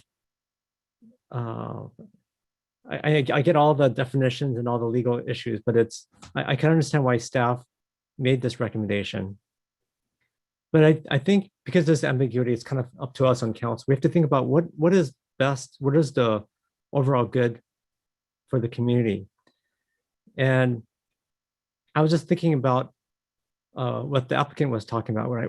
Is it better to have a bunch of cars on the surface, or is it better to have like playing fields? And so I kind of think about that, right? What is a better option for the community? It's certainly cheaper for them to put service parking. I think that's certainly, certainly better, cheaper for them, no question about it. But is it better for the community? Would it be better to have, grass there versus cars? And I think it's probably better to have grass there, right? I think that's probably a better look, especially in an R1 neighborhood, than a parking lot, which I think, I don't know if staff can comment on that, but I would imagine by right they could actually put a parking lot there, but I don't know if that's true or not. Can staff comment on that? I know we have to approve it, but I think theoretically they would be able to put parking spots on there, but I don't know. Can staff comment on that? Yeah, I mean, it would require some changes to their CUP. It would require some kind of architectural review. So not by right, but through a process. Okay, I mean, so nothing this big is going to be by right, but I would think that there would be some sort of entitlement, maybe not immediate, but some sort of right they would have to have parking spots on there. And I think aesthetically, use-wise, and not just for the school, but for us, and for the school, it's a lot more expensive, but for us as a community, I think having the parking underground would be more functional and aesthetically pleasing than having a bunch of cars above ground. So, and especially it seems like they're taking some of the deliveries off of the streets and putting it inside the garage, which seems to be also kind of a nice bonus. So I guess I'm just trying to understand the opposition to the basement, because the basement is underground. It's kind of out of sight, and it reduces the visual impact and noise and stoppage on roads and whatnot. So, so to me, if I just step back and think about the greater good, it seems like this is the greater good. And if I also think about, in terms of our ordinance unfortunately has this kind of, for better or for worse, it has this kind of, because I was also wondering about this myself going into this, being like, well, gee, it seems kind of odd. How can you have this? How can this parking be allowed underground? But I could see from the legal point of view that there's this kind of, now maybe as council members we don't want this and we need to change it, right? That's a different story. But going into this, I could see why staff made the recommendation and why staff made the finding. So that's where I am right now. Okay, thank you. Councilmember Coop.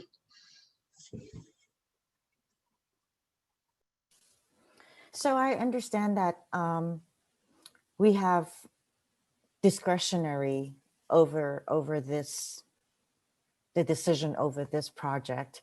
And yeah, I appreciate the answer Ms. Kaufman gave about the build out model, and that this is the build out model. But at the end of the day, it is upon council to decide, what is acceptable, and whether Castilleja Schools build out model is what is what the city for the, as Councilmember Tanaka said, the greater good of the community, protecting the community. And I think that's part of our obligations, right? So with the garage that is underground, obviously, I mean, if we were to look at the EIR, there is huge impacts to the environment because obviously the garage is going to be to a certain depth, and the amount of concrete that is going to be used has a huge carbon footprint. And then digging it out, the soil is another environmental impact. Then there's the groundwater. Based on one of the testimonies that we received, I don't know if I heard it or if I received it, when the gym was being excavated, they hit water and it was pumping for almost 6 months. Now, of course, you know, that's something that I would have liked to have heard back from, you know, from this report from staff. But, you know, there's all of those considerations. So when I look at it, whether it's a smaller garage or a larger garage, with the fact that it is in a R1 district, I have a lot of qualms about it, and it just does not feel right for a R1 neighborhood. And what does it open up in the future? Then lastly, about, so those are all things that I feel the city has a right to determine. However, when it comes to the school's business model of where their students come from, or how they run their business, I think this is something that belongs to them, for their board, or for them to decide. Yes, it would be great to have more students that come from Palo Alto, but that is their decision. So I am actually inclined to go with the no garage alternative. And also, you know, the alternative that is really environmentally superior would be the tree preservation alternative, which I didn't see in this. But I feel that there is huge impacts, and it violates a lot of the environmental impacts. And I won't be able to support the garage. Vice Mayor Burt. Okay. Given the late hour, I'm going to take in a moment, I'm going to take a stab at a motion on the garage, but just a couple comments first. As Councilmember Stone had mentioned, we have actually a very high bike and pedestrian use from our local students through the Safe Routes to School program. And we also have real trends that are occurring where electric bikes and other micromobility are expanding the range of convenient biking or micromobility transportation. And I would anticipate that the overwhelming percentage of students could readily and should readily use one of those modes to get to school rather than car trips. And I didn't mention that many private schools in commuter schools, elite commuter schools like this, actually prohibit often students from driving, whether sometimes they limit it to juniors and other times to juniors and seniors. And I haven't seen data from the staff on comparing some of those other schools, but that I think also should be considered as part of the component of how to do this. I do have a quick question for Nancy Kaufman, or a couple quick ones, if that's all right, before I go to the motion. Yeah. So Nancy, you mentioned that that the majority of out-of-town students don't drive. how many students are driving, both out of town and in town? So, Kathy, are you here with the relevant data? Otherwise, I'd have to pull it up on my computer. You have some data that you shared with me earlier today about ridership across different communities. Yes. Yes. Just hang on 1 second. Wow. So if you look at some outlying communities, if you look at our students from, for example, Burlingame, Foster City, Hillsborough, and Redwood Shore, 100% of the students from those communities either take the train or ride the bus. Okay, but what I'm really I'm sorry for the interest of time, I'm not interested in that kind of granular breakdown. I want to know how many students from out of town and in town are driving to school or are being driven to school. Right. So what we do know from our most current data is less than 50% of our students arrive in a single occupancy vehicle. Okay, so I'll flip that around. Nearly 50% or something approaching 50% are arriving in single occupancy vehicles, and virtually all of those can be avoided. So that would be one of my conclusions from that. The other question I have is how many extra staff of teachers and other staff would be added from the additional enrollment above the 415 students that you're currently allowed under the CUP? So I'll try to give as quick an answer as I can on that. What I will tell you is that part of our calculation on the 540 number, in addition to the TDM that we could put in place for that number and not have more car trips, is the fact that we have a number of classes in our high school that are quite small due to the breadth. Yeah, I know I've heard that and I accept that. And so I just want to know the number. Oh, I don't know that we've calculated the exact number of how many teachers. I mean, I think we would be not just teachers, but also non-teaching staff. So how many staff members would be added as a result of going from 415 students to 540? Yeah, I don't have an exact number for you, Councilman Burke, but what I can tell you is we would need an additional English teacher and an additional history teacher. That much I do know. Yeah, okay. Well, that sounds a lot lower than I would assume for going from 415 to 540, but we'll just leave it that we don't have that data tonight. I can explain why that would be. Okay, that's okay. Let me go on because of the hour.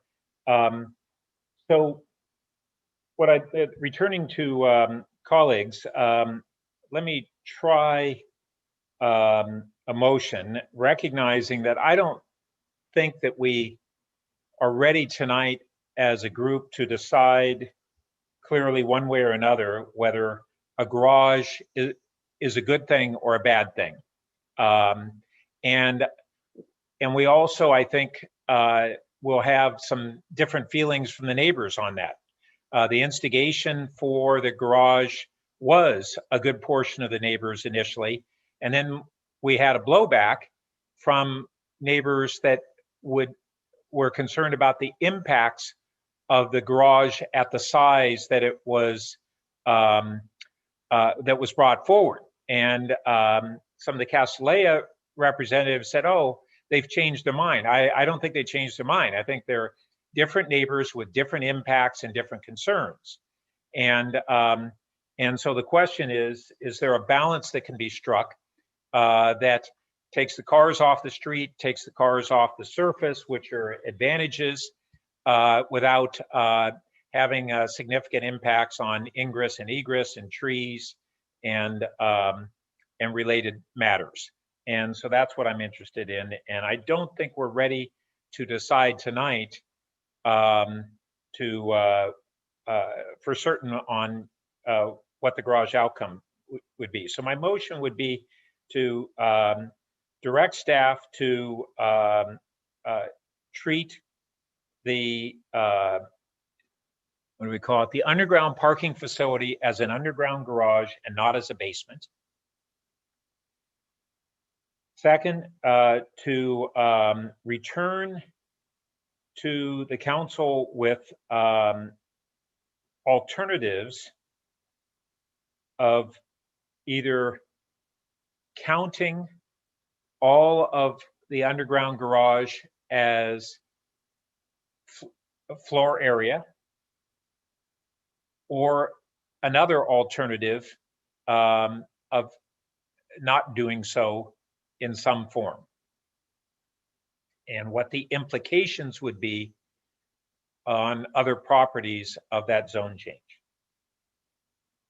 So I think that's what I have in the motion. I don't know if there are other elements that colleagues would want to include.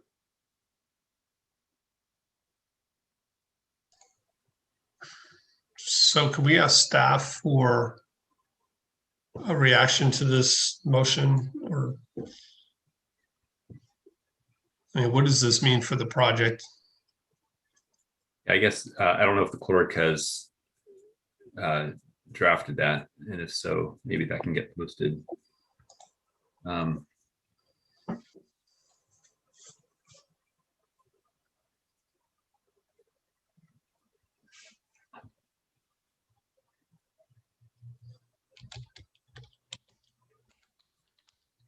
Okay, well,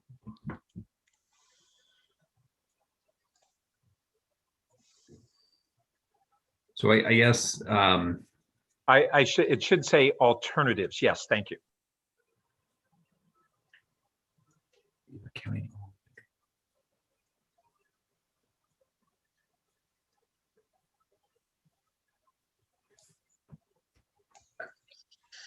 So I guess I'm struggling a little bit because I feel like we're kind of at that spot already. And maybe I'm misunderstanding something from the vice mayor. If we're not treating the underground parking facility, if we are treating it as a garage,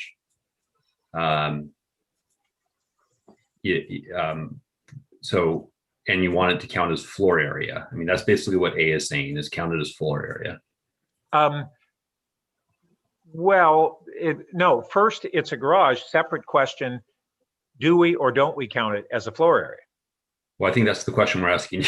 We're asking the council is. Yeah, but we wanted, you were going to think about that and the implications of that on other properties that it might affect. And my understanding was that, you couldn't respond to that really thoughtfully on the fly tonight. And the reason for putting this in a motion is, I agree with you, that's where we are, but it hasn't been codified as council direction. Okay, so is a direction to come up with language for a text amendment? Is that what we're? Yes. To give alternatives. Language has two alternatives. This text amendment. One that would simply say, essentially, the current definition of an underground garage and that would count as an FAR. Another would be what would be the implications and the alternative if the council wanted to exempt it from FAR. That's the intent. So that you get to come back and say, okay, or maybe somewhere in between. I mean, we could have something that says it counts X% against FAR. That's not unreasonable. Okay, sorry, Vice Mayor. I know we're all late and we're trying to move the ball forward. I guess what I struggle with a little bit on this is I don't know how it provides any guidance on whether we would expect to have an underground garage or not with a future project. And I think that issue is, I think based on your comments before, you've indicated that you'd be supportive of an underground garage. So what I'm hearing you say is, what would it look like, staff, to allow an underground garage? And what are the different paths going forward? Yeah, and I said, I think I would. But I also said, I don't think the council has figured out, nor the neighbors have figured out where they would feel on that. And that's why I just don't think it's ripe for the council to make that decision, thumbs up, thumbs down tonight. Okay, and so I hear that, and I guess I would look forward to your colleagues' discussion on that. I mean, we could, if it's late, and I recall your comments from before about meetings running late and decisions. The project could be continued for further discussion.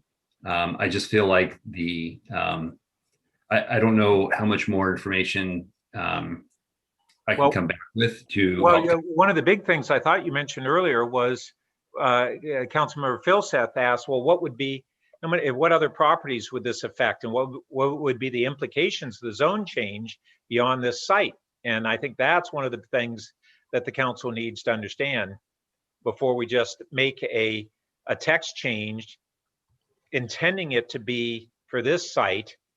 And do we either craft it in a way so that it only applies to this site, or do we say, well, if this is a rule, how broadly should it apply?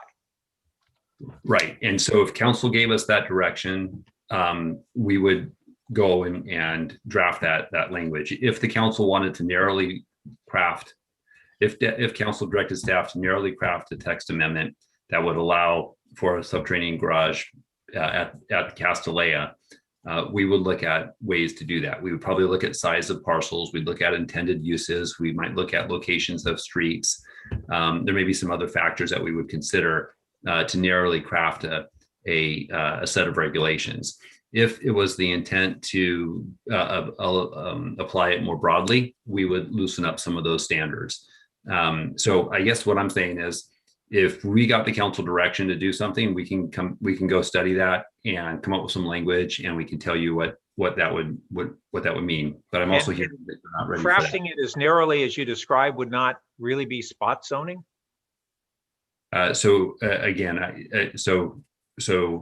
as our attorneys will tell us, spot zoning in and of itself is not illegal if you can make findings that say that it's supported or warranted by for general welfare. And I might be a little casual in my terminology there, but the concept could be accomplished if the council so directed it.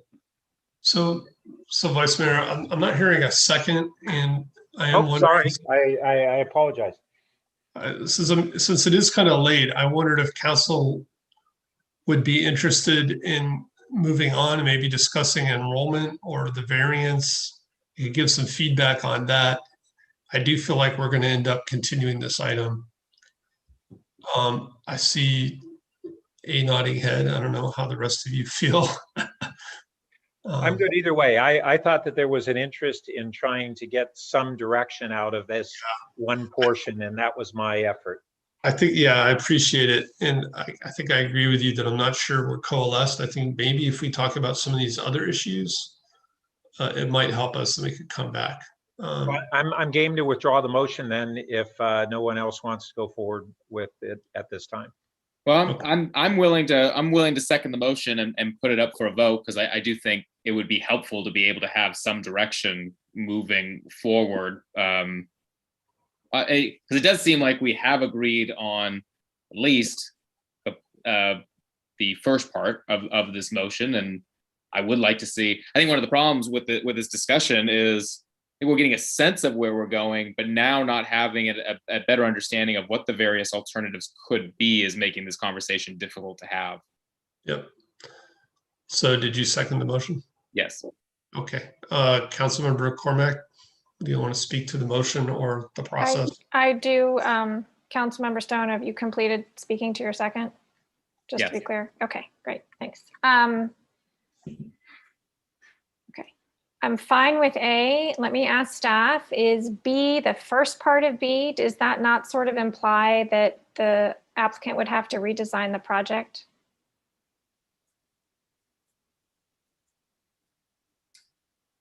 Well, I guess I need more council direction on that. Well, if I could just to add to that, if we want to count it as gross floor area, and we're also saying don't adjust your we don't change the variance, and you have to subtract the amount of classroom or other gross floor area elsewhere in the building to accommodate the garage, then yes, then you're looking at, I would say, some kind of a significant redesign. So I'm not interested in supporting that at this time.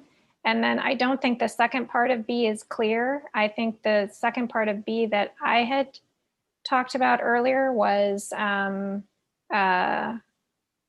what you and I had discussed about a text amendment that would be, that the alternatives we would understand that I would be looking for would be what would be very narrow, so it would only be specific to this parcel. And if we did it, if it was more broad, how many parcels would that affect? Just so we could have, the two to compare. So we could decide, oh gosh, this isn't really a precedent we want to set, and we really understand that this particular place is unique. So I can't support B. And then when we get back, I'll just say while I have the floor to the mayor, I think there's a lot to talk about with enrollment. And I do think it's connected with the size of the garage. And I second Councilmember Ku's statement about letting operations be with the school. Councilmember Ku to the motion. I would have to say that, and I appreciate the motion. Same like Councilmember Cormack, I can support A, but I find B, I don't quite understand what it means in the latter part of it, or starting from or. And I wanted to also ask, if we're giving direction to staff, wouldn't the clarification of the square footage, existing square footage and the proposed to know exactly what those numbers are important as well? So if we're giving instructions to staff, I'd like to ask the maker and the seconder if they'll consider adding that in to their motion. Sorry, adding what again?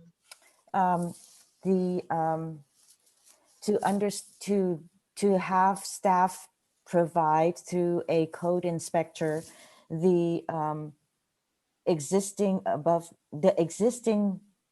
square footage, both above ground and below ground. So we at least have square footage that we know what we're working with. Oh, sorry. I think that was something that was agreed upon, and I'd be glad to include that. So it'd be a C, and I can maybe slightly clarify the B. Yes, please. So C would be to direct staff to have an independent analysis of the existing floor area above ground and below ground. Is that correct? Yes. Okay. And then just to try to clarify B in the second half of it, there is say an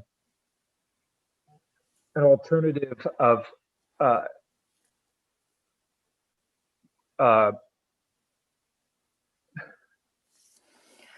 counting all underground as floor area, or an alternative of not counting it or partially counting.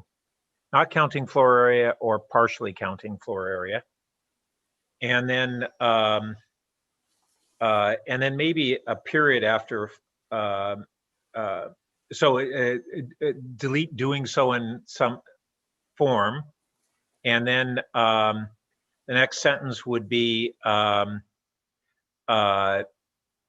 evaluate the implication of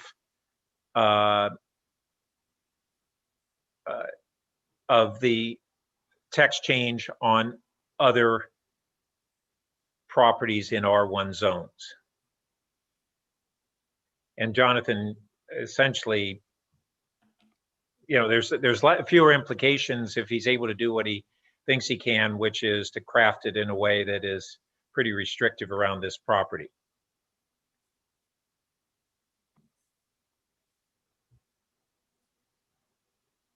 Councilmember Ku, are you done? Yes. Councilmember Filseth.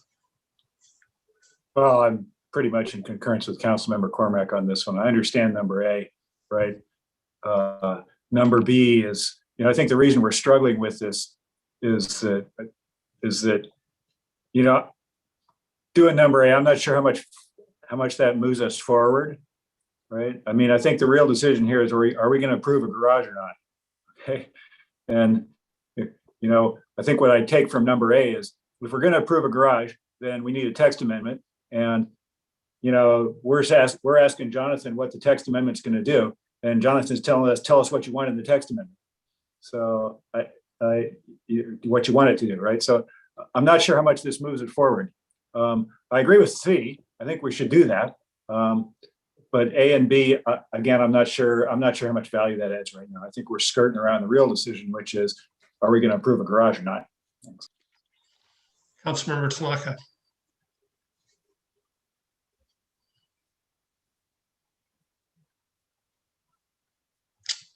Sorry about that. I have to agree with my fellow council members on this in terms of, I don't think A and B are really advancing the conversation. I think it's either we're going to do it or not do it, or we're going to do something else. I think we have to be very specific. I think A and B is not necessarily giving staff enough direction to actually help move this forward. But the other thing I've been thinking about is it's almost 11:40 p.m. right now. This is probably one of the biggest decisions we will be making on council, and sometimes this is a big project, a lot of community involvement. And I really wonder, like, as it gets later and later tonight, how good of a decision are we going to be making tonight? And there's still like another, like what the mayor said, there's like another 4 things we have to talk about. I know staff is probably getting tired as well as probably the public. And I just wonder whether we should just simply continue this when we have fresher heads and be able to have better deliberations. So I actually think we should because I don't think our best decision is going to happen after 12 o'clock tonight. I just don't. So what I'd like to propose is a substitute motion that we continue this. And I don't know, Mayor or City Manager, what you guys have on the docket here, but I think we should continue this to a time when we can sit back, reflect on some of the conversation we've had tonight, and maybe try to come up with something that's more clear, and also when we're more fresh and perhaps can have better ideas and suggestions. So I'm hoping maybe I could get a second for this. Yeah, whether we do this motion or not, we have a late meeting on the last Monday of the month, March 29th. So I think we will continue the Castilleja conversation then, as the current thinking. But you're basically moving that we continue this item now. Is there a second? Second. Okay, so we have a substitute motion. Do either of you want to speak more to the substitute? Yeah, I guess my thing is, there's a lot of really substantial issues here, and we're trying to grapple through all of it. We have a massive report that we're going through. We're finding out more things today. There's some things that staff is going to try to maybe help figure out maybe in the meantime. And I think because it's such an important decision, we should do it right. And I think it's hard to do it right as it gets really late. I know for me, it's hard to think when it's past 1 o'clock, 2 o'clock in the morning. So I don't know about the rest of you guys, but I was up pretty early, and I think it would be better for us to make these kind of big decisions when we actually had a chance to think about it more, and we could probably come up with better ideas. So that's what I'm hoping that we can do. Councilmember Koo? No, I don't have anything to say. Councilmember I have one other thing to say, and I don't know if city manager could talk about this, but isn't there there's a 4,000 square foot, there's isn't something off by the square footage by a bit, right? Maybe this also gives staff time to get that resolved too. So we're looking at the complete picture. I don't know if that's true or not, but that would also be another reason to continue this. Well, I'd let Director Late confirm if I misstate, but I do not believe we expect that issue to be resolved in this timeframe. It requires additional work by the applicant.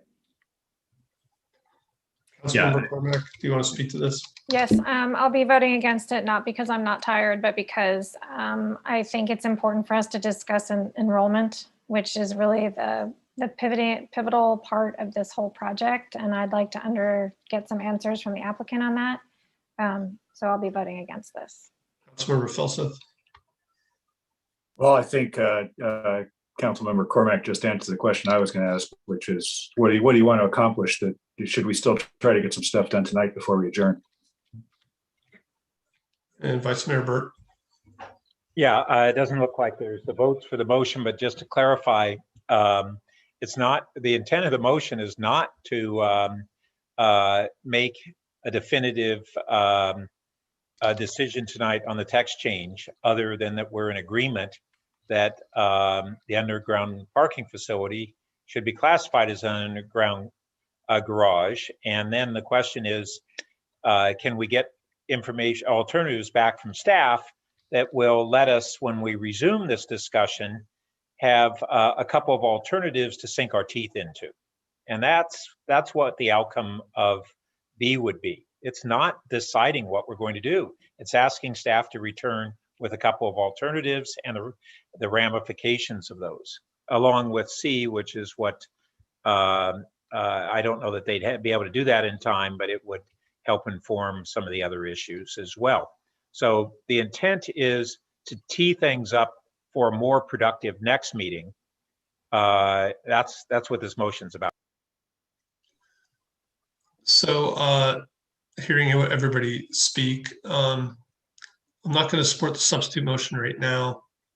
I am still considering the original motion, and I think I'd like to dispose of it quickly, because I agree I would like to touch on enrollment, but I'm not sure how much longer we can go tonight. But I'd like to go a little bit longer if we can. So let's vote on the substitute motion, which would be to continue this item. And I think we're starting with Councilmember Filseth. No. Councilmember Koo. Yes. Councilmember Stone. No. Councilmember Tanaka. Yes. Vice Mayor Burt. No. Councilmember Cormack. No. I vote no. So that fails on a 2-5 vote. We'll go back to the original motion. I wonder if we could possibly split B into the alternative with counting all the underground floor area, and then have that be separated from the other alternative that either partially counts or doesn't count. You mean just from kind of a format and clarity? Or yes. Yeah, that's fine. I think that would make it more clear.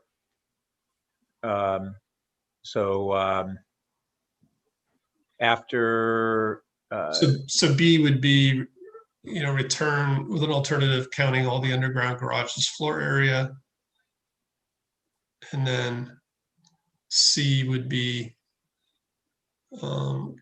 return with an alternative that doesn't count the floor area or partially counts the floor area. Yeah, that's better clarity. Yeah. And then yes, evaluate the implications.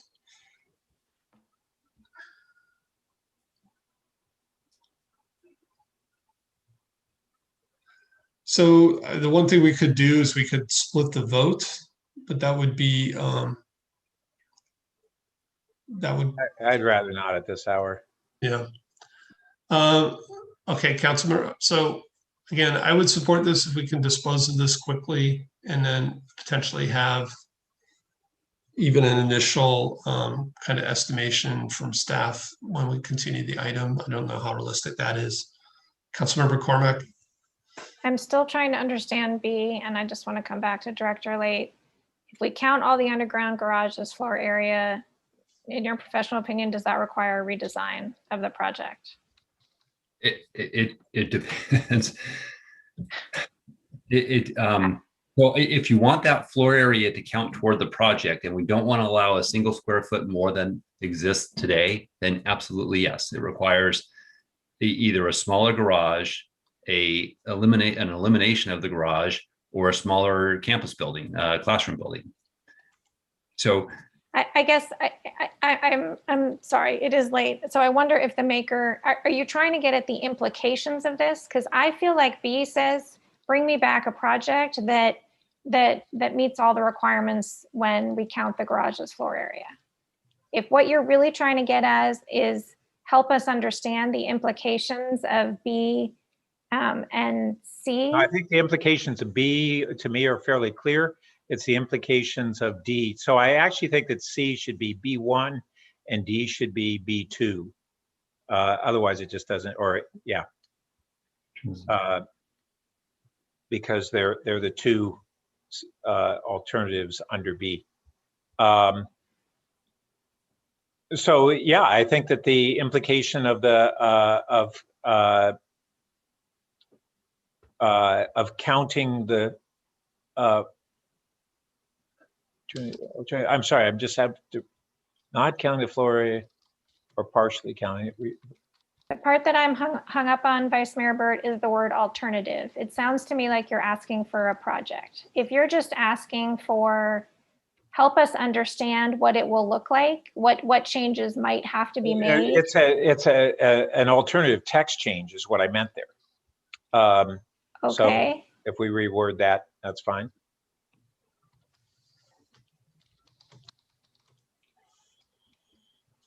So if I'm understanding this, we would come back with an example or a sample draft text amendment where the underground parking facility is the garage that counts towards project floor area.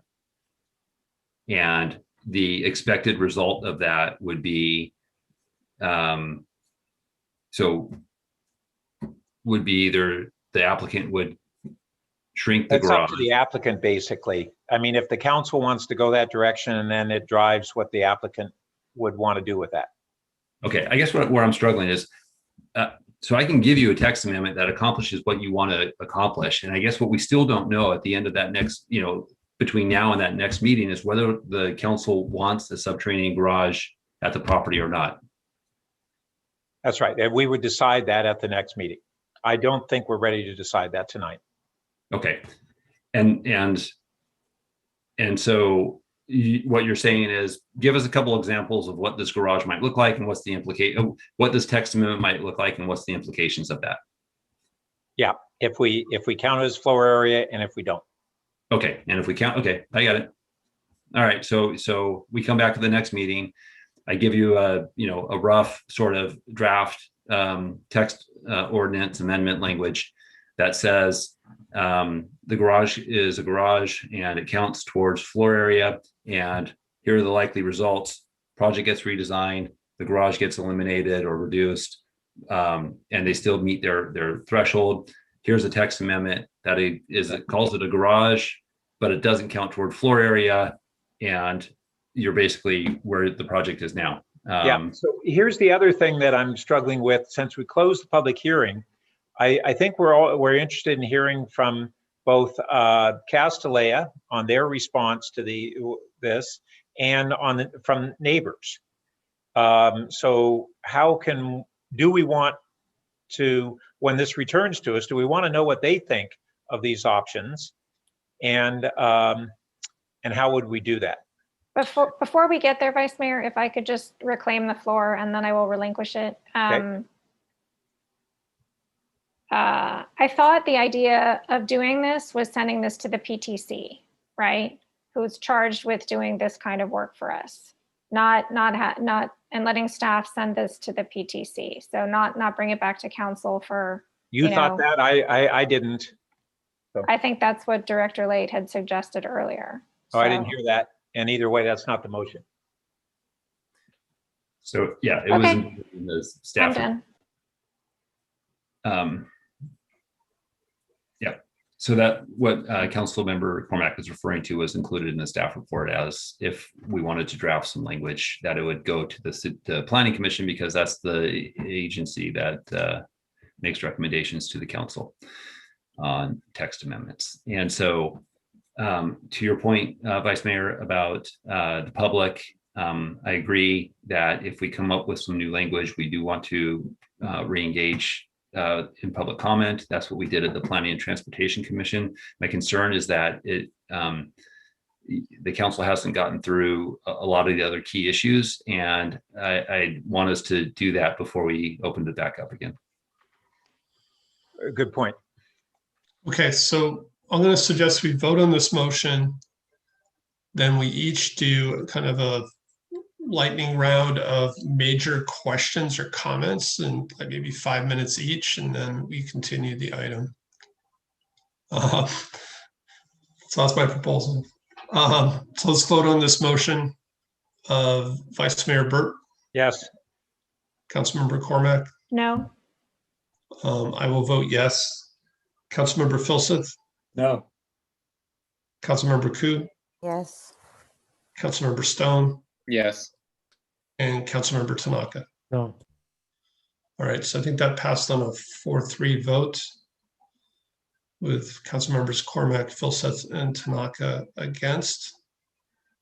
Okay, so if you guys want to take a second, suggest one last round each and maybe try to hit your most major points in enrollment and even the variance or the conditions of approval. Councilmember Cormack. Thank you, Mayor Du Bois. May I direct some questions to the applicant? Sure. Great. So while the applicant's coming on, so much of this hinges on the enrollment increase. And I'm going to be really interested in understanding why the applicant is requesting an enrollment increase. Hello, Ms. Kaufman. Thank you for rejoining us. And my questions are in two categories. And the first is motivation, and the second is benefits. Because we've heard a lot over the past couple of years. So I'd really like to understand the motivation for the enrollment increase. It could be pedagogical. There's things that you need to teach in a different way. We've heard about mentoring older students of younger students. I don't know if you need more students to pay for this project. So the real motivation would be very helpful to understand. And then the second category would be benefits. Benefits of an increased enrollment to current students, to future students, to the school itself, and to our community. And I'm sorry for the multi-part question, but over the time I've spent listening to this, it seems like we've heard a lot, and it's so much hinges on that enrollment number. So if you could just help us with the motivation and the benefits, I'd appreciate that. Sure. Well, I think I'll start. It's been a long night. And much earlier in the night, we really heard about how numbers matter, especially when we're talking about creating opportunities for women and girls. We have multiple reasons for why we believe we need to increase enrollment to reach more girls and to enhance our programs. It's not about paying for the programs. For every student we add to the school, we have to raise more money to support that student, even a full pay tuition a student. So we need to increase the size of our high school because we are currently too small to provide students with the opportunities that they need to be a successful high school.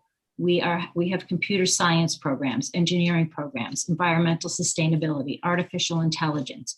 We have athletics programs where we can't field a JV team. We have arts programs where there's not an orchestra. We teach more advanced languages than we ever did before, and we have classes with 2, 3, 4 students in many of these subject areas. And from a social and emotional learning point of view, we go straight from middle school to high school without really being able to add very many students. And we really do need to create a different kind of social environment for girls. The second, and so all of that has to do with program and making a better program for high school students. The second one I would say is really about meeting demand. So the all girls experience, especially a high school all girls experience, is more popular than it's ever been. We really would like to meet that demand. It's increased exponentially. The last thing I'll share is the importance of access and opportunity. 1 in 5 of our students is on tuition assistance, we would like to increase the number of students that are on tuition assistance. We've developed a really strong program for our first generation students whose families had not considered college before. And we start with working with those students in elementary school all the way through to taking them on college tours and getting them ready for college. So those are all the reasons why we want to increase enrollment. How do we get to the 540 number? There are two parts to that. One is we are looking to fill out very small classes without having to add staff, to Councilman Bert's question. The second thing is we really worked very closely with our traffic engineers. We knew that we could not ask for an enrollment number that would cause us to have more trips. So we calculated very carefully what are all of the different programs that we could add in terms of TDM and not, and still be able to manage the trip. So that was kind of a threshold, and it intersected very well with how we could fill out the classes we have with really not adding much staff in. Okay, great. That's helpful. And in the remaining, in the remaining 10 seconds, I'm looking at packet page 174, which does say that you would need an additional 10 employees at full project build out. Mm-hmm. So I don't know. And you and the vice mayor were having that conversation before, but that's what the growth inducement findings say. I don't know if that rings a bell for you. You know what? I wasn't familiar with the number, and that's why I was careful not to answer that question. But if that's what it says in the report, then I suspect it's been studied pretty carefully. Okay, well, this one you might be able to clarify. It says that you employ 122, you have 122 full-time employees. Does that sound about right? Yes. Okay, then I think we're in the ballpark. Mm-hmm. Thank you. Mm-hmm. Thanks. Councilmember Filseth. So I'll sort of touch on this a little bit earlier, but I think having a destination school in the middle of a residential neighborhood is kind of an anomaly, and I think there are real reasons why other schools in this situation have made some difficult choices, and the reason is they run into constraints, right? Which is the kind of stuff that we're talking about now. Again, back to quote and unquote public health, safety, general welfare, and convenience, the neighborhood around it. In this case, we have a 100-year-old institution with a rich legacy in the current location, and I don't particularly want to tell Castilleja they need to leave, right? But the reality is Castilleja is running into these constraints that other destination schools in residential neighborhoods hit too. They're running into the same set of choices. Is what it looks like to me. And I don't think, those mitigating all those impacts is difficult and expensive. And it's not really right to ask the neighborhood to shoulder all that cost. And that includes monitoring costs. So, I think one view, and it's kind of my view, is sort of what our mission here is to figure out what all those costs really are, right? And organize them, and then Castilleja can decide what to do, right? In that scenario, right?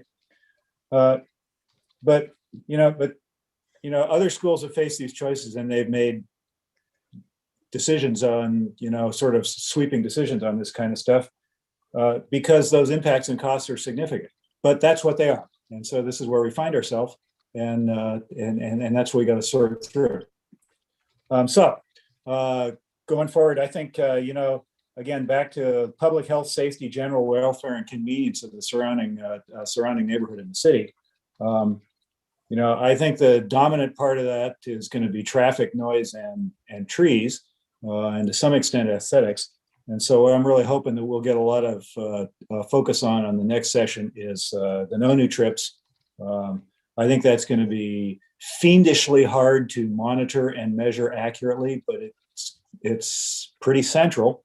And I think we're going to need some. I want to see some focus on the noise and the events and all the amplified sound and all the other stuff that goes on and so forth with that. So I think those are going to be my sort of primary interests going forward in the next one. I think, we had a lot of discussion about trees. I think, I've got a much better feeling for that than I had before.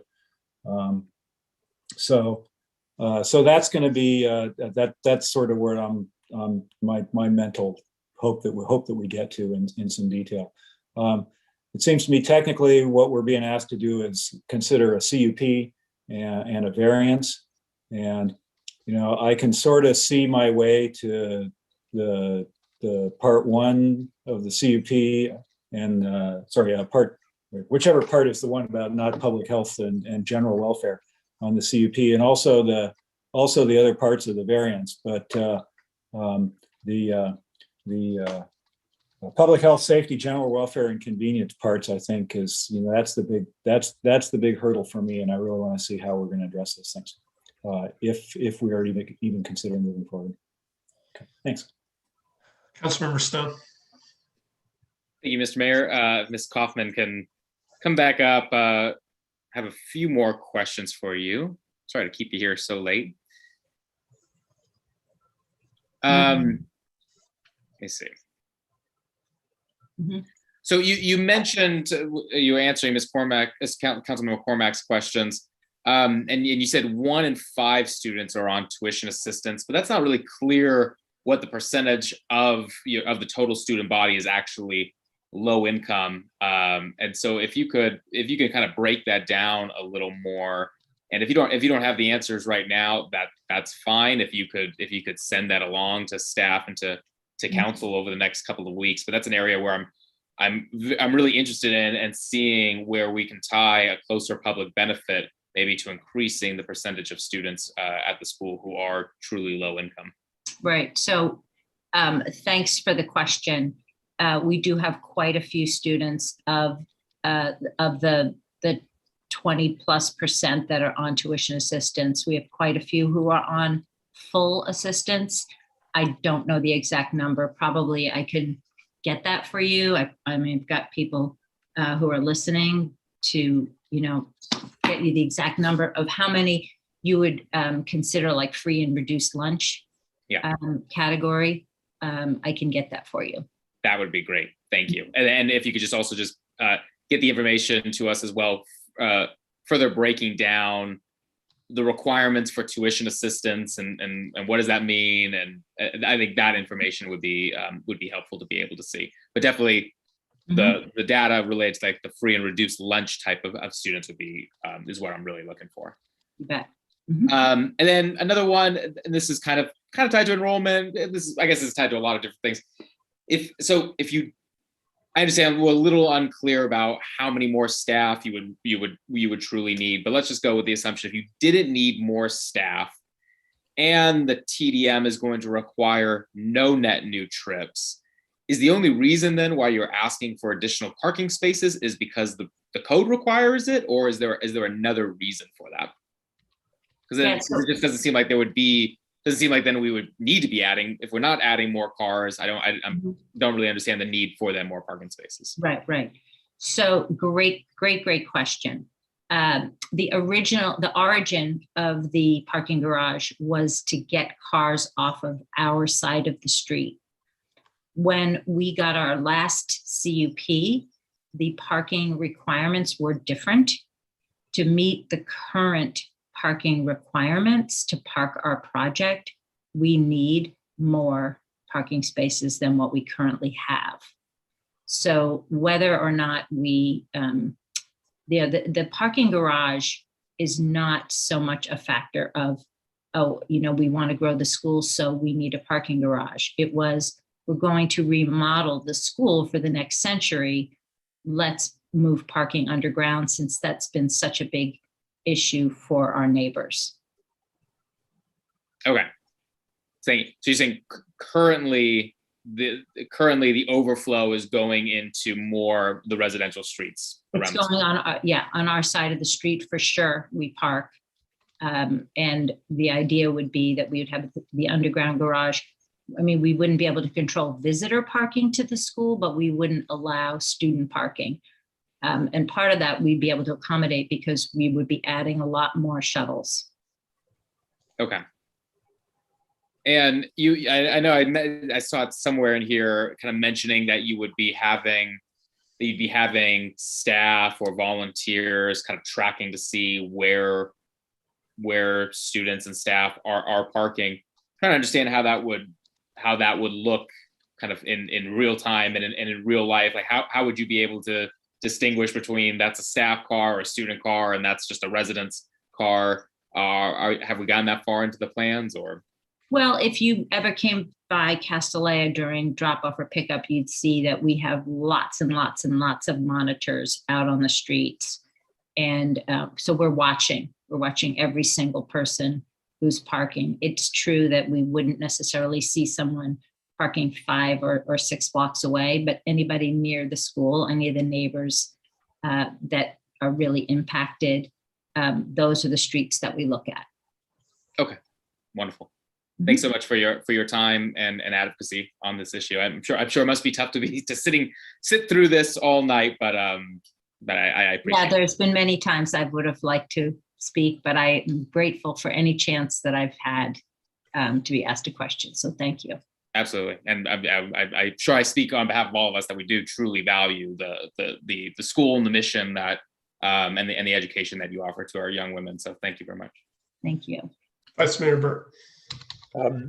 Yeah, so I just a couple things that I'm going to be interested in going forward. It is one is better understanding when staff has made the comparison or spoken about reductions in trips. It wasn't clear to me whether those were against reductions against what were practices that were occurring at a given time, when either 2013 or I'm not sure when, or was it against the trip level that would have existed if the TDM measures that were required under the 2000 CUP had actually been fully implemented. And we haven't really had an understanding of how fully those were implemented. At the time of 2013, we know that Casti in recent years has done a great deal and maybe even exceeded those requirements. But when we're talking about the reductions, it's a reduction against what baseline level? And then, I think one of the things we're really going to be struggling with is we heard that reasons why a significant enrollment increase is really valuable to Castilleja in expanding their mission and the number of students that they serve and how they do that, and to really going from an elite school to an even more elite school. They're exceptional. But as Councilmember Phil's question is, okay, and is that something that can really occur on this 6-acre parcel? And I am going to be interested in just digging deeper in this whole TDM program to see, okay, can we really mitigate more students? And one of the parts that I'd like to be looking at that's only had a little bit of review is whether RPP programs should be offered to the surrounding neighborhood as a way to provide assurance that they won't bear at least the parking overflow impact. So those are areas that I'm interested in addition to what a number of my colleagues have already asked for. Okay, okay, Councilmember Coop. I want to first thank the Vice Mayor because he said most of what I wanted to know also. But I would also like to ask, I heard Ms. Kaufman add in there that they're going to be adding shuttles. So if we can get more information on that, that would be great as well. It's actually past 1 o'clock pre-spring forward time. So anyways, I also wanted to ask if I could get reassurance with the motion that the vice mayor had made, that it will be reopened for public comments. Just need that reassurance. I think we're saying we're trying not to do that until we answer more of these questions. But could staff kind of reiterate what they said? Sorry. Yeah. So as I understand it, we're going to continue the council's deliberation to, it sounds like maybe the 29th, and it's and well, I don't know if at that meeting or a further subsequent meeting there was an opportunity for public engagement, but right now we're trying to get through the council's deliberation On what we have here in front of us now. So We're there'll sti- be nothing new added. We're not, yeah, staff. Well, so staff has been asked to come back with some concepts and some preliminary analysis to regarding text amendments. And so we would present that on the 29th if that's when it gets continued, and for the council to deliberate. I think there's still a final motion. It's like that. I consider that sort of an interim motion. And there's a final motion that the council would be gearing itself up to make. And I would imagine at some point you're going to reach out back to the community for some input before you give us. That's going to require public comment. Right. You're going to need to do public comment on the 29th. Okay. For the, even if it's informed, just information to inform. It's too much time and too much input and too much conversation has happened without hearing from the public again. Thank you for that clarification. And then lastly, I just want to say what Ms. Kaufman in her answer to Councilmember Cormack, it actually kind of starts sounding like, Castilleja might have outgrown this site over here in this area.